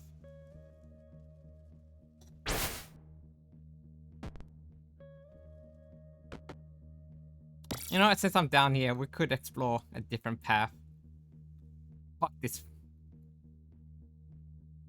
If I can get a different angle.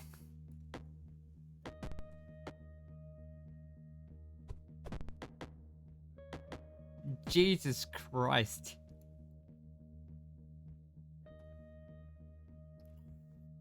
What is this?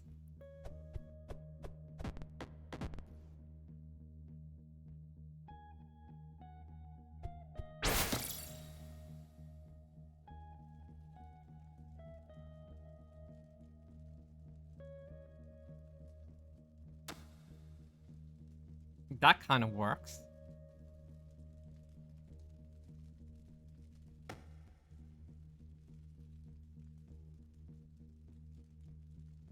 This is a gamble though. If I launch myself that way and boost up, I will stick, but I have no way around.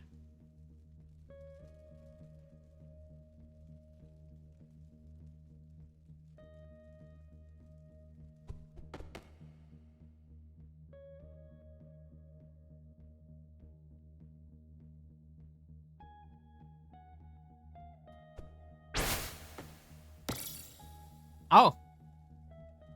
Okay. I'll take it.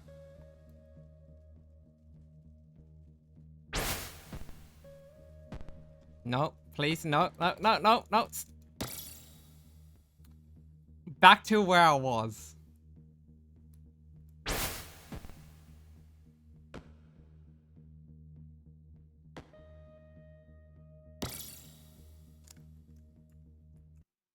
Fuck it.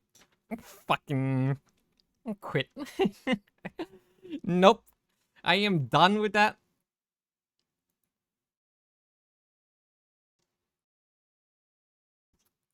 Alright, I'm gonna take a small break. I'll be back and we do Death and Faeology next.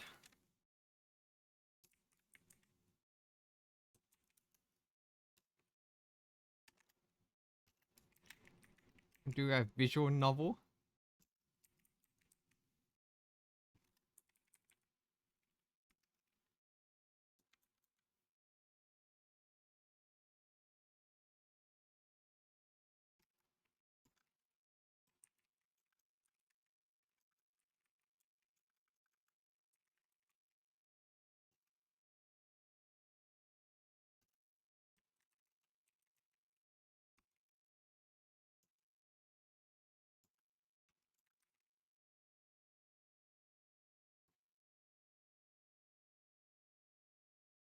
What do where are they? Games and demo.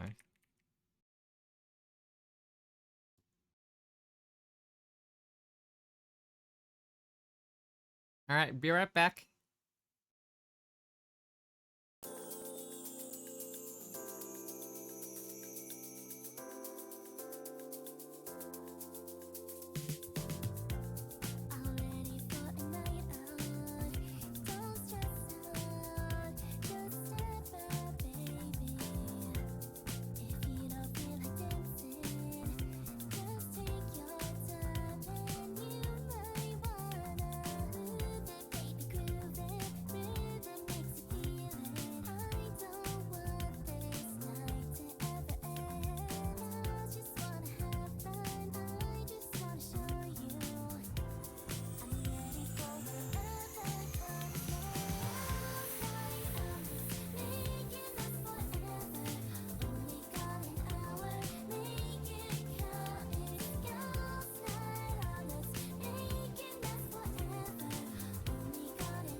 Ah, I've been muted the entire time.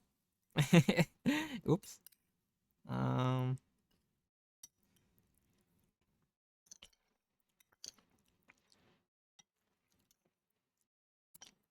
My bad.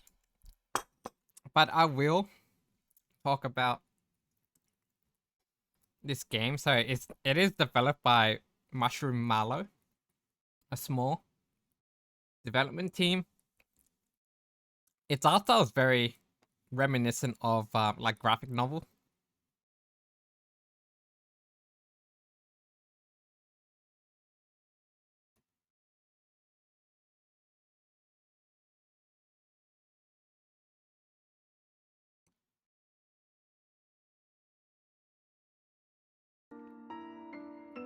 There you go. So its design aesthetics, like graphics, very Art Deco. The gold and like the geometric shapes and like straight lines, very Art Deco. So the pitch for this game, I'm reading the fact sheet here, is that in a world where the Fae... I dropped my phone.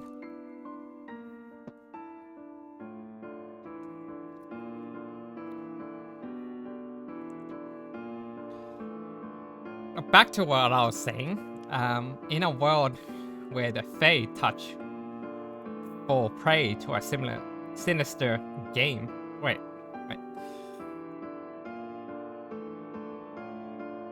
Let me reread that again. So, this game is pitched as in a world where the Fae touch fall prey to a sinister killer. Only a Phaelogist can uncover the truth. A string of Fae-related murders is carrying through the 1920s New York City. New York City! And only you can solve the case. Death and Faeology is a dark academia murder mystery visual novel where your tools, choices, and instincts determine the truth and your fate. So the genre is, of course, it's what they said. So noir, murder mystery, detective, romance. There is romance involved. And the backstory for this game is in a New York 1920s, bizarre murders were happening across the upper echelons of New York society. Whispers in the shadows speak malevolent fairies and their reality-twisting magic. Which one is the killer, and why? The line between myth and murder has never been thinner. We play as a phalogist in a recent Science of Phalology that investigates fairies and fae folk through research. So we're new in our field, so basically newbie. And we are unraveling the mysteries of murder cases involving these kinds of like entities, these new beings of magic. We are a professor at a university.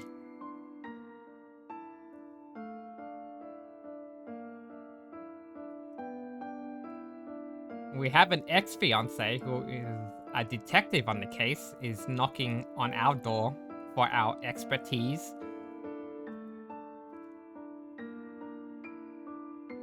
And the features for this visual novel is we have various dialogue options. We have a investigation desk, so to sort out evidence. We have tools and interviews. So right now we are experiencing the prologue, and the full game will consist of 3 chapters.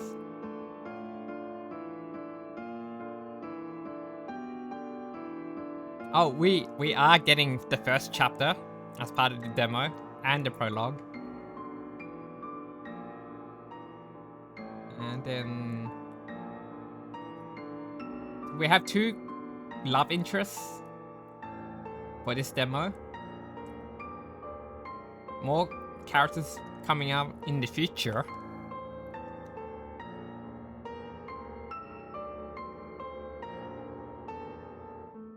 It looks promising. Let me grab the link for those who are interested. The detective needs your help. A silent killer is stalking the... Stop that autoplay. I don't like it. Steam demo link. Steam demo. I just put Steam demo.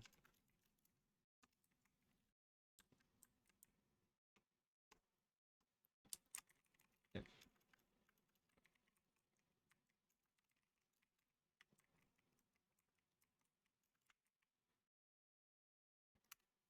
There you go. For those who are interested, you can have a look at the game. Okay. We sort our settings.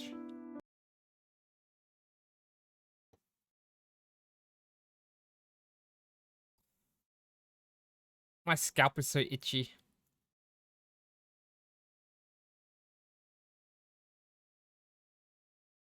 I will need a shower after this. Alright, so let's start a new game.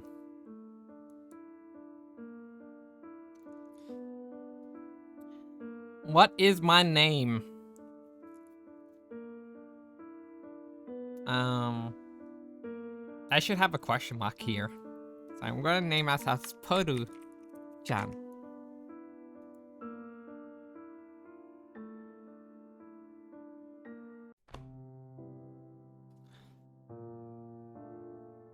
I should mention that this one is not voice acted. It is entirely script.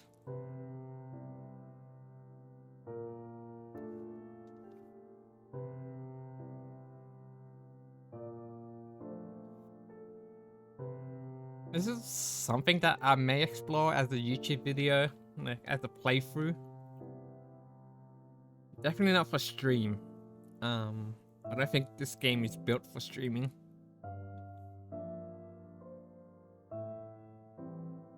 Alright. I'm almost ready.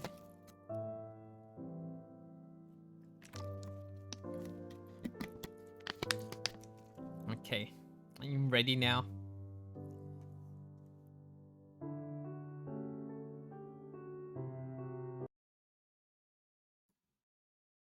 Give me a moment.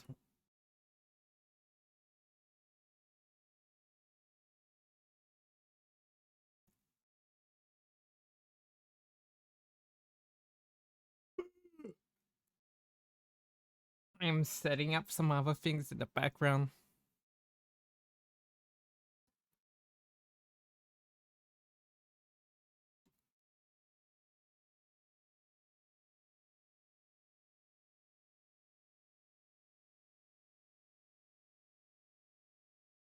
Alright.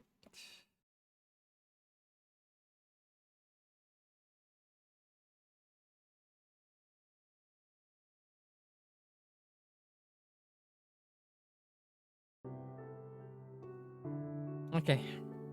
That's all done.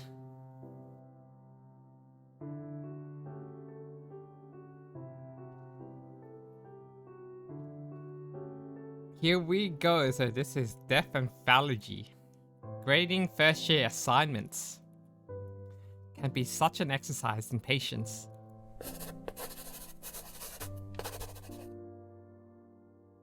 Oh, we got some SFX.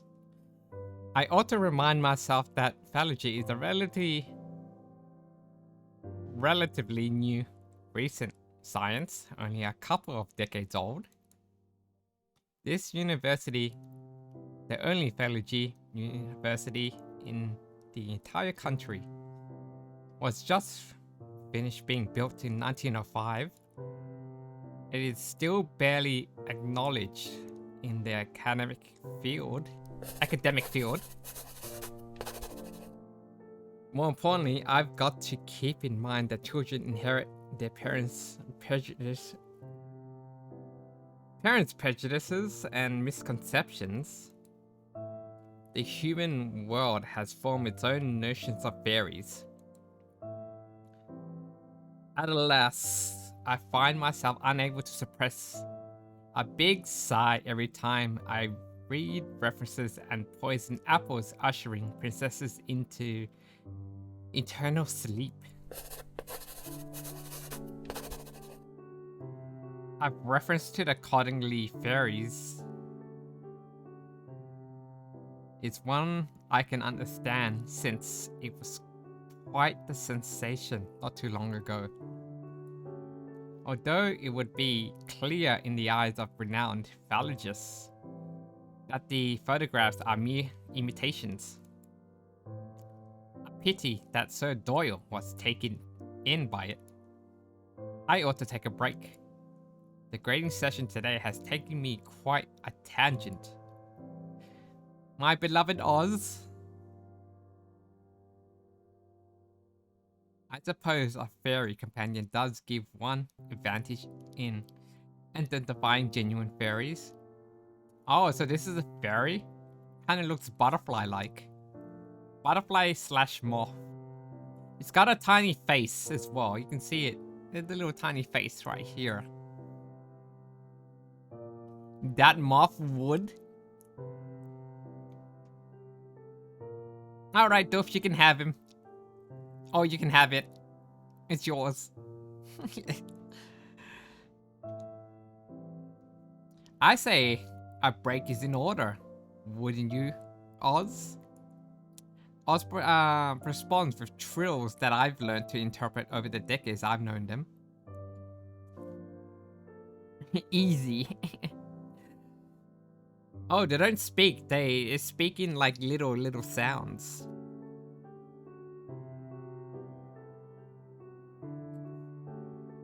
Little sounds that we are able to interpret. So the Cottingley fairies again.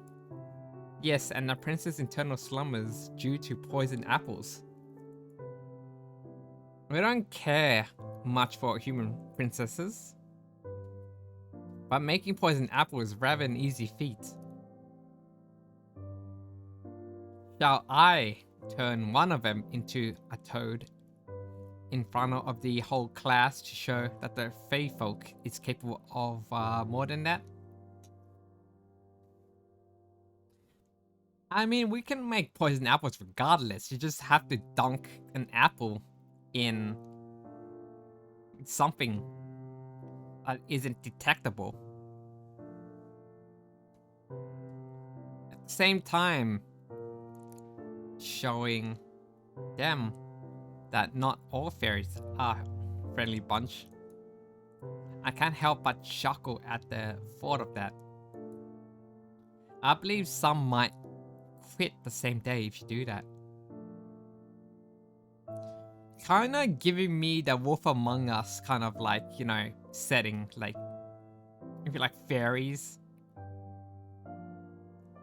Like fairy tales, in a way. You got a detective, a mystery, murder.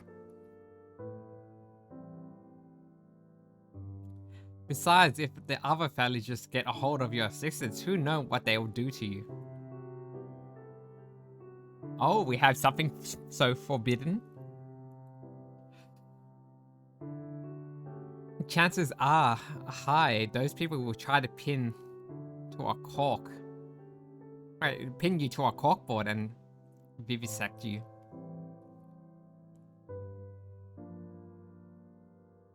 I would never let that happen. I always appreciated you pursuing Faeology to ensure that. This is the least I could do. We've known each other since I was 7. You saved me countless times since then. Oh, a lifesaver. Someone we owe. Well, you could have let me bleed to death when you found me. I would never. I can hear a delightful melody of chirps laced with a touch of whimsy, which makes me feel a tad fizzy. It seems that even the laugh of a fairy possesses some magical quality. While you're on break, isn't there something else on your agenda this afternoon? Right, Mr. Henkel's letter. Thanks for reminding me.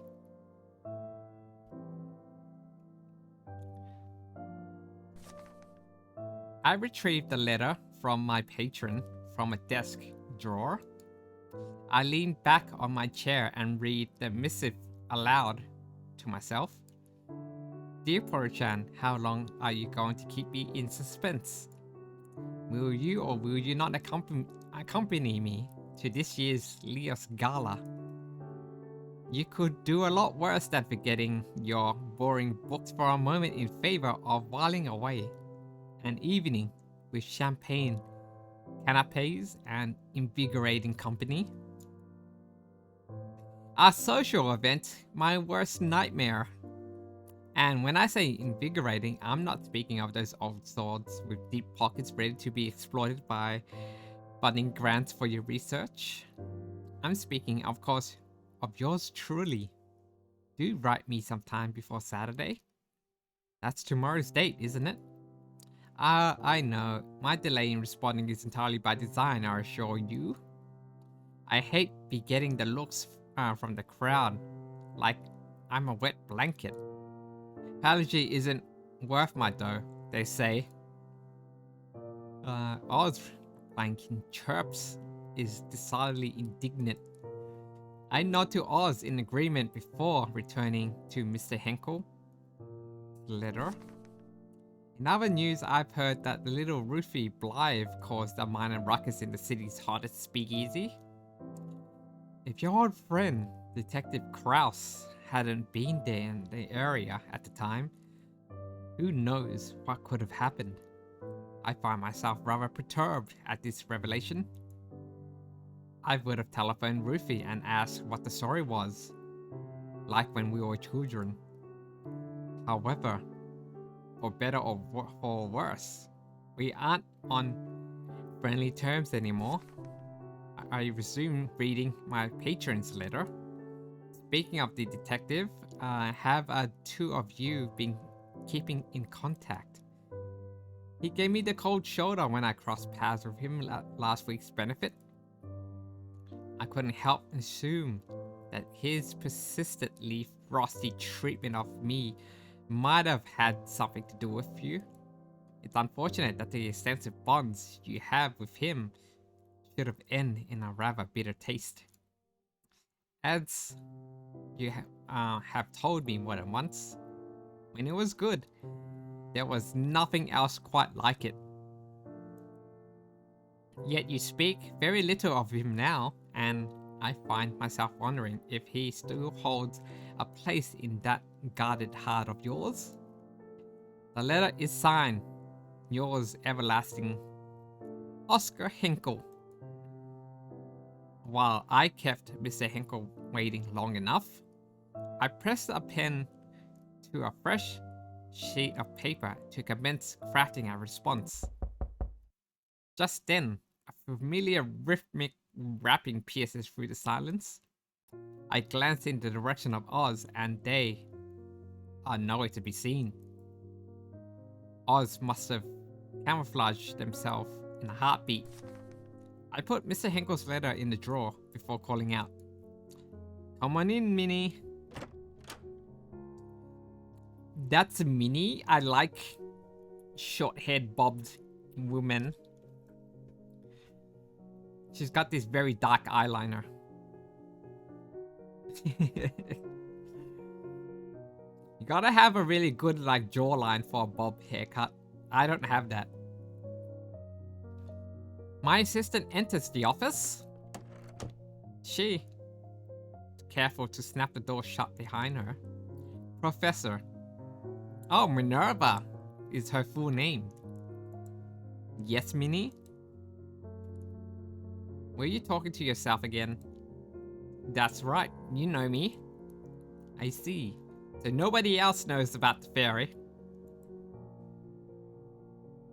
Sometimes I wonder what she must have thought while hearing the mumbling sounds of me speaking with Oz. But she knows when not to poke her nose into things. One of the things I like about her, and also what makes her the bee's knees when it comes to being an assistant. I hate to be the bearer of bad news, but he's here. Who? That police detective from the newspaper. Police detective? Even as I echo these two words, there's a sinking feeling in my stomach. You know, the man who made you crumple the papers and toss them in the trash can. In the end, we had to stop our subscription for the dailies. Detective Theodore Kraus? Yes. That's the one. Need to mew more? Oh god, I hate mewing. I hate that that's a thing. Mewing is just blue steel.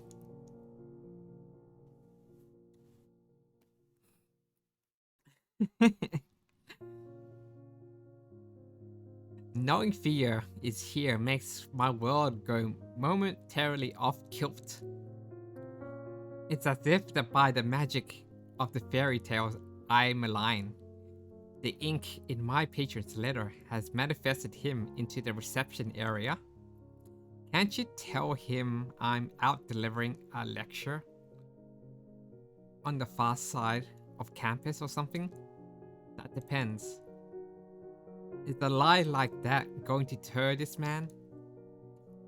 An astute question. She is truly wise beyond her years. Probably not. He's happily traversed the entire campus just to torment me, like I'm guessing. Alright, let him in. With a brisk nod, Minnie returns to the reception area. I barely have time for steadying my breath before Theo barges in. Ah, yes. This is the look of an asshole man. He drops a box on my desk right off the bat. What is this? Why is he in my office? I would not give him the time of day if he drops something like that rudely.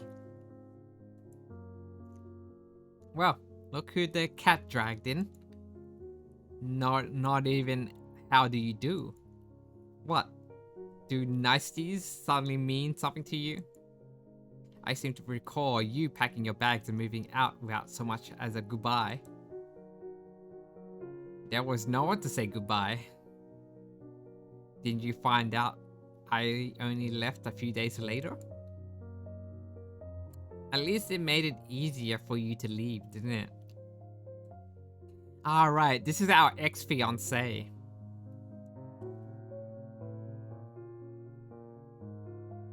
He should have just cut us off and just acted like nothing ever happened, but he seems to be giving us the cold shoulder.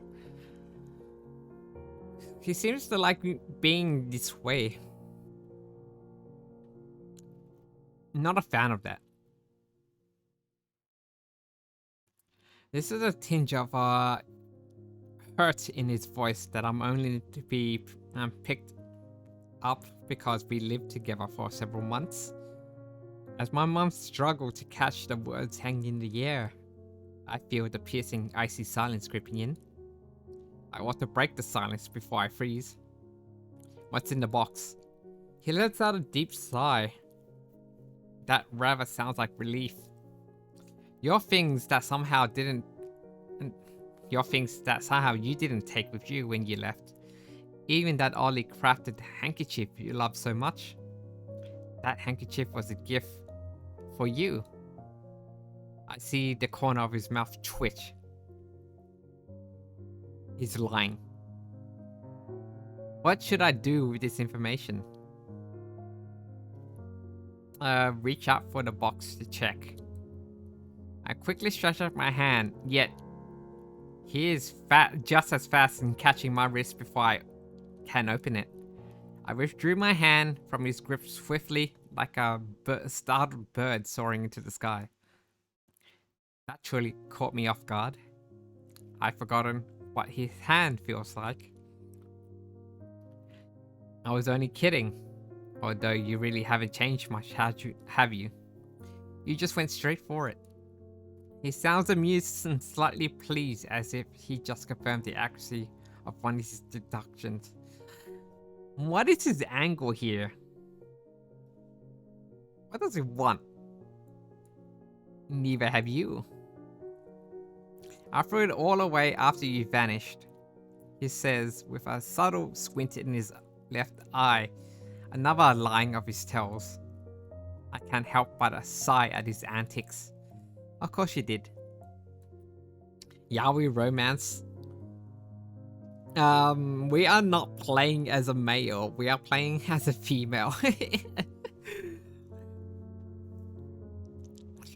You should remember, the default name is Augustine. What's in the box really? Wanna take a guess?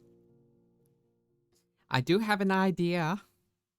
Knowing him, he'd sooner face the whole Al Capone gang by himself and take their bullets before coming to visit me.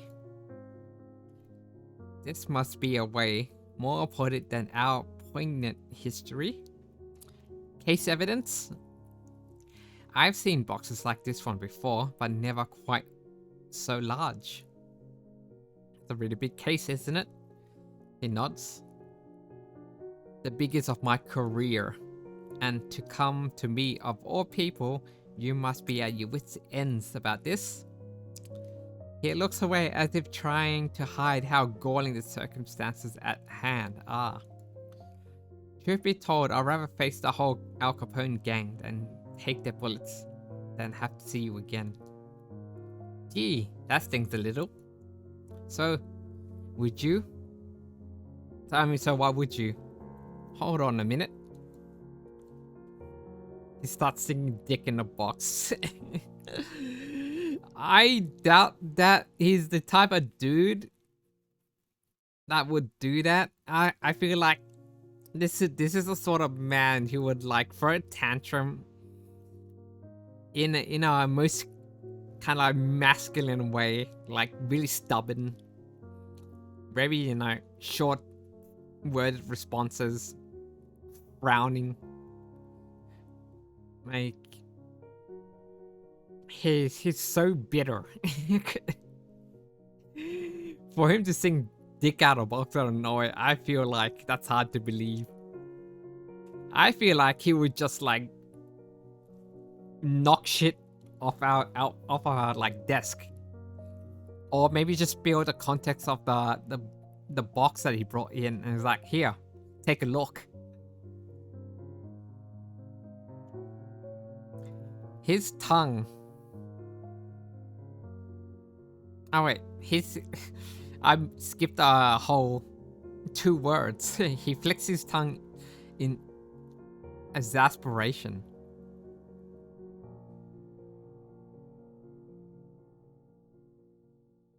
What's this stop? Okay. It's no log. Oh, it seems like I've hit the bullseye. We stopped talking about fairies at some point when we were still together. Those talks always led to a heated discussion and then arguments because nothing I could say could change his skepticism towards mystical being. This is certainly the chance to tease him about it, though it might be unwise considering the emotional peril he must have gone through to get here. What should I do next? Tease him. I'm just gonna tease him. Oh, this must be killing you. Mister, I don't believe in things I can't see. I'm gonna be an asshole to him just because he is one to us, because we're just gonna give back that energy.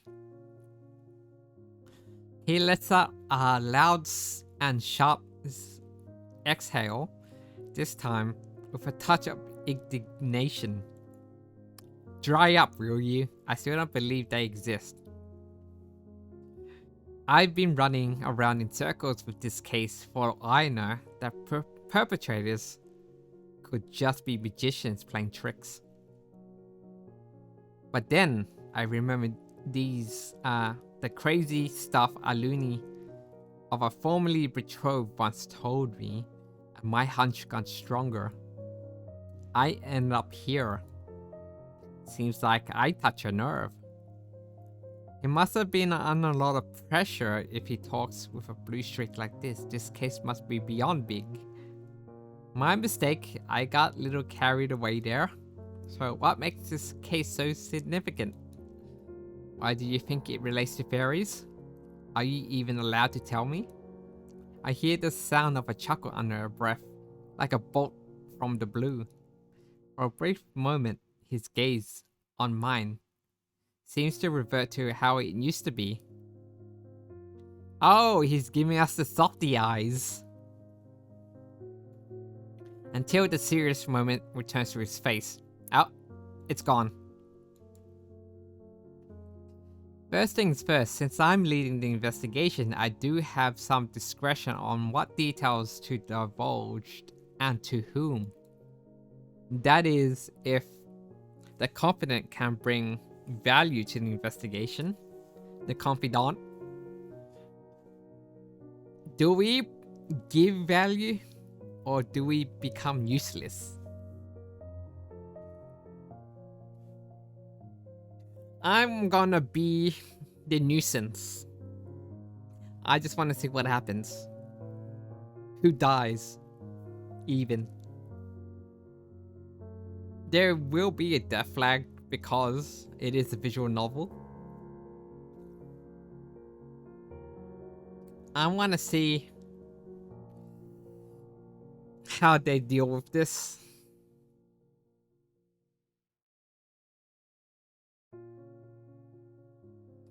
Alright, Theodore. You have piqued my interest.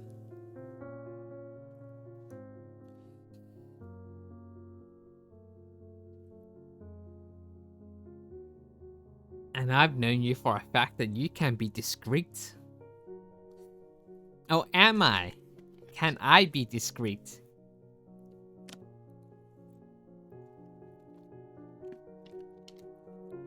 Still, I must ask for your sworn secrecy on this matter. You got it. So tell me about the case. Why does it seem to be of paramount importance? It's multiple murder case, potentially perpetrated by a single culprit. The victims are chiefly middle-aged women residing in the North City.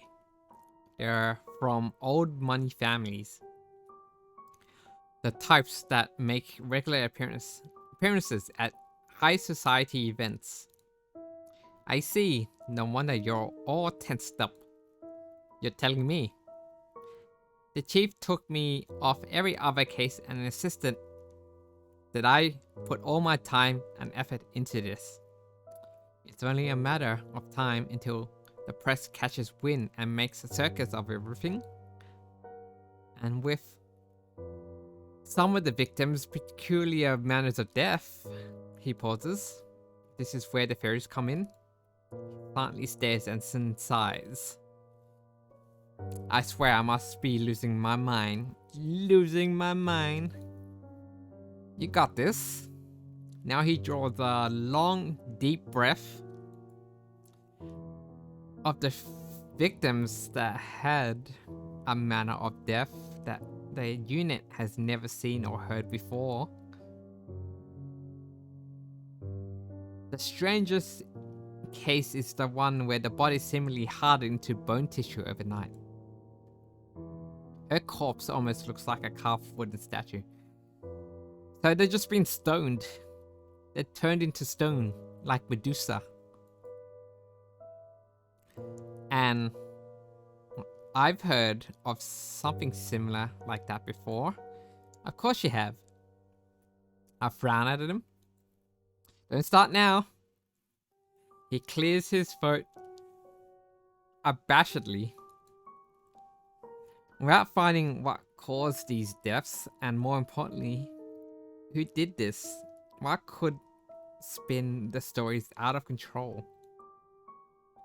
I don't want to imagine the look on his victims' families, and if and when the papers are making a razz of this poor woman's death.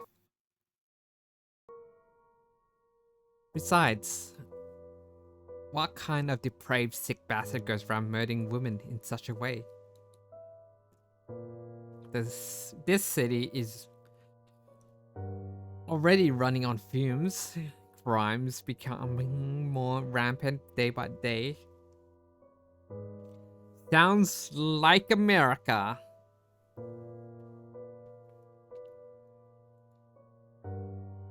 People shouldn't have to look over their shoulders every night. It's no way to live. It's as if, I mean, even he lapses into silence. I say nothing.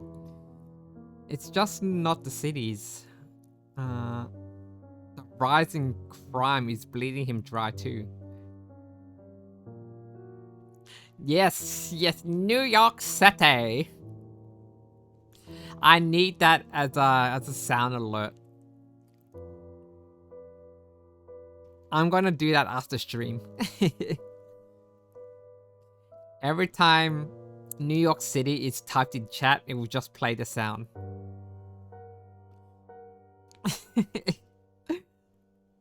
Of course, there'll be a cooldown.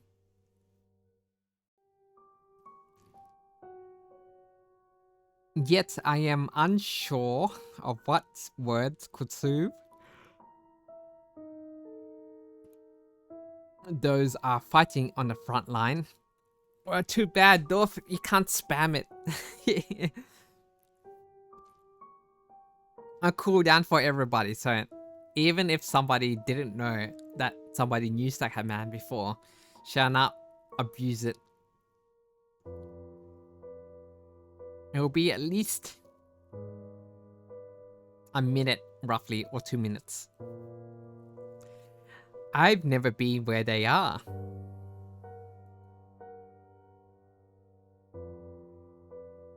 Need more Laszlo quips. I do like fucking Laszlo. You know what? In Slated Princess, like off topic, the voice of the smitten is very Laszlo-esque, like Matt Berry kind of like voice.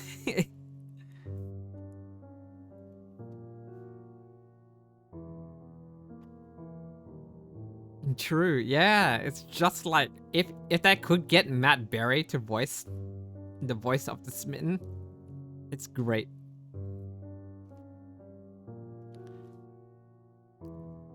Matt Berry is also in Fallout. He voiced one of the Codsworth.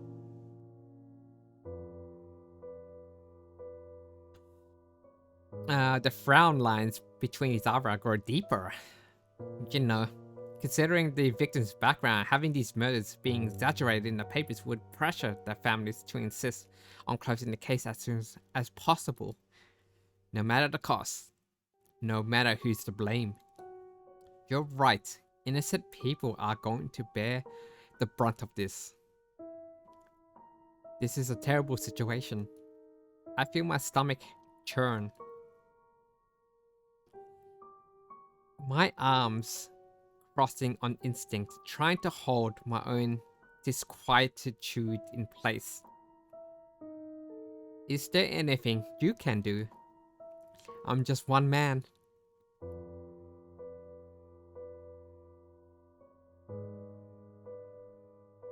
Or do a live action of the game and have him. Oh, like Fallout? I mean, Fallout TV show is the live action.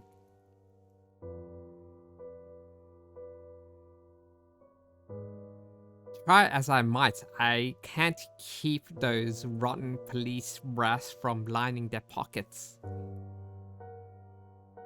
Nothing but a pack of lowlives in high places. Oh, Slay the Princess? True! Actually.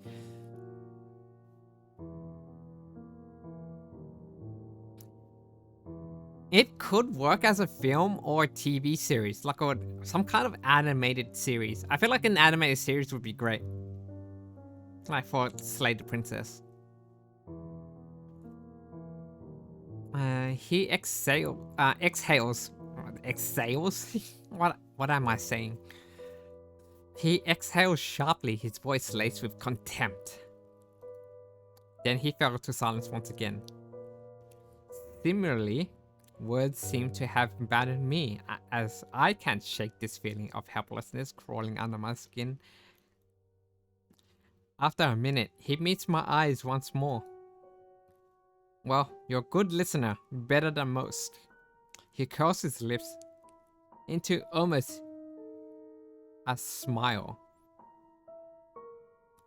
He gives a little cheeky smile. I don't mind at all. Thanks. He clears his throat once more. Alright, let's get down to brass tacks.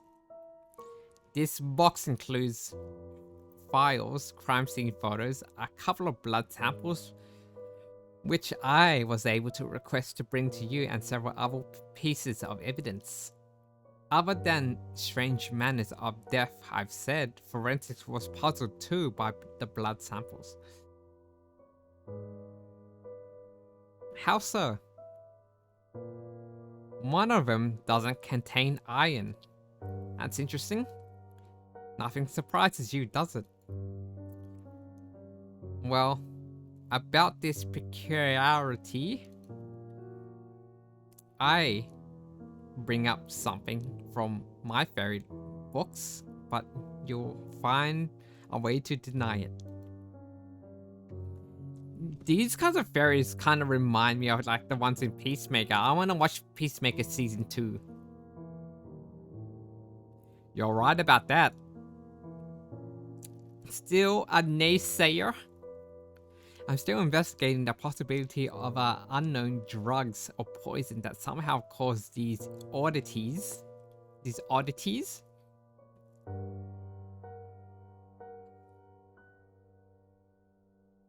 But I'll be a fool not to go after my hunches and look into all possibilities. What about the robbery? It's ruled out. No fingerprints, no evidence of breaking in, nothing had been stolen. And motives? Revenge? We're still interviewing the city's elites, looking for the possible motives. But it takes time. You know how it is. Yes, of course. They're very busy. Speaking of elites, I know people who can be very helpful in getting some inside information. His expression turns sour at full tilt. Sour? That looks like the face of cringe. Like he has to be in the same room as me. Poruchan. Everyone cringes at Poruchan's presence.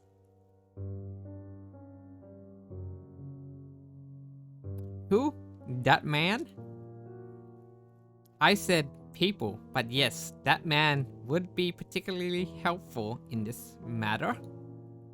He scoffs brazenly and doesn't even try to hide it. Even at the first meeting with Mr. Henkel, there was some inexplicable tension between the two. Well, of course, Theo doesn't like Oscar because we've been talking to him. Oscar is our potential partner. He has beef with him. We are caught in a love triangle. It seems that, you know, Theo, while a bit sour, is trying to, you know, rekindle things in a way that makes sense to him. Theo said something about Mr. Henkel feeling off and always hated it whenever I had something to do with him.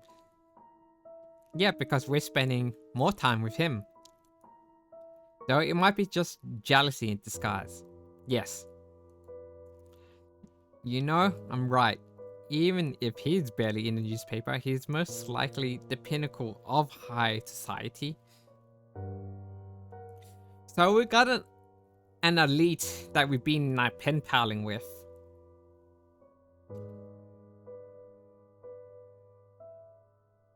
Like, I'm kind of calling it now that Oscar has some kind of like motivation in dealing with us, because what's an elite doing with like so-called like a specialist in fairies?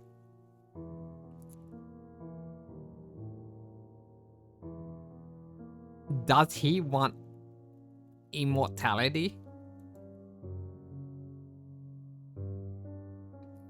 I mean, that's like the only thing I can think of. Like, or maybe he has some kind of like bigger goal that he's trying to achieve using us. Trying to get some inside information.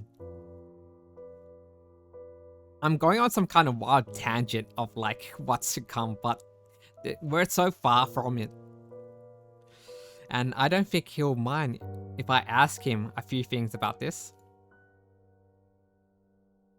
Why, of course, he's always got a soft spot for you. Well, oh hell.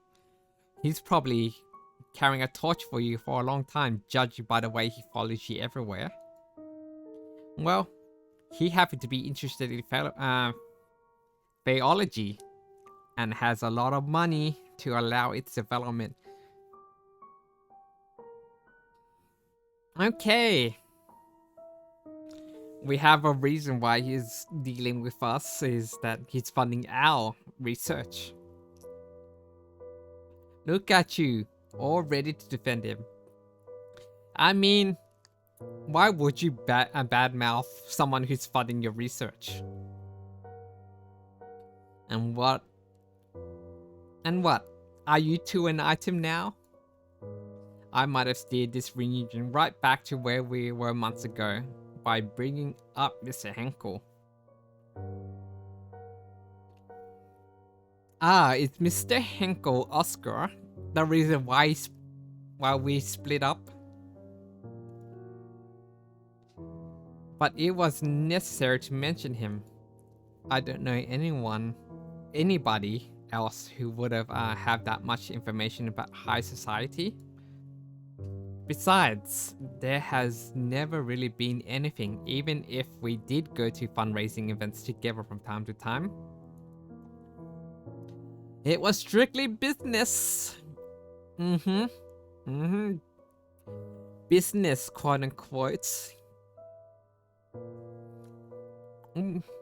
I have a feeling that we may have, you know, brushed hands with Oscar.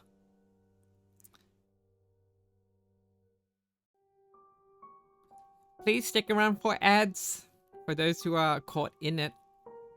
Or for those who are not in it. Hello.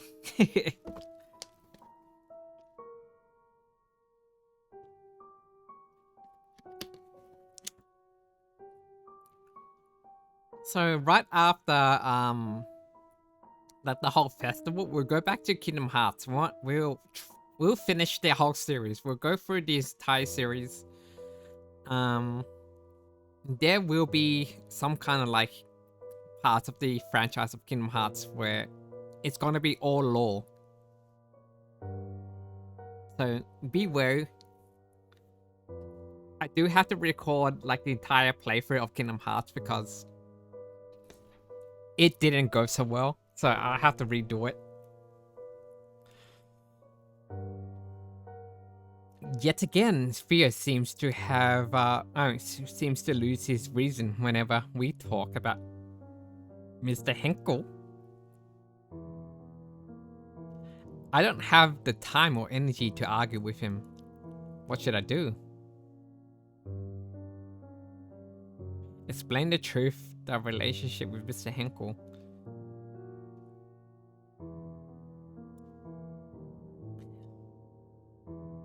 Try to see reason. Make him see reason.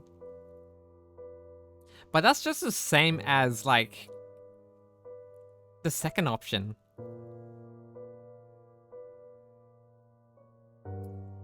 I guess that maybe the first option is kind of vague, so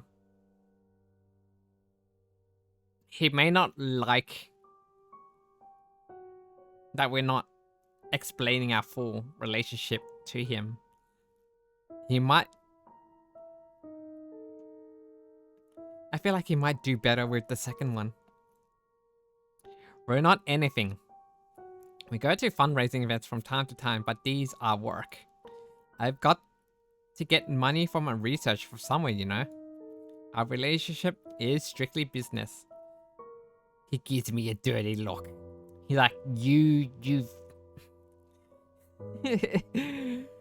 You wretched wench. How dare you? How dare you seek funds for your research through another man? Sure, I believe you. No, he doesn't.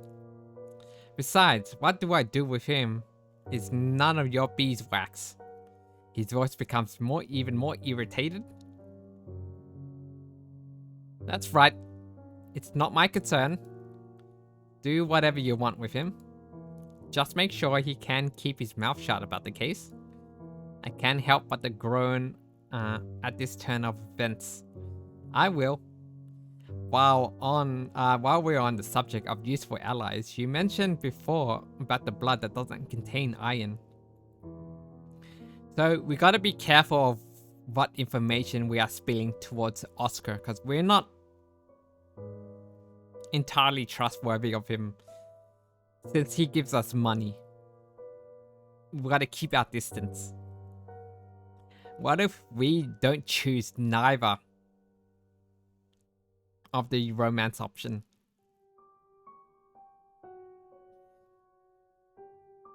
I can take the blood samples to the university's chemist. She's good at what she does. And she's from a rich family. She might know some of the victims. Or their families, at least. I trust your judgment. I take it this is you agreeing to help with the case? That's right. There are lives at stake. He let out a soft smile, as though in quite agreement with what I said. Thank you. Well, if you think it will be helpful, you can ask the people you mentioned what they know using the evidence items, but the case files are for your eyes only. Understood. He has fallen silent somehow, leaving an uncomfortable hush in the air once more. Okay, I can trust him a little bit since he didn't give us some kind of like contract, like an NDA contract. He is approving and trusting us too, you know. Keep this on the wraps. Imagine signing like an NDA. You'll be under like strict observation or surveillance. Does this mean you'll be willing to hear about fairies? About Faeology? That depends. If this was indeed fairies' doings, and if your investigation can provide solid evidence on three things: the culprit, their method of murder, and their motives. Supported by evidence, of course. I'm sticking with the idea that there's logical explanation, an earthly one for now. Fair enough. I'd wager that we have approximately 24 hours to get some sort of answer. and answers that make sense. I can feel the papers are close to getting the story.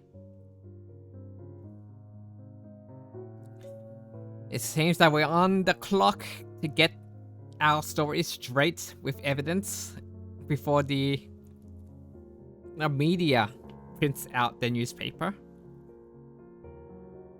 While you're investigating this lead, I'll look further into unusual drugs or poisons.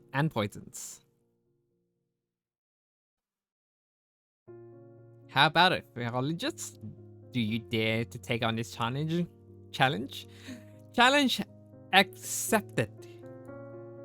Do I? Accept the challenge. Bringing it on, detective. This brings a grin to his almost consistent brooding expression. Good. If you need anything from me, just ring me. Aye, sir. But you need to promise that you'll not just hear me out, but also keep an open mind on varied topics if I succeed in what you ask. I promise, but I can't promise not to scoff from time to time. That is fair. That's good enough. I ought to get going. Maybe this be an opportunity for you to increase Phaeology's credibility in the eyes of the academics. Maybe. Seems like some detectives have been following the tiny part of Phaeology in the newspaper. I mean, he's not gonna let us go. He's not gonna let his ex-fiancée leave without a trace, so he's kind of keeping tabs on us. Says you. The one who had to stop the daily paper subscription just because some detective kept getting the headlines? Oh. I see. In other words, he called us petty. Well, I can't argue with that. Poru is also petty. Before I could finish, he had walked towards the door and opened it. See you tomorrow, around the same time. I hear the door close. Hey! I exclaim without a hint of frustration. After some thought, I realized he must have noticed that the missing newspaper on my desk and my assistant reading papers was part of my daily routine when we were together. I can only shake my head in disbelief. He hasn't changed much either. As I'm reminiscing about a few moments of our past relationships, odds reveals themselves again now that we're all alone. Okay.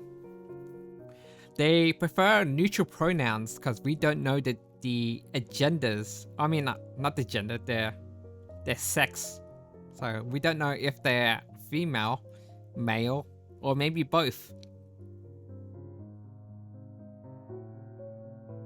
That was quite the reunion. It was quite the reunion indeed. He hasn't changed at all, has he? I suppose. Although you don't have an obligation to help him. I know. But I already agreed. Very well. Just don't overwork yourself. Yeah, thanks Oz. I found myself slowly drifting to thoughts. No Dorf. Not now.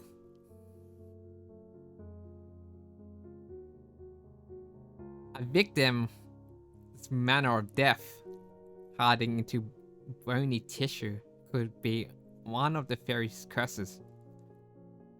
Ossification.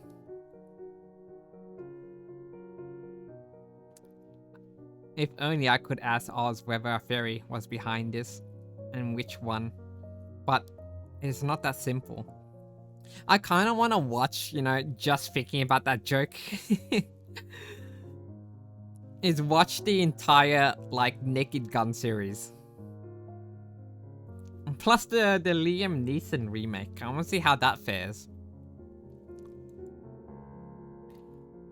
Even if they are my longtime companion, fairies have their own rules about exchanging favors, and they are secretive about their land too. Rest in peace, Leslie Nelson. A favor like that doesn't come cheap. At least I'm stocked up on milk and honey for small requests. Speaking of requests, I should get started on the reply to my patron's letter. For some reason, he seems to be more insistent this time. I come with him to the gala. I retrieve a paper and a pen and I mumble to myself as I write. Dear Mr. Henkel, I hope your recent forays into high society have proven more fruitful than ever they have been. Should I be hyperbolic?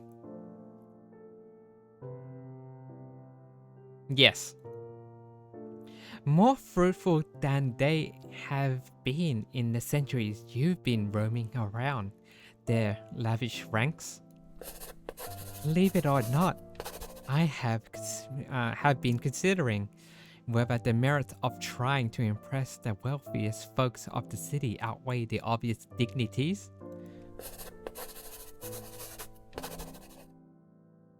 You first brought up the possibility of my accompanying you to the annual Leos Gala a couple of months ago, and I'm still weighing my options. How do I want to play this? Be coy.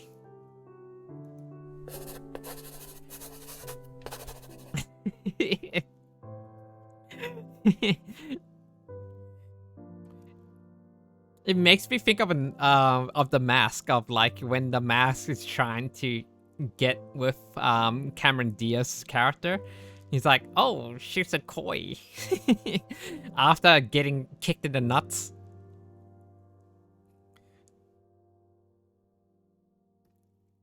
You shall know my answer definitively if you find me on your arm on the evening of the event. About Ruthie, I can't say I'm surprised to hear about her latest flirtation with disasters. Boomer movie. It's a good movie, okay? It is really good. I like that movie.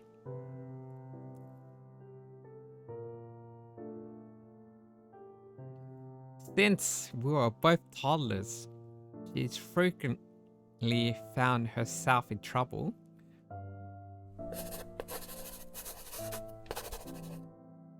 Her fiery personality certainly doesn't help her get out of quarrels. I would have loved to telephone her and ask how she's doing, but we drifted apart a long time ago. Nevertheless, I'm glad to hear that Thea was there to smooth things over for her. I've now arrived at the topic of Thea, or Detective Kraus, as my patron refers. I suppose his query was meant to uncover whether I still care for Thea. How should I answer?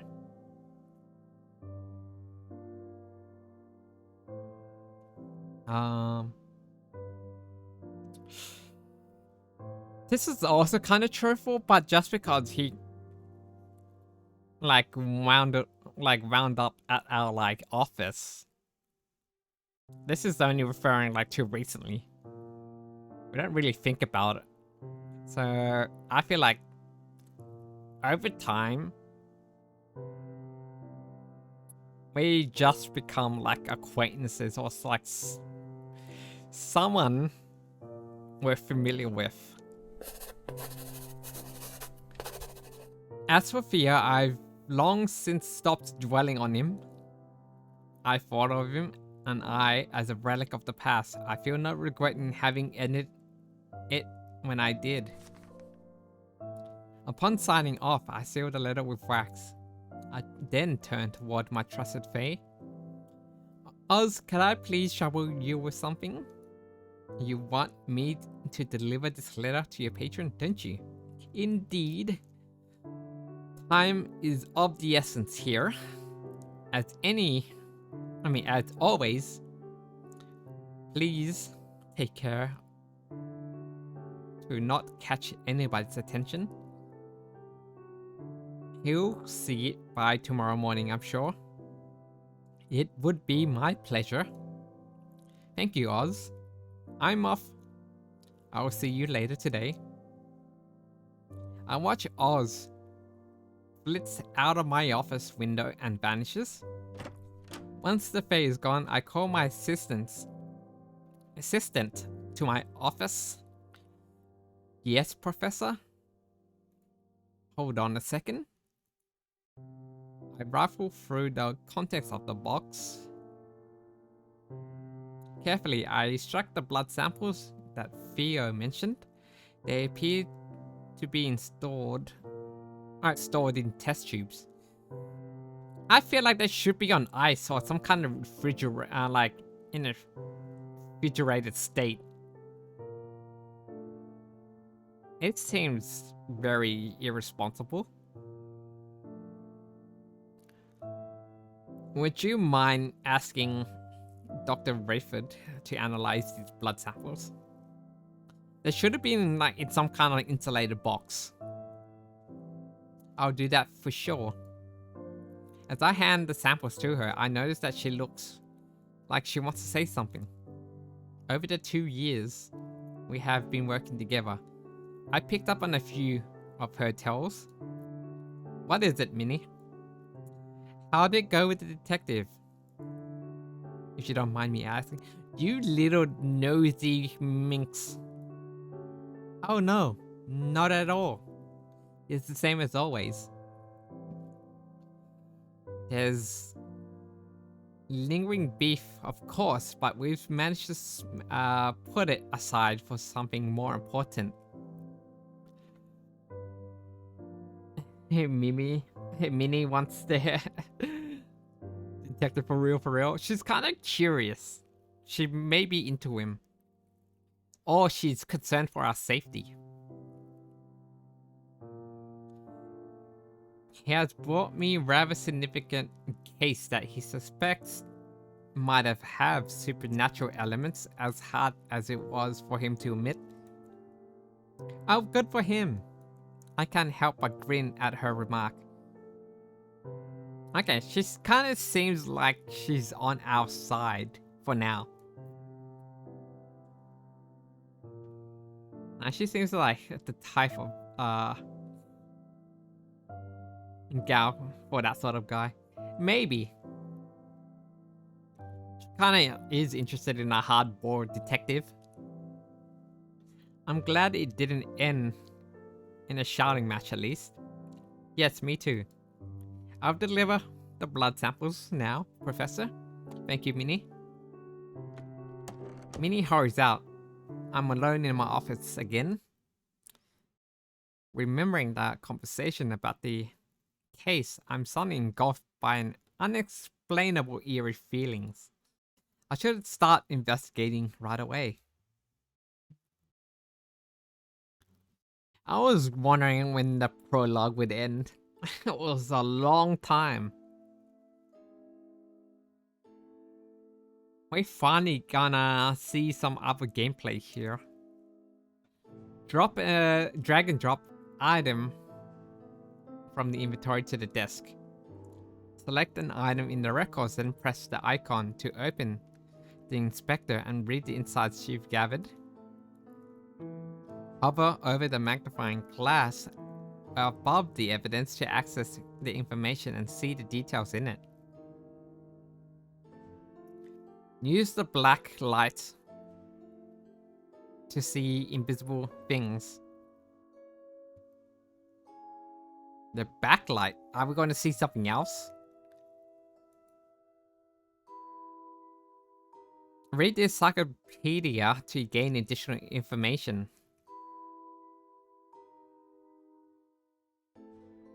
End investigation. Okay.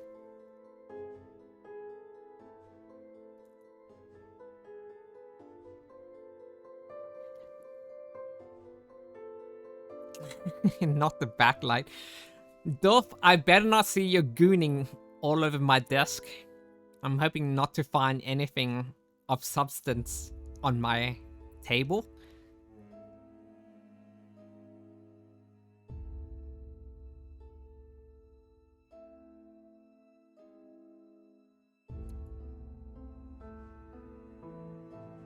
Okay, I'm looking around the table.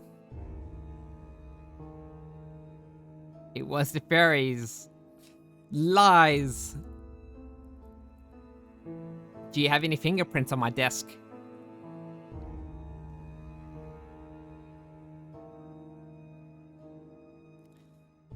The Fae Cyclopedia. Let's see. Fae and insects. Some Phaeologists have applied Darwin's theories of natural selection to Fae kind by putting them in the same genealogical line as insects, especially the Lepidoptera group, which includes moth and butterflies.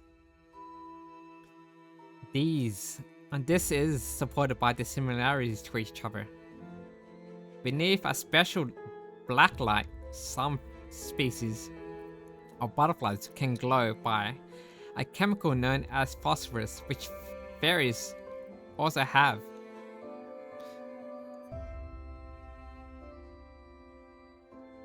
Okay, moths and fairies are the same. The similarities are very kind to insects as well as birds and others in the animal kingdom manifests in terms of variants of fairy magical abilities. One magical skill possessed by some is transfiguration, which is similar to metamorphosis. Wielders of transfigurative spells can make themselves fellow fae take on another form, including appearing as human. Many high faes have hardened the powers of suggesting through the emission of toxins capable of hypnosis or illusions. Okay, that's something to be aware of. Some of them are pretty powerful to gaslight us. Although quite rare, some high faes can transform living beings into solid objects such as stone or bone. Get ready to be boned by a fairy. Another example of fae magic is invisibility, which is similar to camouflage. There may be other types of magical powers that have been yet documented. Dolph, you are the first one to be boned by a fairy. There are factions among fairies. Fairy gang war?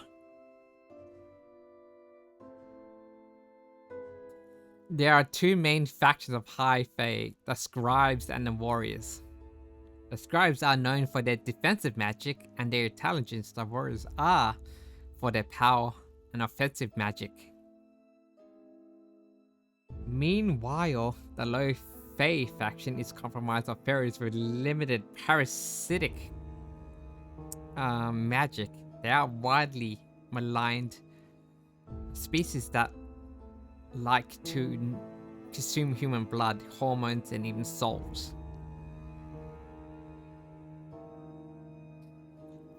Ooh, we got a vampire fairy.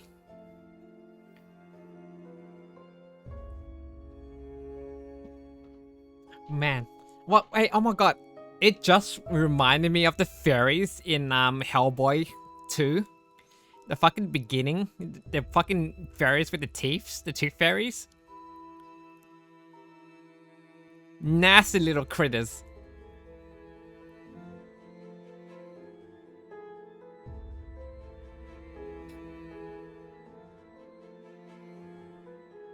The bone fairy? Yes, Gumi. Yes, there is the bone fairy. Watch out. You're gonna get boned. Or stoned. We have a vampire fairy, which is really interesting. We have magic fairies. We have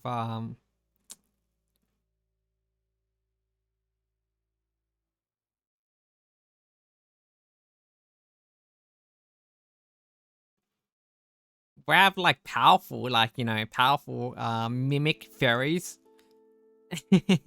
Yeah, we have mimic fairies, we have vampire ones. We have one that gaslights. They consume souls, which is interesting. So we know one of the blood samples is like missing iron in it. The histories of Fade class conflict is not very well documented. It appears that there are quarrels between these factions, as there are certain levels of disdain for another faction. However, disputes also occur between fairies of the same faction. Oh my god, infighting. Nonetheless, both factions of High Fae deem parasites despicable low Fae because of their limited and parasitic nature of their magic. Jesus Christ. They have a class system.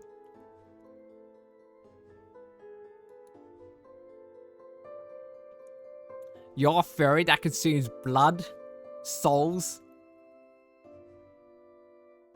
hormones. Hormones is interesting.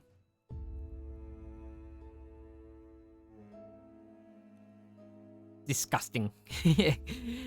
You lowly fairy. Get out of here. Blood fairy. Backlight. All fairy kinds seem to be weak against iron.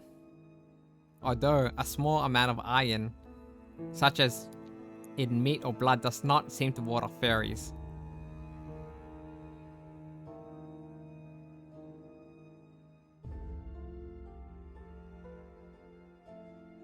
Okay. They are weak to iron, which is interesting. It's like similar to silver. But small amounts don't affect them. But why was one of the blood samples like missing iron in the first place? Historically, cold iron was often forged as weapons and used to repel fairy magic. Yeah, it's just like silver bullet.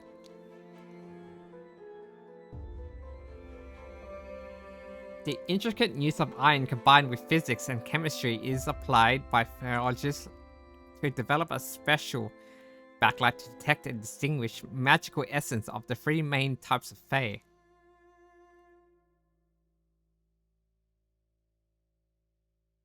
This is a really complicated system. This is like pH levels of like complicated scales. Holy shit, this is like really scientific. I don't have the aptitude for this level of intellect. Beneath the backlight, scribe magic appears blue. Okay, we've got blue around here. And then parasitic magic is purple violet, of course. The black magics, the dark arts. Sustained black light illumination on object imbued with fairy magic may reveal intricate details of certain complex spells. So that's like the orange area. If I put a femur under my pillow, how much money will I get from the bone fairy?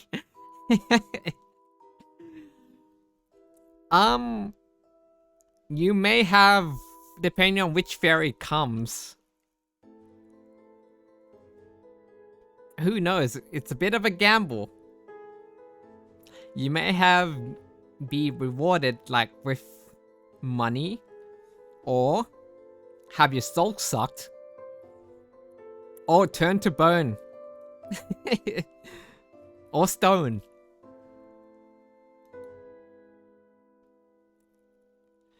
Scribe fairies. The scribe are high fairies who are capable of expressing benevolence and kindness that is similar to human kindness.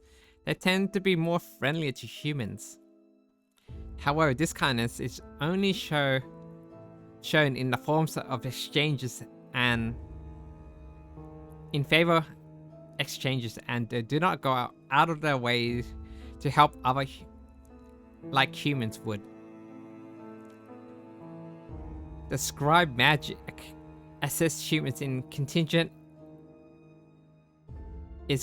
upon favor that is deliver and that humans deliver to them. I am struggling to read. Okay. So the fairy that is with us, Oz, is definitely a scribe fairy because we did save its life. And it's in like in per for like I can't say the word. For like forever owes us a debt.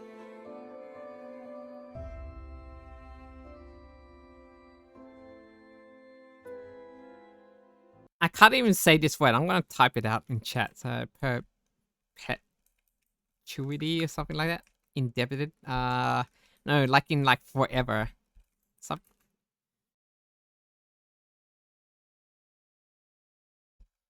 perpetuity. That is the word. That is correct. That is what I was trying to say. Perpetuity. Like endless, forever, a lifetime.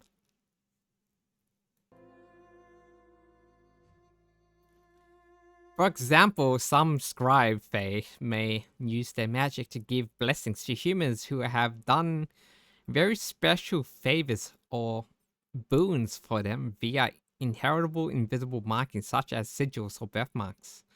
These blessings can last through generations, though rumored fae touch bloodlines have become wealthy and powerful through the decades that have been favored.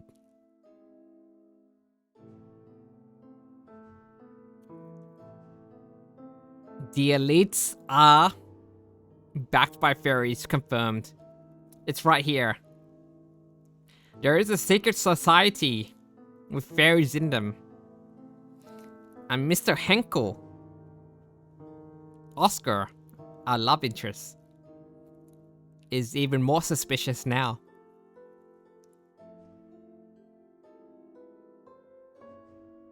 However, they may also use their magic as a curse, sometimes even deadly if they feel offended or insulted. Some scribe fairies are also prone to pranks and mischief when they are bored.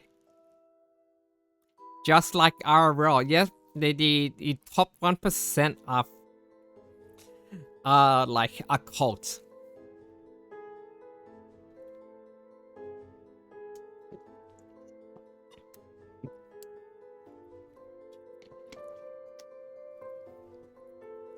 You know, the top 1%, even like in the top 0.5% or like the 1%, 0.1%, it's crazy what kind of like world they live in.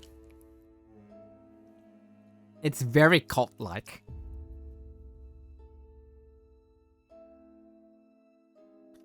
Warrior fairies.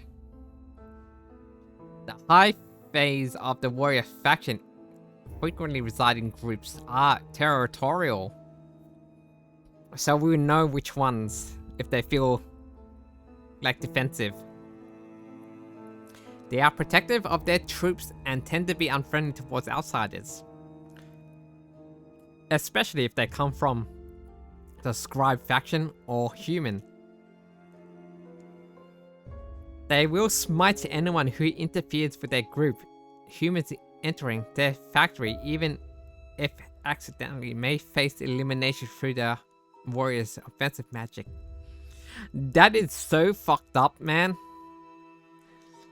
Like, you're walking to an area and you didn't know if that's their territory, and you're just gonna get like fucking blasted. Although fairy warriors typically remain within their own kind and seldom venture beyond their boundaries of the fairy realm, they are known for their aggressive temperament and volatile disposition. Caution is strongly advised when encountering or interacting with these beings.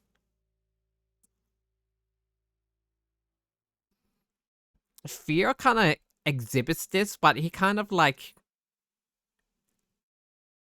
is backing away of like his, I don't know. Is that Compton?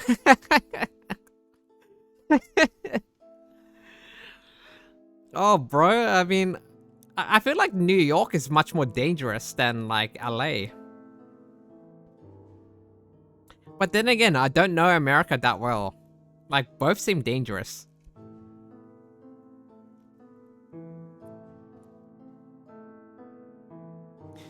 Fairies with limited magic consistently need to feed off sources of energy mostly drained from humans, such as blood, hormones, emotions. Okay, there is emotion draining fairy. Just like the energy vampires from what we do in the shadows. We have a vampire that sucks off negative energy. And there's one that sucks off of like sadness.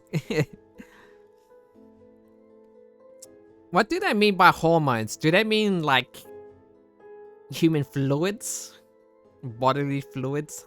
Sex fluids? Or just actually hormones? And got life force.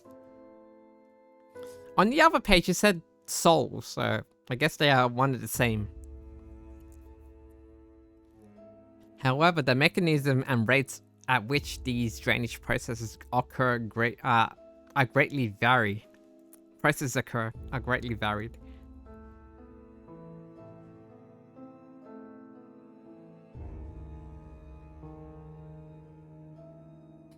Okay, we're on the last page of this encyclopedia, so this is good information to have in the back of our minds.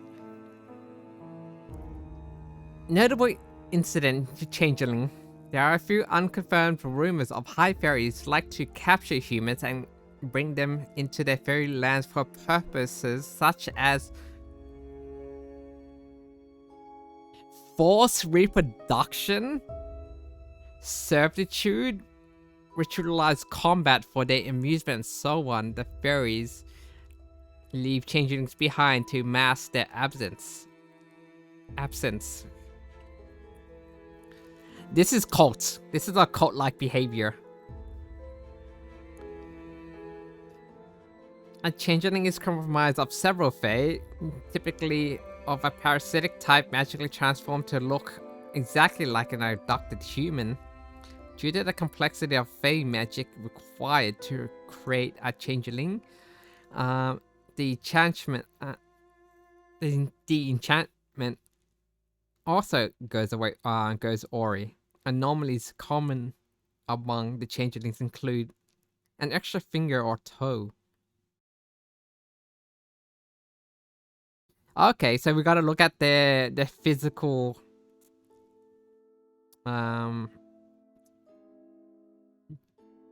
factors as well. I volunteer. Yo, volunteer as a sex slave is insane.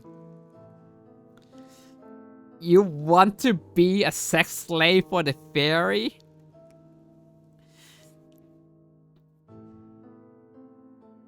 What the hell?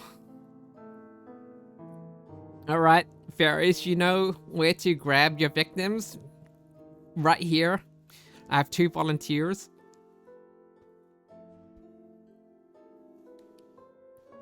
Gotta watch out for extra toe fingers. Nearby heat conductors such as small metallic objects have also been known to repel or warp magic, creating changelings. Okay, we gotta have a piece of metal. Like a spoon.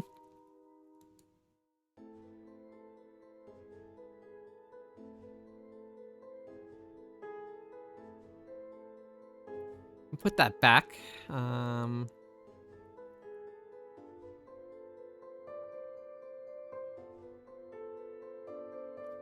Okay, case 1. Let's look at case 1.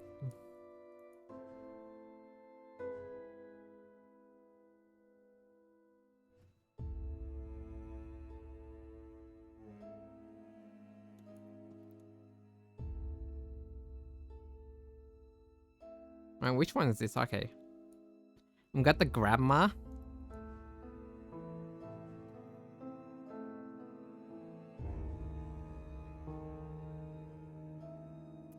bring out our tools.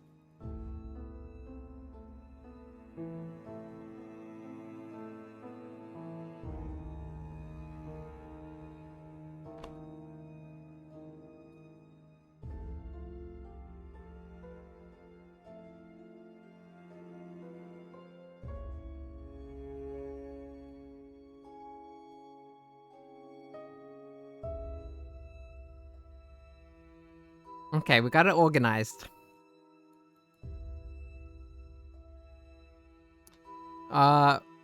Audrey Woodridge, age 51 years old. Manner of death, hardening into bony tissue. Far from the corpse. From afar, the corpse looks like a carved wooden statue. Time of death, around 1 p.m. An affluent middle-aged woman in the city. The victim reported hearing strange noises and strange phenomena in the days immediately preceding her death. The interviewing officer suspected, due to the victim's strange behavior, involvement in occult matters. Forensic report: no traces of drugs or poisons from what could be extracted from the body. Further autopsy still in progress due to the victim's manner of death. Woodridge. That's a familiar name.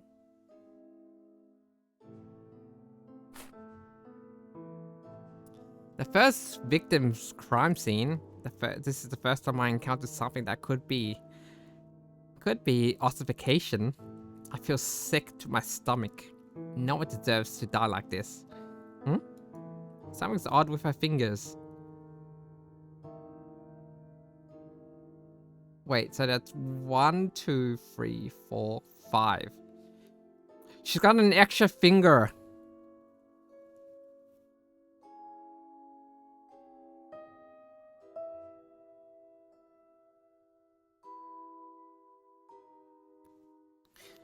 Fairy confirmed. We have one of the elites confirmed to be a fairy, and she died. It's AI art. Hey yo, not even human, it's AI. The fairies have created AI. A mimic indeed. This is a mimic. This is one of the members of the cult.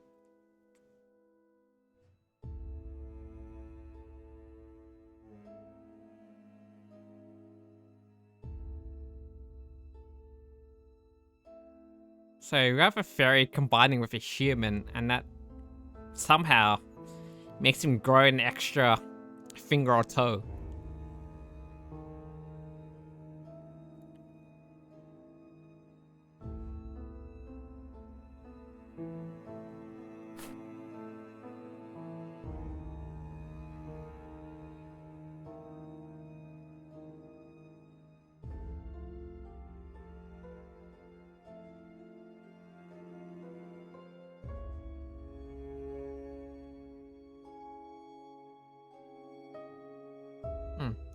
It doesn't change.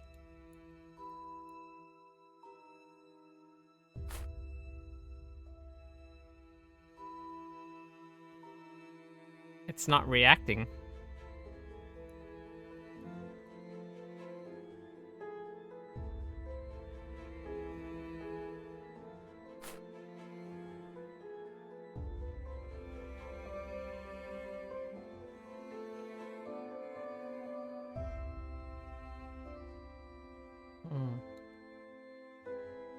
Put that back.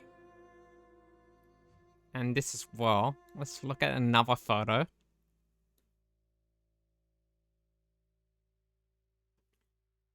This one looks so fucked up because it looks like she's been beaten. This seems to be the second victim's crime scene. Her complexion is not quite pale hue of death, far paler than should be possible, almost drained of color. Something's odd with her fingers.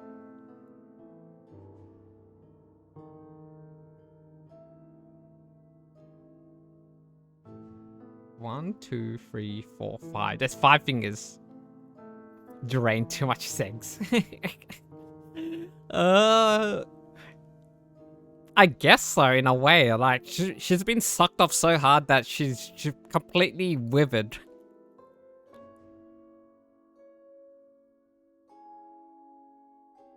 Another confirmed, like, you know, fairy. That could be me. You are a sex fiend, Dorf. Get out of here. You should be in prison, locked up. I missed the beginning.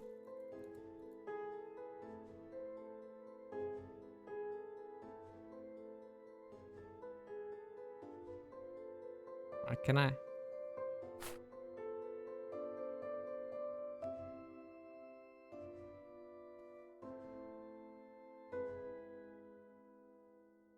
Can I read that again?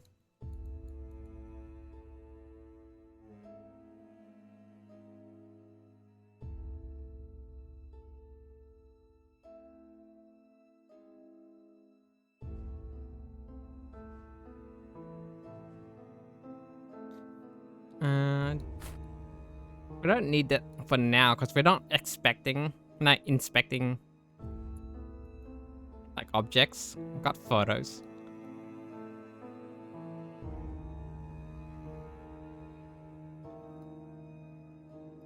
I'm gonna have to put that back and bring it out again. See if it.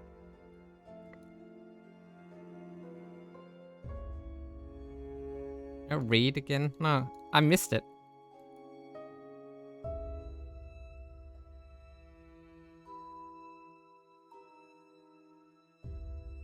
Where's that? Can I? There we go. Suzanne Moore, age 40, manner of death, refusing to drink anything but her own blood.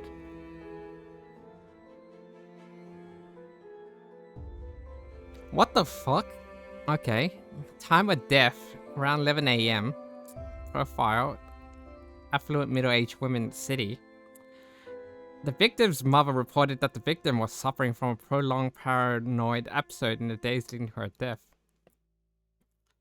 The victim was acting erratically and saying strange things. Despite the manner of death, there are no signs of dehydration or hemochromatosis, no traces of drugs or poisons. Blood type unknown. Other blood-related investigations are underway. Blood does not contain iron. Okay, there you go. The self-suck, yes, the self-suck, and now that, like, plus the fingers, there's no iron in her blood, so that's a confirmed fairy. So a lot of these deaths so far, like at least 2 victims, are fairy-related. I need to go and, like, take a toilet break. I'll be right back.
I forgot to mute the game's audio when I left. Oops, but I'm back. Let's take a short break here. I do need to rest my voice.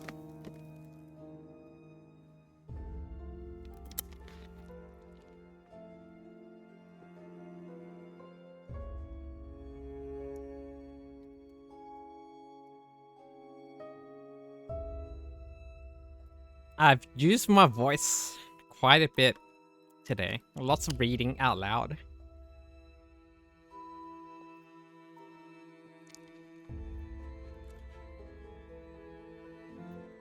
I have hydrated.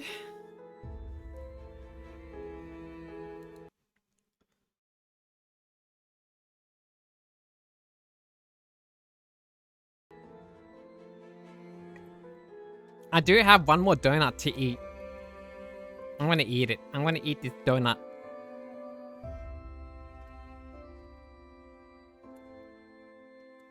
The last of my donut.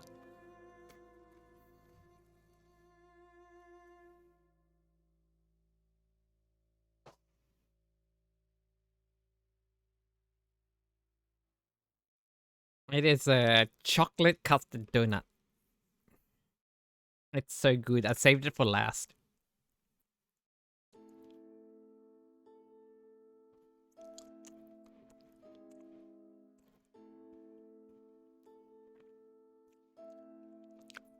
All right. Let's take a look at all the records.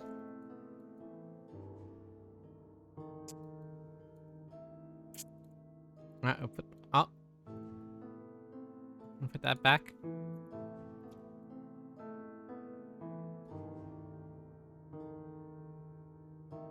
Oh my god. It's the first victim's crime scene. Look at his fingers.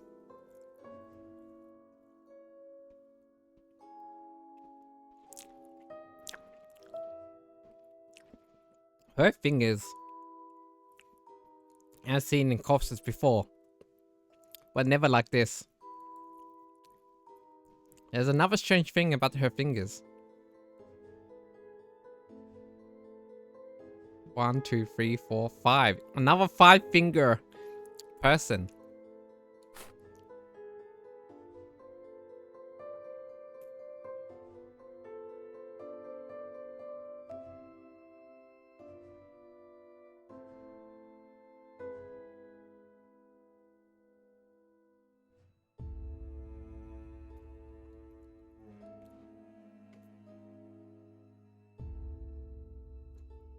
How do I read this?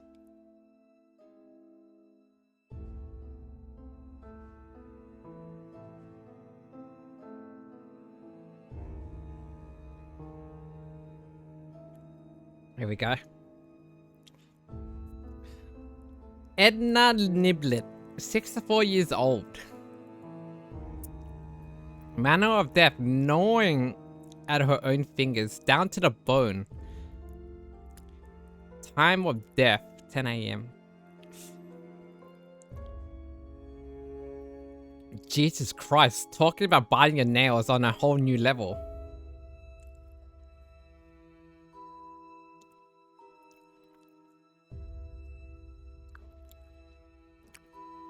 Another affluent middle-aged woman.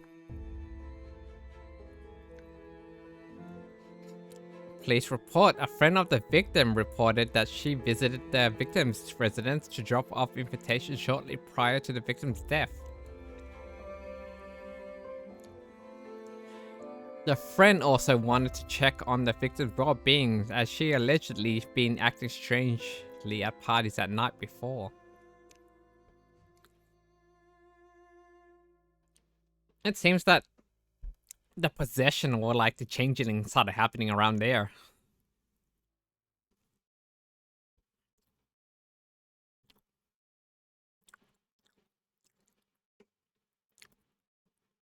According to the friend, she witnessed an emotionally charged conversation between the victim and a young factory girl. However, the friend didn't think much of the interaction at the time. The crime scene, an invitation card dropped off by a friend was seen close to the victim's corpse and was taken in as evidence. Forensic reports. No traces of drugs or poisons. Blood type unknown. All blood-related investigations are underway. Blood does not contain iron. There you go, another fairy.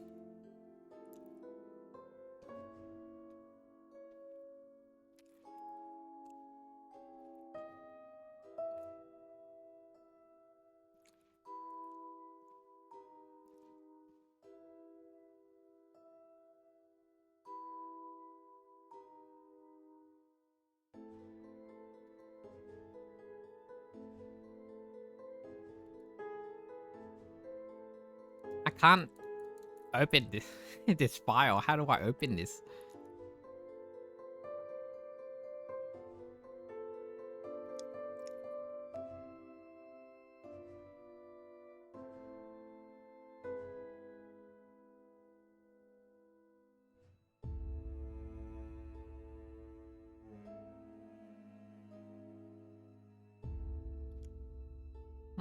That looks like silver.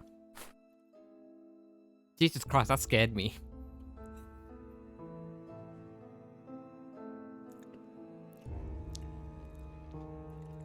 This is the 4th victim's crime scene. Poor girl. It's a cruel thing to see youth being stolen so abruptly. Wait, what do you mean it's so abruptly? Oh wait, she's not. We have our first human related in case. This is not confirmed fairy.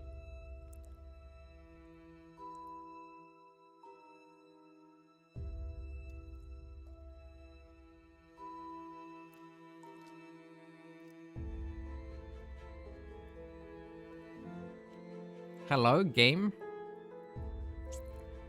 I feel like it's a bit hard to see.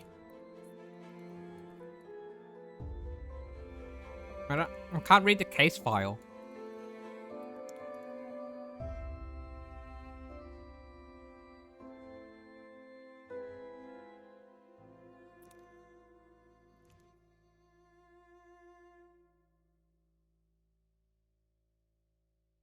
Oh, this is how you read it.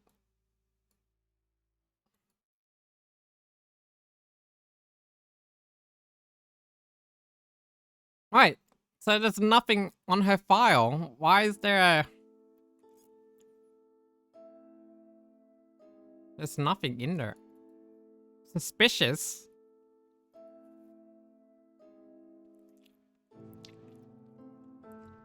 Not even a background.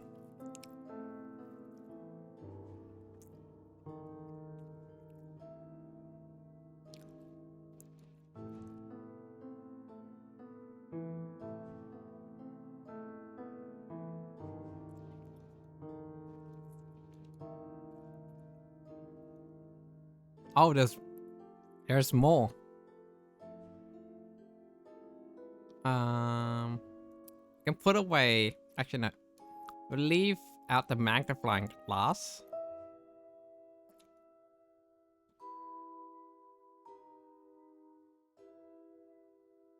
Grab the photo. Grab this. Coin. This item.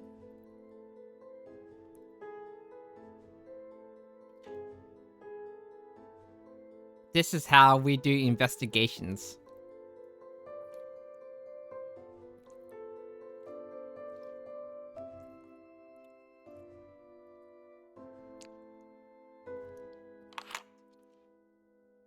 I've seen this makeup powder recently. It's from Nectar Bell. This must have belonged to one of them, but which?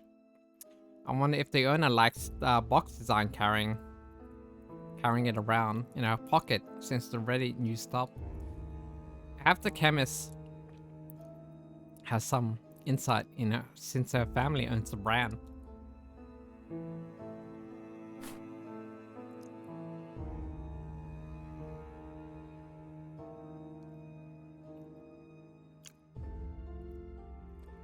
So this middle-aged woman in the collared blouse is the victim. I guess this elderly man in the suit is her father. This elderly woman is wearing the cardigan is her mother, I suppose. This bespectable can't read.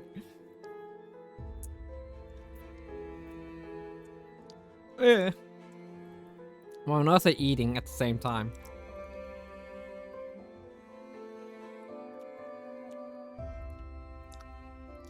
This bespectacled man is perhaps her brother?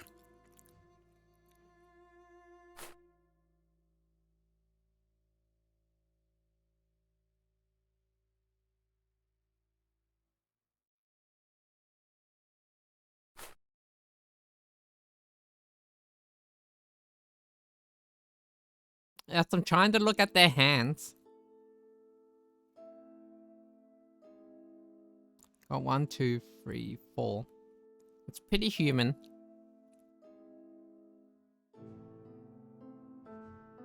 Never seen a coin like this. It looks rare.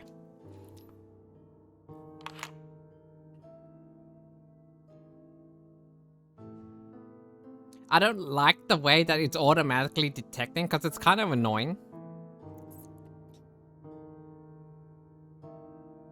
I'm trying to look at the photos.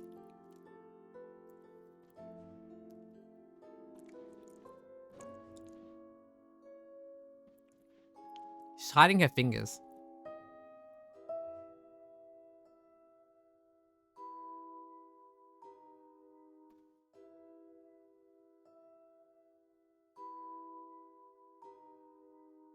That's the woman that died.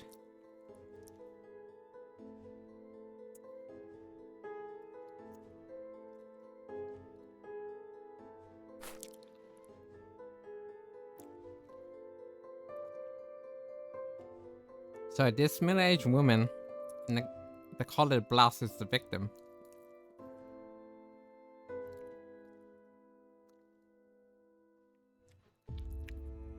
Okay, they're together. Can we have a look?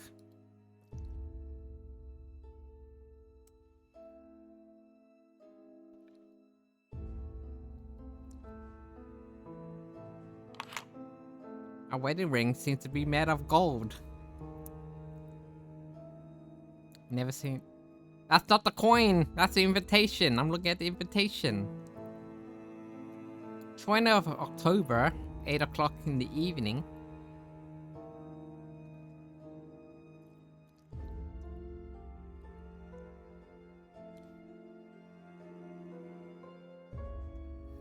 Alright.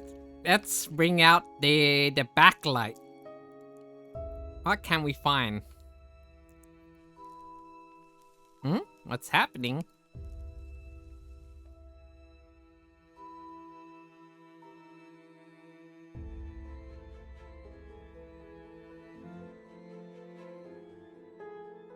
That looks a bit red.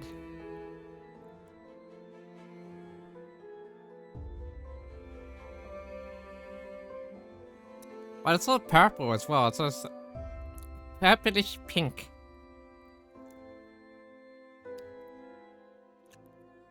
Scribe magic, but also...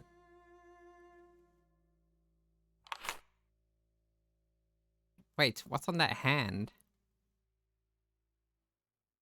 What's on her hand? Oh! I saw something on their hands.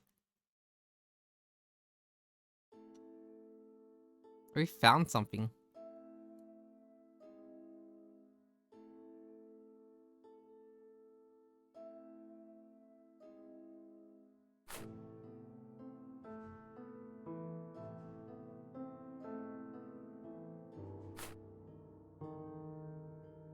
Yeah, it's a sigil.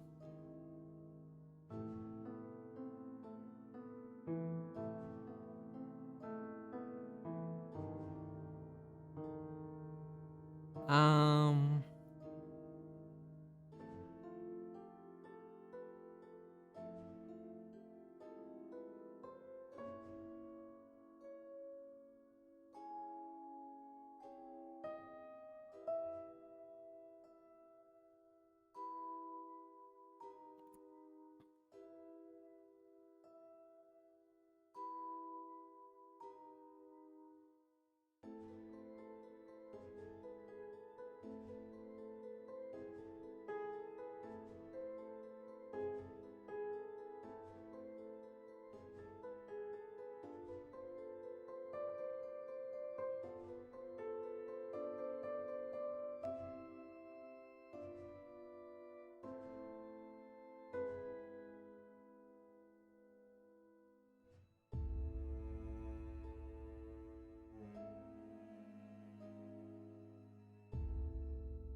Here we go, found it. So... we found... A sigil mark.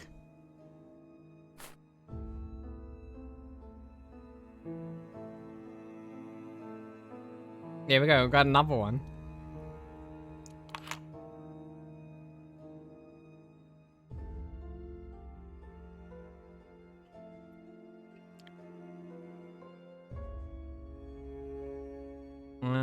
This is also like purple color.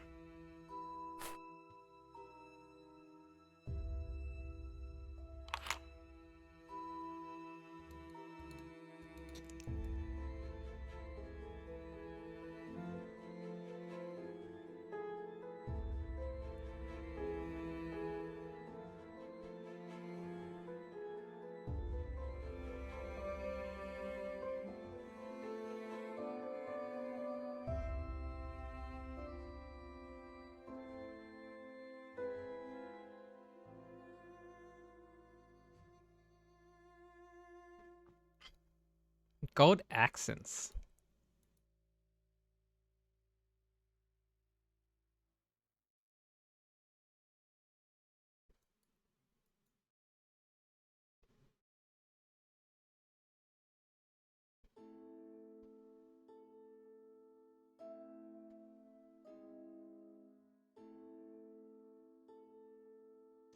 That's the one that was self-sucking her own blood.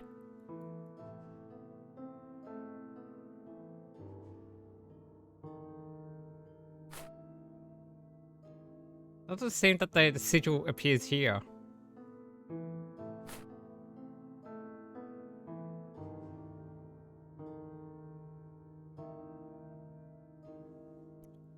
Invitation says nothing.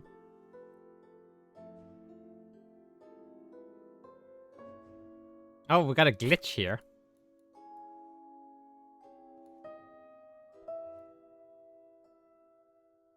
Put that back.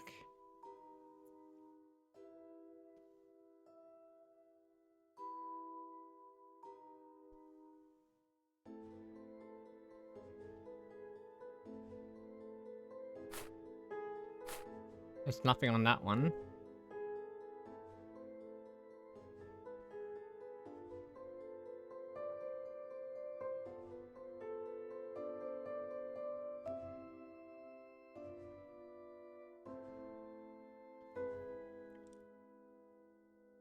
Red traces by a violet.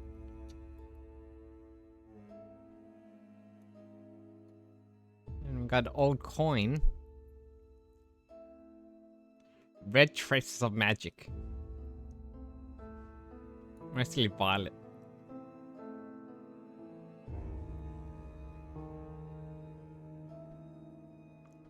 Got a warrior and also... and parasitic magic.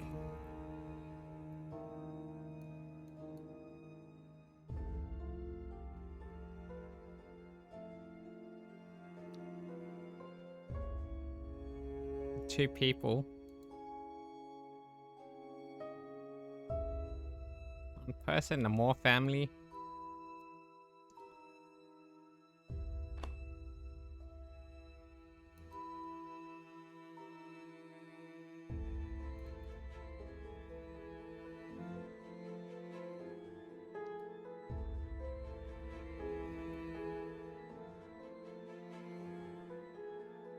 Very strange.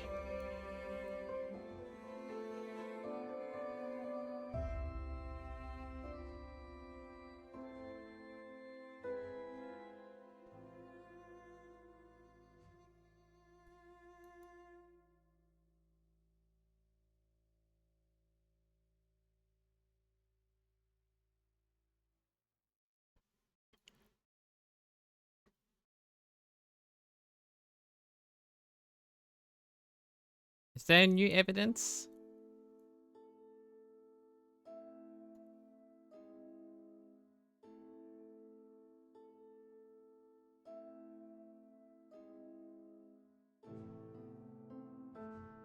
I feel like I haven't explored anything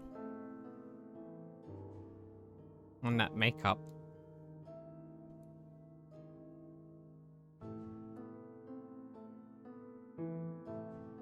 nothing on the invitation.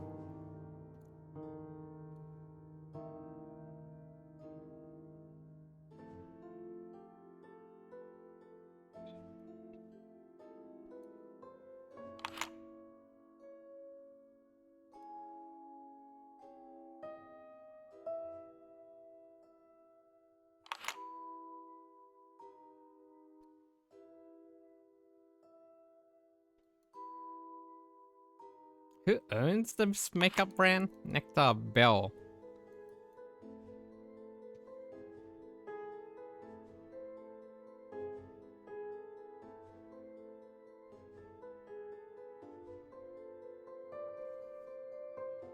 Cosmic eyeshadows.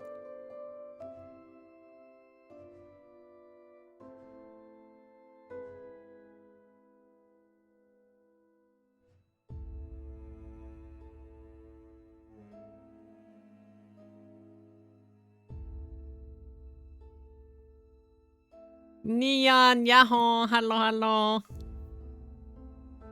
Hmm? What's up, Neon?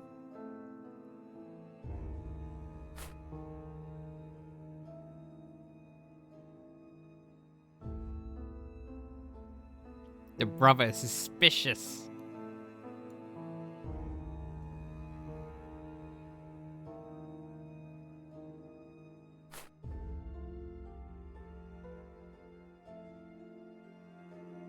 Yeah, these two have the sigils. What's up? Hello, hello. How you doing?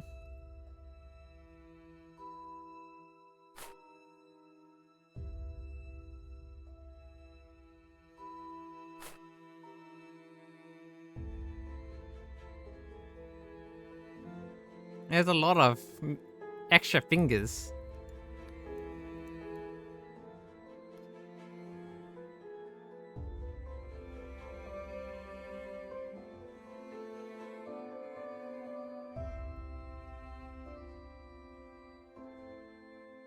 There's not much I can look at. Oh, again? I'm okay, just finishing classes. Interesting game. Yeah, it's like mystery horror with fairies being at the center of like these suspicious murder cases. And so from what we've seen so far, a lot of the victims are like fairy infected people. So yeah, like these fairies are not the fairies that you're thinking of. They're kind of like fairies that they are belonging to the moth and the butterfly kind of like species, and they wield powerful magics. So I'd say it's kind of like the plot of, you know, Peacemaker Season 1 plus, you know, The Wolf Among Us. This is an interesting game. It's like I'm definitely wanna play it after when it's finished, because it's really interesting. Look at this, see? Look at this bug.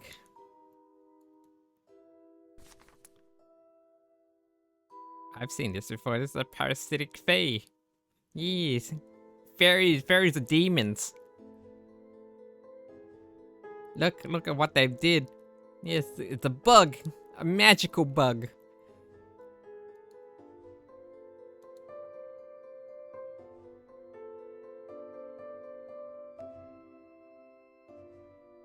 Dead Fae. This Fae is parasitic class and is confirmed by violet traces. With a black light, it shows some red traces. So they are fighting. So these bugs are fighting each other because they have a class system. And they have a scribe, which is like a defense kind of fairy. And then we have the warrior fairy, which is all about like power and like protecting their own kind. They're aggressive and mean. And then we have the parasitic fairy, which is the weakest of the fairies, the lower ones. They say basically they're the poor ones. They don't have much magic. They tend to feed on like humans, whether it's blood, like, you know, hormones, souls. And they are hated by both of the other factions.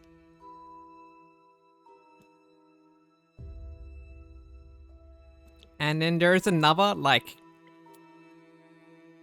thing about them as well. They have extra fingers or toes. So this one has like 5 fingers.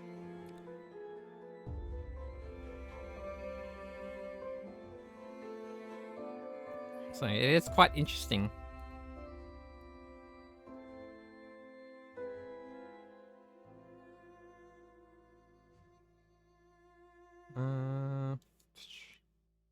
I feel like I've completely investigated. 6 fingers must be AI. Dupe already made that joke. Yes, not fairies. They are fictional beings, I suppose. AI created by the fairies.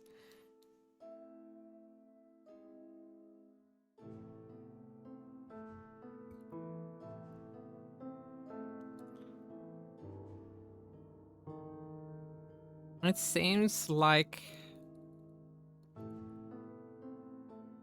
I've explored most of the evidence unless I'm missing something.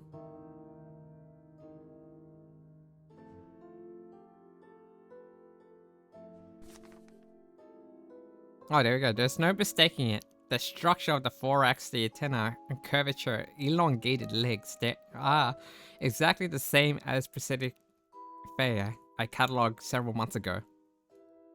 What happened to you, poor Fae? Of course, no response forthcoming. It did not work. Wait, I'm sorry. Thank you for the pats though, I did see it. Thank you, thank you. Did I not activate? Ah, I did not.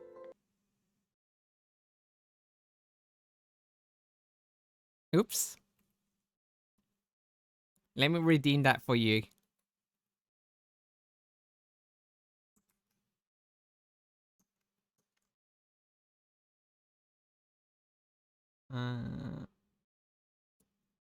Maybe do that for you, Nia. I'm sorry. I'm sorry. I'm poor is sorry. Ow. I deserve that. Yeah, I'll do a free one for you. That is the Beppis. You dropped the... I dropped the Beppis on my own head.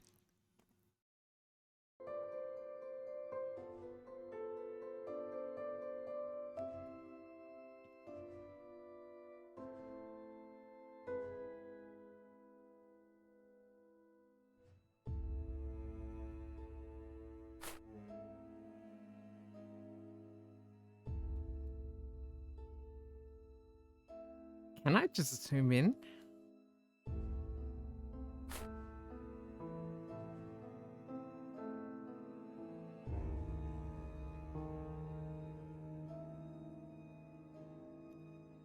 How do I activate this?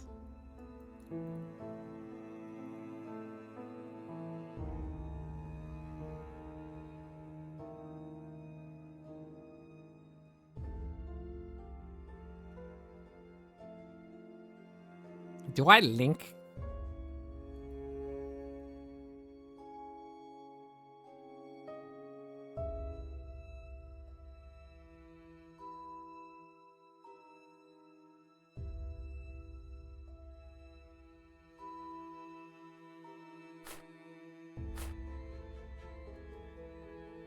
I am lost now. I've explored all the evidence.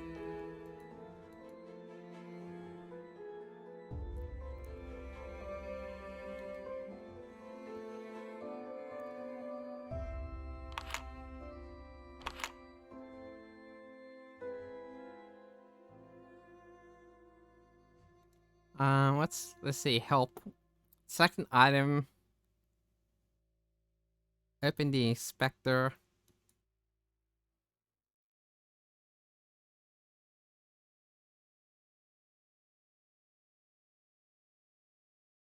The invisible things.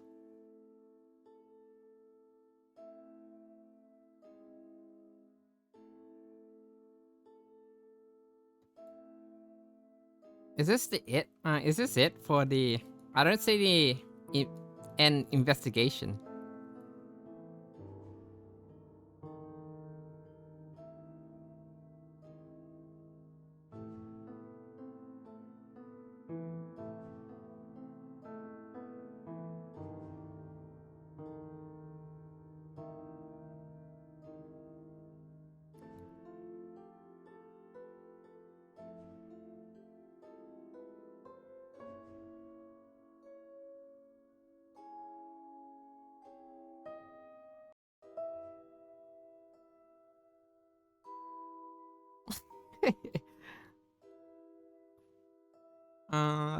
Maybe here?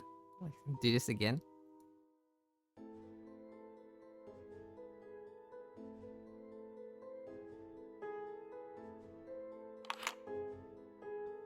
Seems to be made out of gold.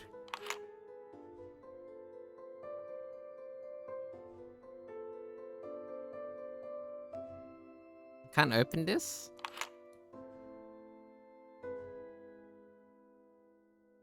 Which family?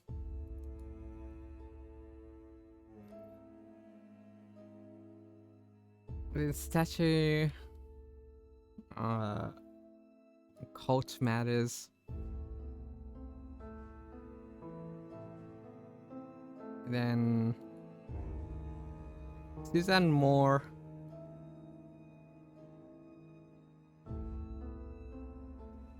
Blood does not contain iron. And then we have...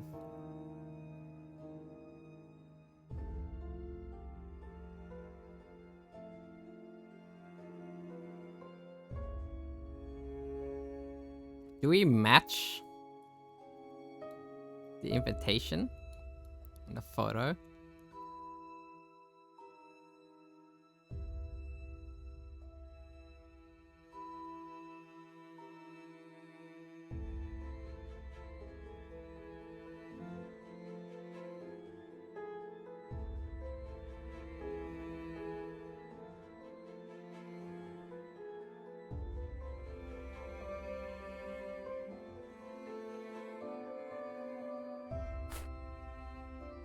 My patron invited me to this event. I'm still uncertain if I want to attend. Oh, finally got an extra piece of information.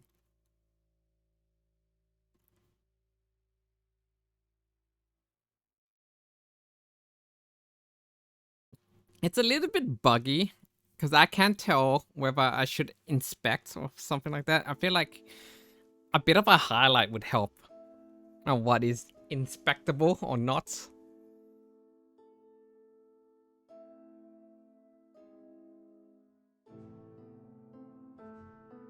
I mean, we could go to the event.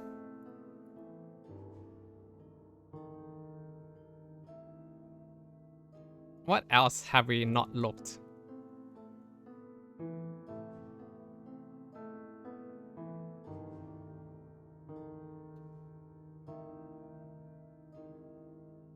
There we go. Mary Thatcher didn't actually respond before. I placed the magnifying again, multiple times. Mary Thatcher, cause of death, shock from arsenic poisoning, around 6 p.m. A young factory girl, despite not wanting to fitting the trend of the previous victim profile, she has preliminary included in this case because she was seen having a heated conversation with the third victim shortly before the victim's death. So killed by association? Police report the victim's father described her as not wanting and not acting like herself in the days before she passed. Shortly because her death, the victim visited the police station. According to the interviewing officer, she seemed to be on the brink of confessing something when the look of terror suddenly crossed her face. She then appeared to change her mind. Here we go, we got some interesting fairy intervention or intervening. She stopped the confession from happening, and she walked into the wrong neighborhood as well. That is actually true, because the warrior fairies don't like having their territory marched upon. She hardly left the station without saying anything to the interviewing officer.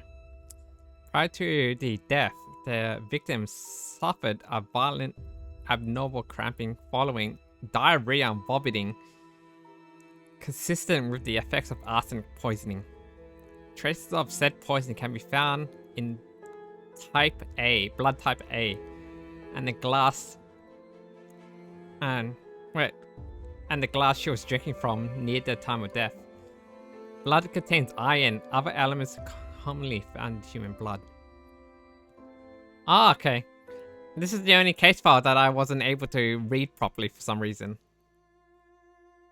We got our evidence sorted.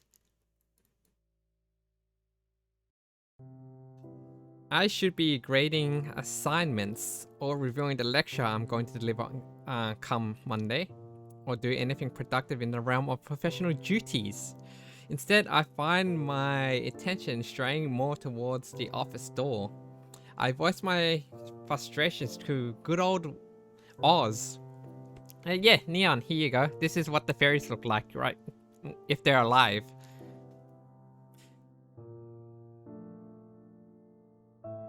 Theo will probably arrive at any moment. I can't stop wondering whether my explanation will be enough for him. In the past, no sort of explanation seemed pleased to when it came to fairies. And why should it do so now? Why should it do so now? My voice cracks with concern.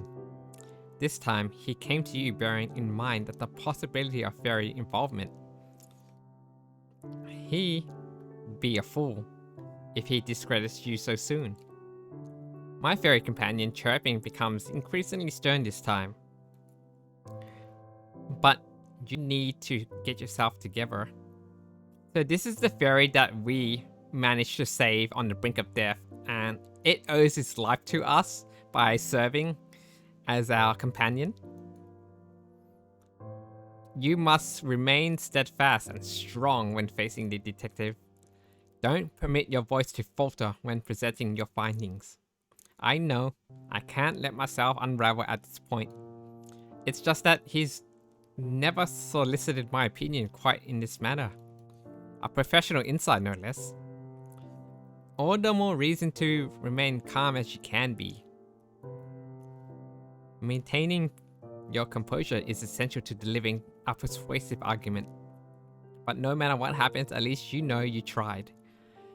At the end of the day, he's the one who needs to solve this case. You're right. Of course, you are. I'm not a detective. I'm simply a professor sharing my perspective. Thank you, Oz, for always talking to me off the ledge. Just as somebody knocks on the door, that's my cue to sail past your window ledge. Best of luck. I whisper hurriedly goodbye to my fairy friend. I'll see you tonight, Oz. Oz has flown out. I direct my attention towards the door. Come on in. My assistant marches in. Professor, you have a visitor. The detective? Minnie nods. I like how my assistant looks. She's kind of goth looking. All right, send him in. Minnie nods again and walks out of the room. Theo paces around a little bit after strolling in. He appears quite distracted. He finally stops and nods and opens his mouth. So, what have you learned? Take a deep breath. Here it goes. I have to present my findings to perhaps the most sought after detective in the police force. Theo investigates cases right after where the crime scenes unfolded. He agonizingly familiar with the grit in the grime of the city's darkest recesses. Meanwhile, as a professor, my expertise primarily revolves around the nebulous, the theoretical. I must do my best to stay calm and collected, just as Oz suggested. I read the case files and victims' Oz behavior shortly before death could be due to hypnotic spells from fairies. The fourth victim went to the police station before she said anything. It seemed that she saw something that scared her away. What if she saw something not human? And the matter of death? He interrupts me before I can finish. I have no time for assumptions. The papers telephoned our department this morning, said they found something of these deaths. So that's why he looks agitated. The chief is preparing a statement for tomorrow regarding this. So I just cut to the chase. Is there fairy involvement? Yes. I'm certain of it. I can tell his interest is piqued.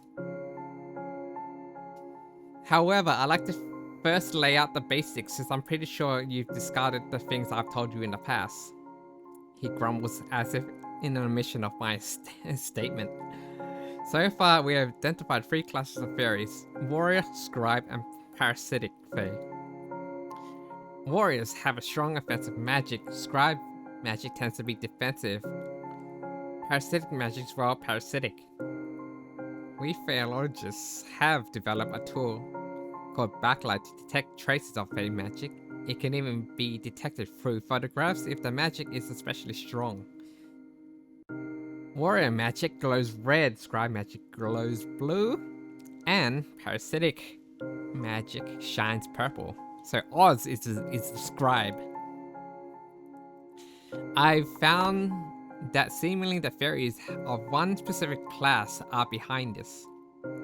Which one is the culprit?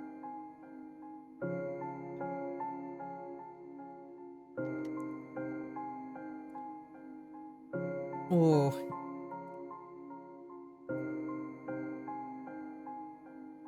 I feel like it's Warrior. Warrior is set out to kill. But it could be parasitic as well.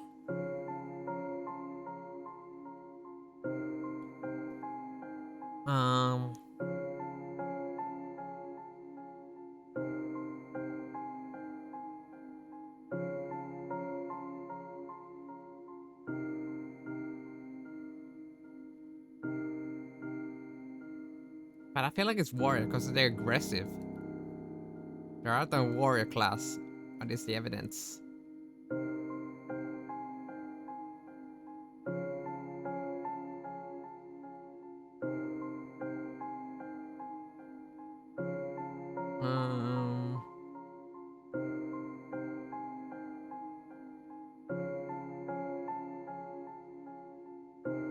Ring.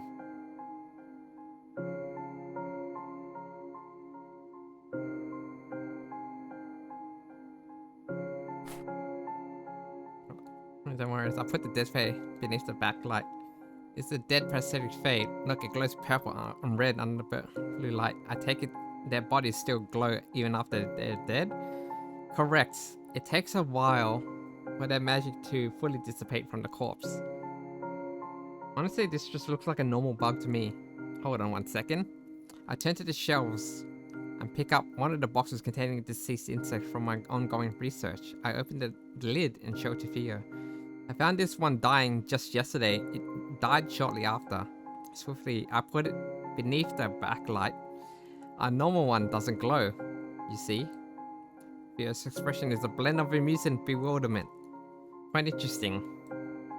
And how does it end up here?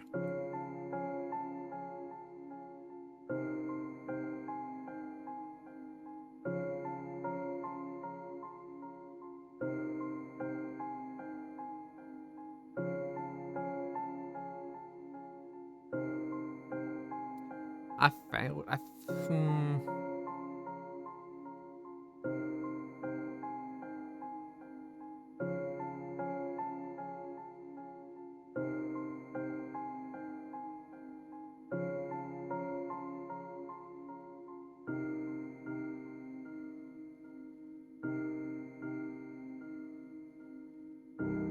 I'm gonna go with the second choice. Since this was found near the victim, it must have been a parasitic fairy that was feeding off of her life source. I can't seem to remember being an insect in an evidence box. Oh, actually the coin in the evidence box. It turned to a dead fairy when I put it under a backlight long enough. Do parasitic fairies leech off human sources by turning into these things? These sharp questions makes me realize something. Parasitic fairy aren't capable of transforming into things. It seems there is a flaw in this theory. Wait a moment. It appears to be something I missed. What else you got?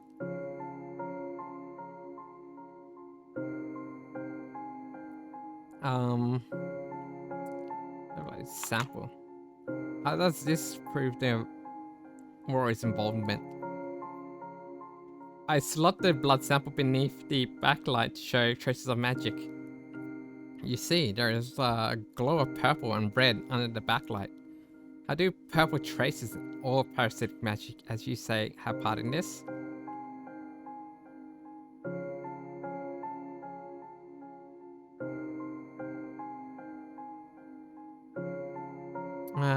The blood is fairy blood. Because of this blood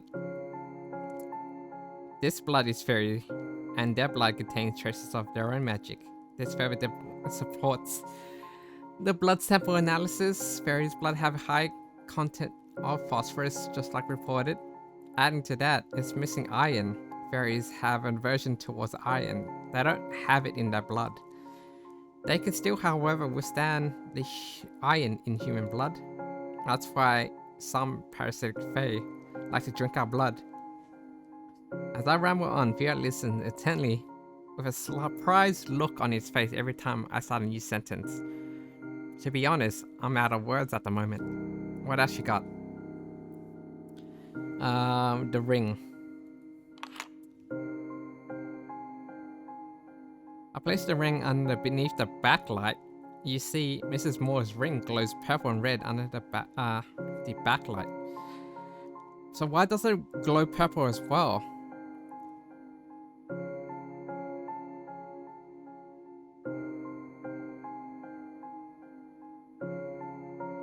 It's part of the transformation magic. That is because the ring is part of transformation magic.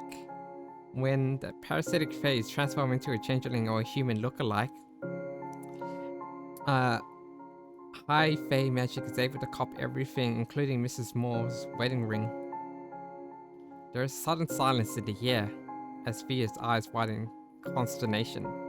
So what the hell are we doing here? And dealing with here? He mutters in a voice that is filled with dismay. There appears to be strong evidence pointing towards warrior involvement. Based on what you've shown me, these parasitic fairies are one way or another connected to the man of killing. But you also haven't told me how the warrior fairy kills the victims. Give it to me straight. How do you figure murders that were carried out?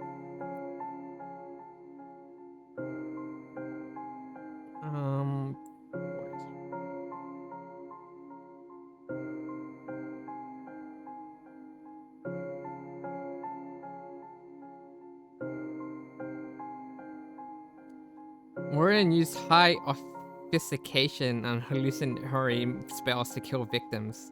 Due to their formidable offensive magic, they limited the lowly parasitic phase in the vicinity as well. Something's amiss. How do you explain the mystery of the blood? Wouldn't the parasitic figures meet their end in a similar fashion? How do I explain the mystery of the blood indeed? I can't help but thinking I'm missing something. I suppose my theory may not be entirely accurate. This is a lot to kind of like think about. Their motives, the motives based on your investigation, what could the rationale behind the warriors' various actions? It's difficult to pinpoint the reason why fairies do what they do, because they don't follow human rules or morality. However, I found that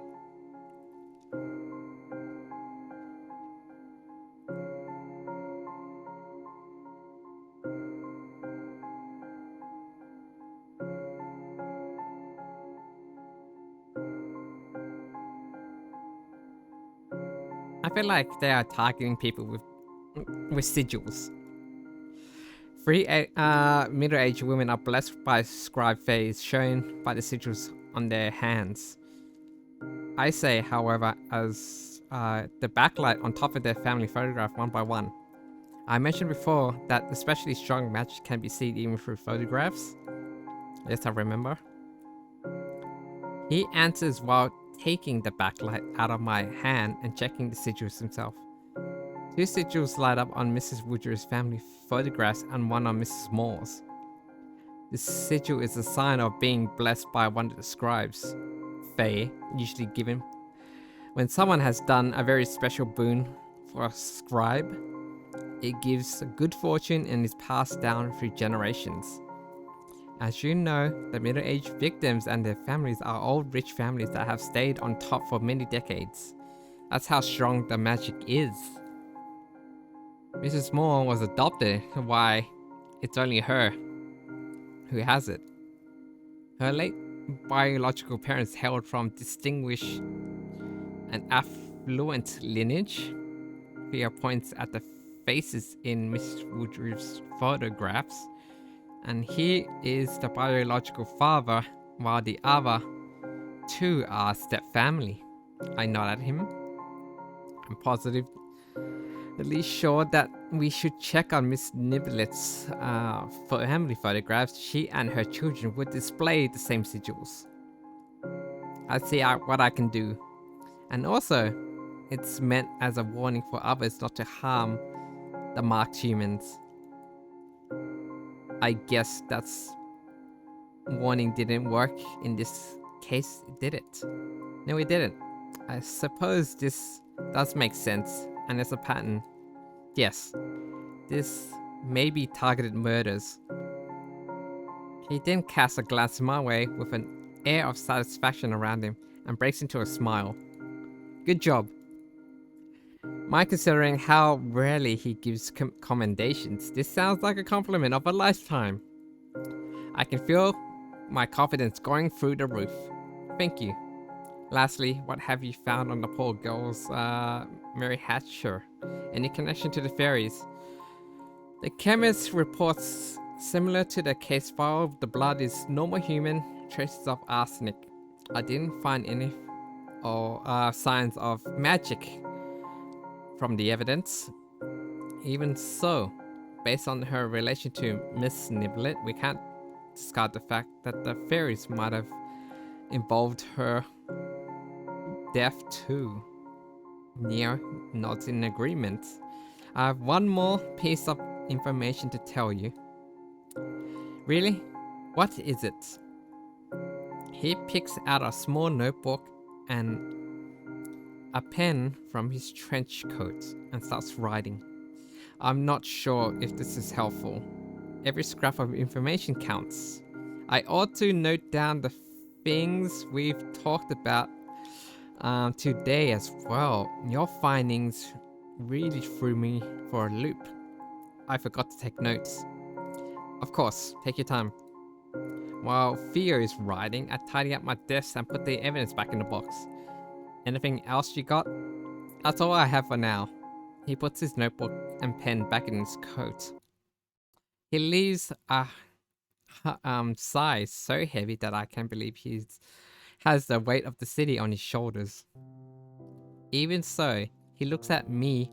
There's a glint of something that wasn't there before. This fleck of illumination is all more stark since we have started this discussion. It's hope, perhaps. A tiny delicate thing is blooming in this room to counteract the whelming darkness and despair outside. I always knew you were clever. Even though I feel there are some missing pieces to this puzzle, you've done well. I'm quite impressed. Thank you, Theo. He answers with a soft smile. Well, we still got work cut out for us. But at least for now, innocent people won't get thrown in jail thanks to you. I'm glad I could help. Now, I just need to convince the chief and the papers. Thing is, I might have to bring up your name in my report. I can't predict how the papers will handle this, but it's possible they will mention you and your Faeology. This is good for your field, of course. It could draw unwanted dangerous attention your way. I'll be fine, Fia. I can protect myself. This is what the field needs. Indeed, you are more capable than of taking care of yourself. I know that very well. I do appreciate you worrying me. Fia's concerns seemed to fade. He let out a sigh of relief. Well, this day's certainly been a ride. He glances at his wristwatch. I've still got time. I have to go back to the station. Fancy a drink with me? You can tell more about fairies, and I will listen with way less judgment this time, just like I promised. Sure. Would you mind waiting until I finish grading a few assignments? It will take 10 minutes at most. Go ahead. I focus my attention on the assignments. There's a minute of companionable silence. The scribbling of my pen is the only noise audible. Fia then speaks. You know what we should toast to when we drink? What? We should toast to being a good team. We're a team, aren't we? Aren't we? Or at least we should be. Your knowledge of fairies is exactly what we need to make sense of this mess. It's just not that your talent for investigation is as impressive as they come. You should act as a consultant in a high-profile case like this. You'll be handsomely compensated, of course. Imagine what those funds could do for your phaeological research. So what do you think? Would you consider joining the investigation in an official capacity? I'll consider it.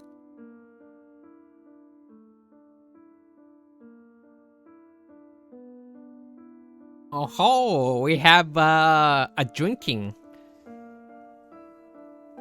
Ending 1, Detective Gyaru.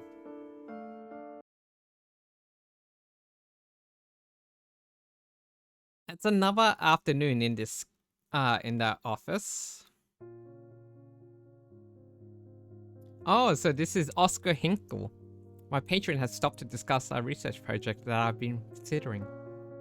Now that Faeology may get increased credibility, especially with the police, I think we should examine the prevalence of strange deaths caused by fairies. Don't you think, Mr. Hinkle? Police might agree to help us collect the data. I'm not so sure about that. It will take time for police to trust us to that extent. Besides, wouldn't it be more pressing to focus on your research on warrior phase? We have to talk. Before I could respond, 2 individuals suddenly barged into my office. Sorry, I tried to stop him, but couldn't. Even though I told him you're in a meeting right now. That's okay, Minnie. You can let me handle this. If you say so, Professor. Minnie grumbles at Fia as she walks out. What's eating you, Fia? Fia doesn't so much as glance at Mr. Hinkle. He unfurls a rolled up newspaper from the inner pockets of his coat. He hands it to me.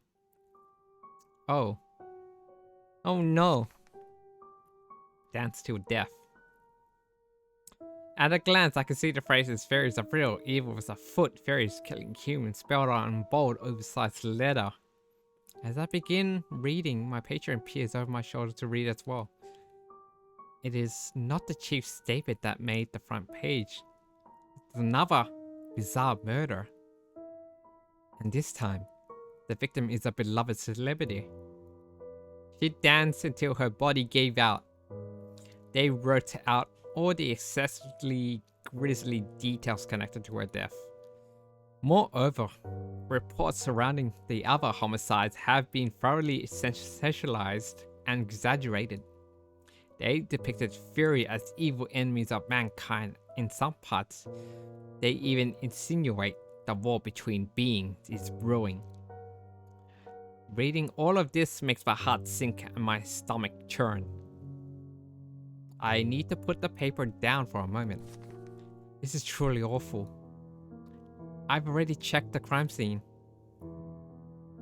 The details of this latest incident look similar to what uncovered from previous murders. Given everything, I'd say fairies definitely in the picture here. Though it's still hard to make heads or tails of all of this. It's very difficult to grab their motives. But judging by the methods and frequency, I have to say this is significant. Something big might be going on in the lands of the fairies.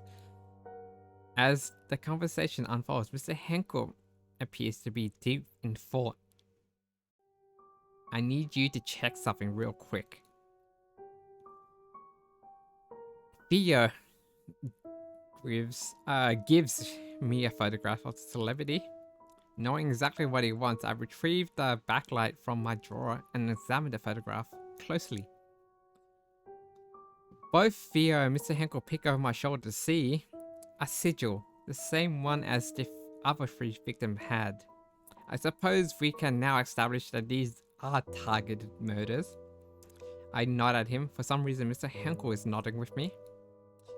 Although the fourth victim, Mary Hatcher, doesn't have a sigil, does she? Did you find anything about that? Theo shakes his head, leaving behind a troubled look. Nobody in the purchase records has a strong link to the girl. We're asking around here and there.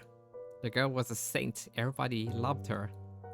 The squabble with Mrs. Niblet was the strongest lead we have.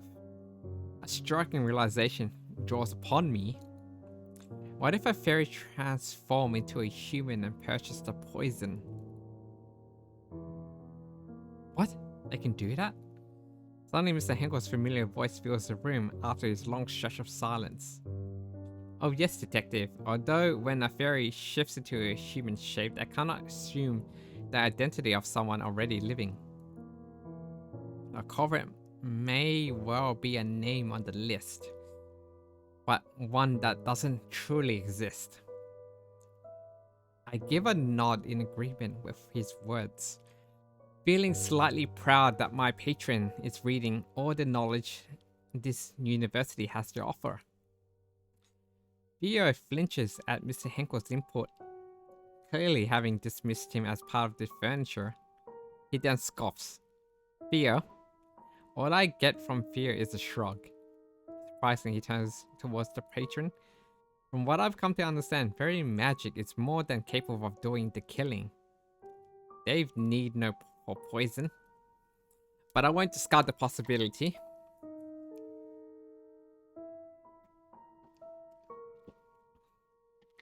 Mr. Henkel only replies with a smile. Well then, certainly a rare occurrence. Theo goes back to ignoring Mr. Henkel and talks directly to me. I should mention that I got permission for you to check the crime scene. Come with me tomorrow? I'll see what I can do. Alright, I got to go. I'm leaving the newspaper here. There are more articles about Faeology that you should read. Without so much as a word of goodbye to Mr. Henkel, Theo turns and leaves. I pick up the paper again and continue reading while Mr. Henkel silently reads alongside me.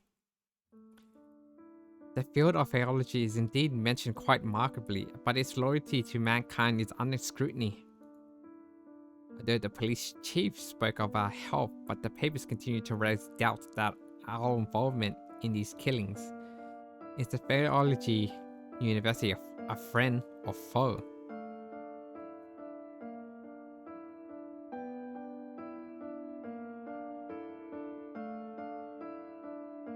We made it to the end. We only got the prologue, so it's only the prologue. I thought we'd get chapter 1 as well, but that is it. I am very intrigued with what this leads to because it is giving me the Wolf Among Us kind of vibes, like in terms of the tone. I'm very intrigued. I am... There's lots of reading. That is the cons of this is that there's thousands of dialogues in this game. There's like part 1, part 2, and part 3. It's quite a long prologue. It was at least like 3 hours. I'm assuming that the whole thing could be maybe like about 15 hours to 20, roughly. and that's just like the novel part of itself. But the mystery is intriguing. Got to give it a credit where due. Like the writing is really good.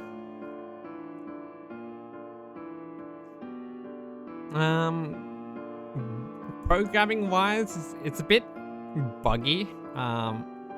Little bit like it's not detecting the inputs well. I can't really figure out like a clear way to investigate, so it's a little bit difficult. And it auto detects what you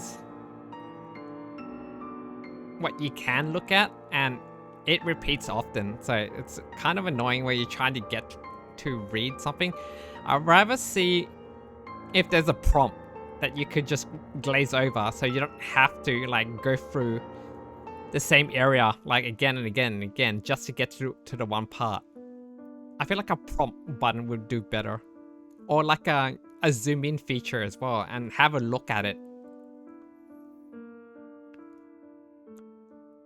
Something like that makes it better when it becomes, you know, like looking for clues.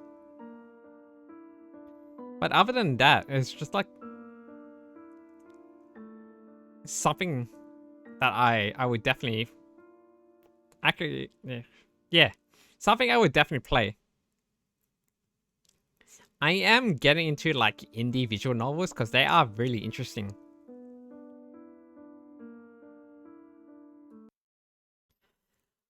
But yeah, I appreciate it, guys. I appreciate it. I will call it here.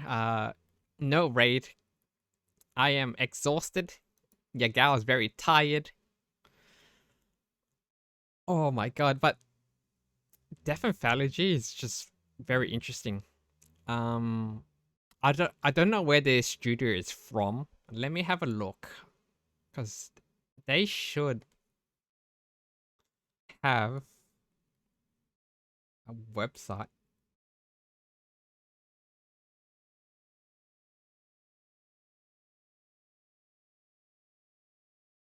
I believe they're from the sea region.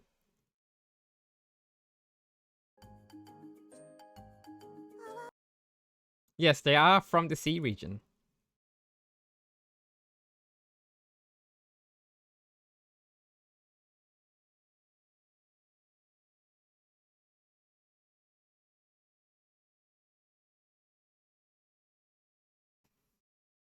Yeah. Have a good day. Thank you. All right, good night. Take care. Bye bye. Thank you for joining the stream, or like, you know, being a part of it. All right, good night. See you tomorrow. I may put in another extra game in the slot before the last visual novel. So Liver is tomorrow from 6 p.m. Australian Standard Time, and I may fit in another one before we start the last game. But I will see you tomorrow. Thank you.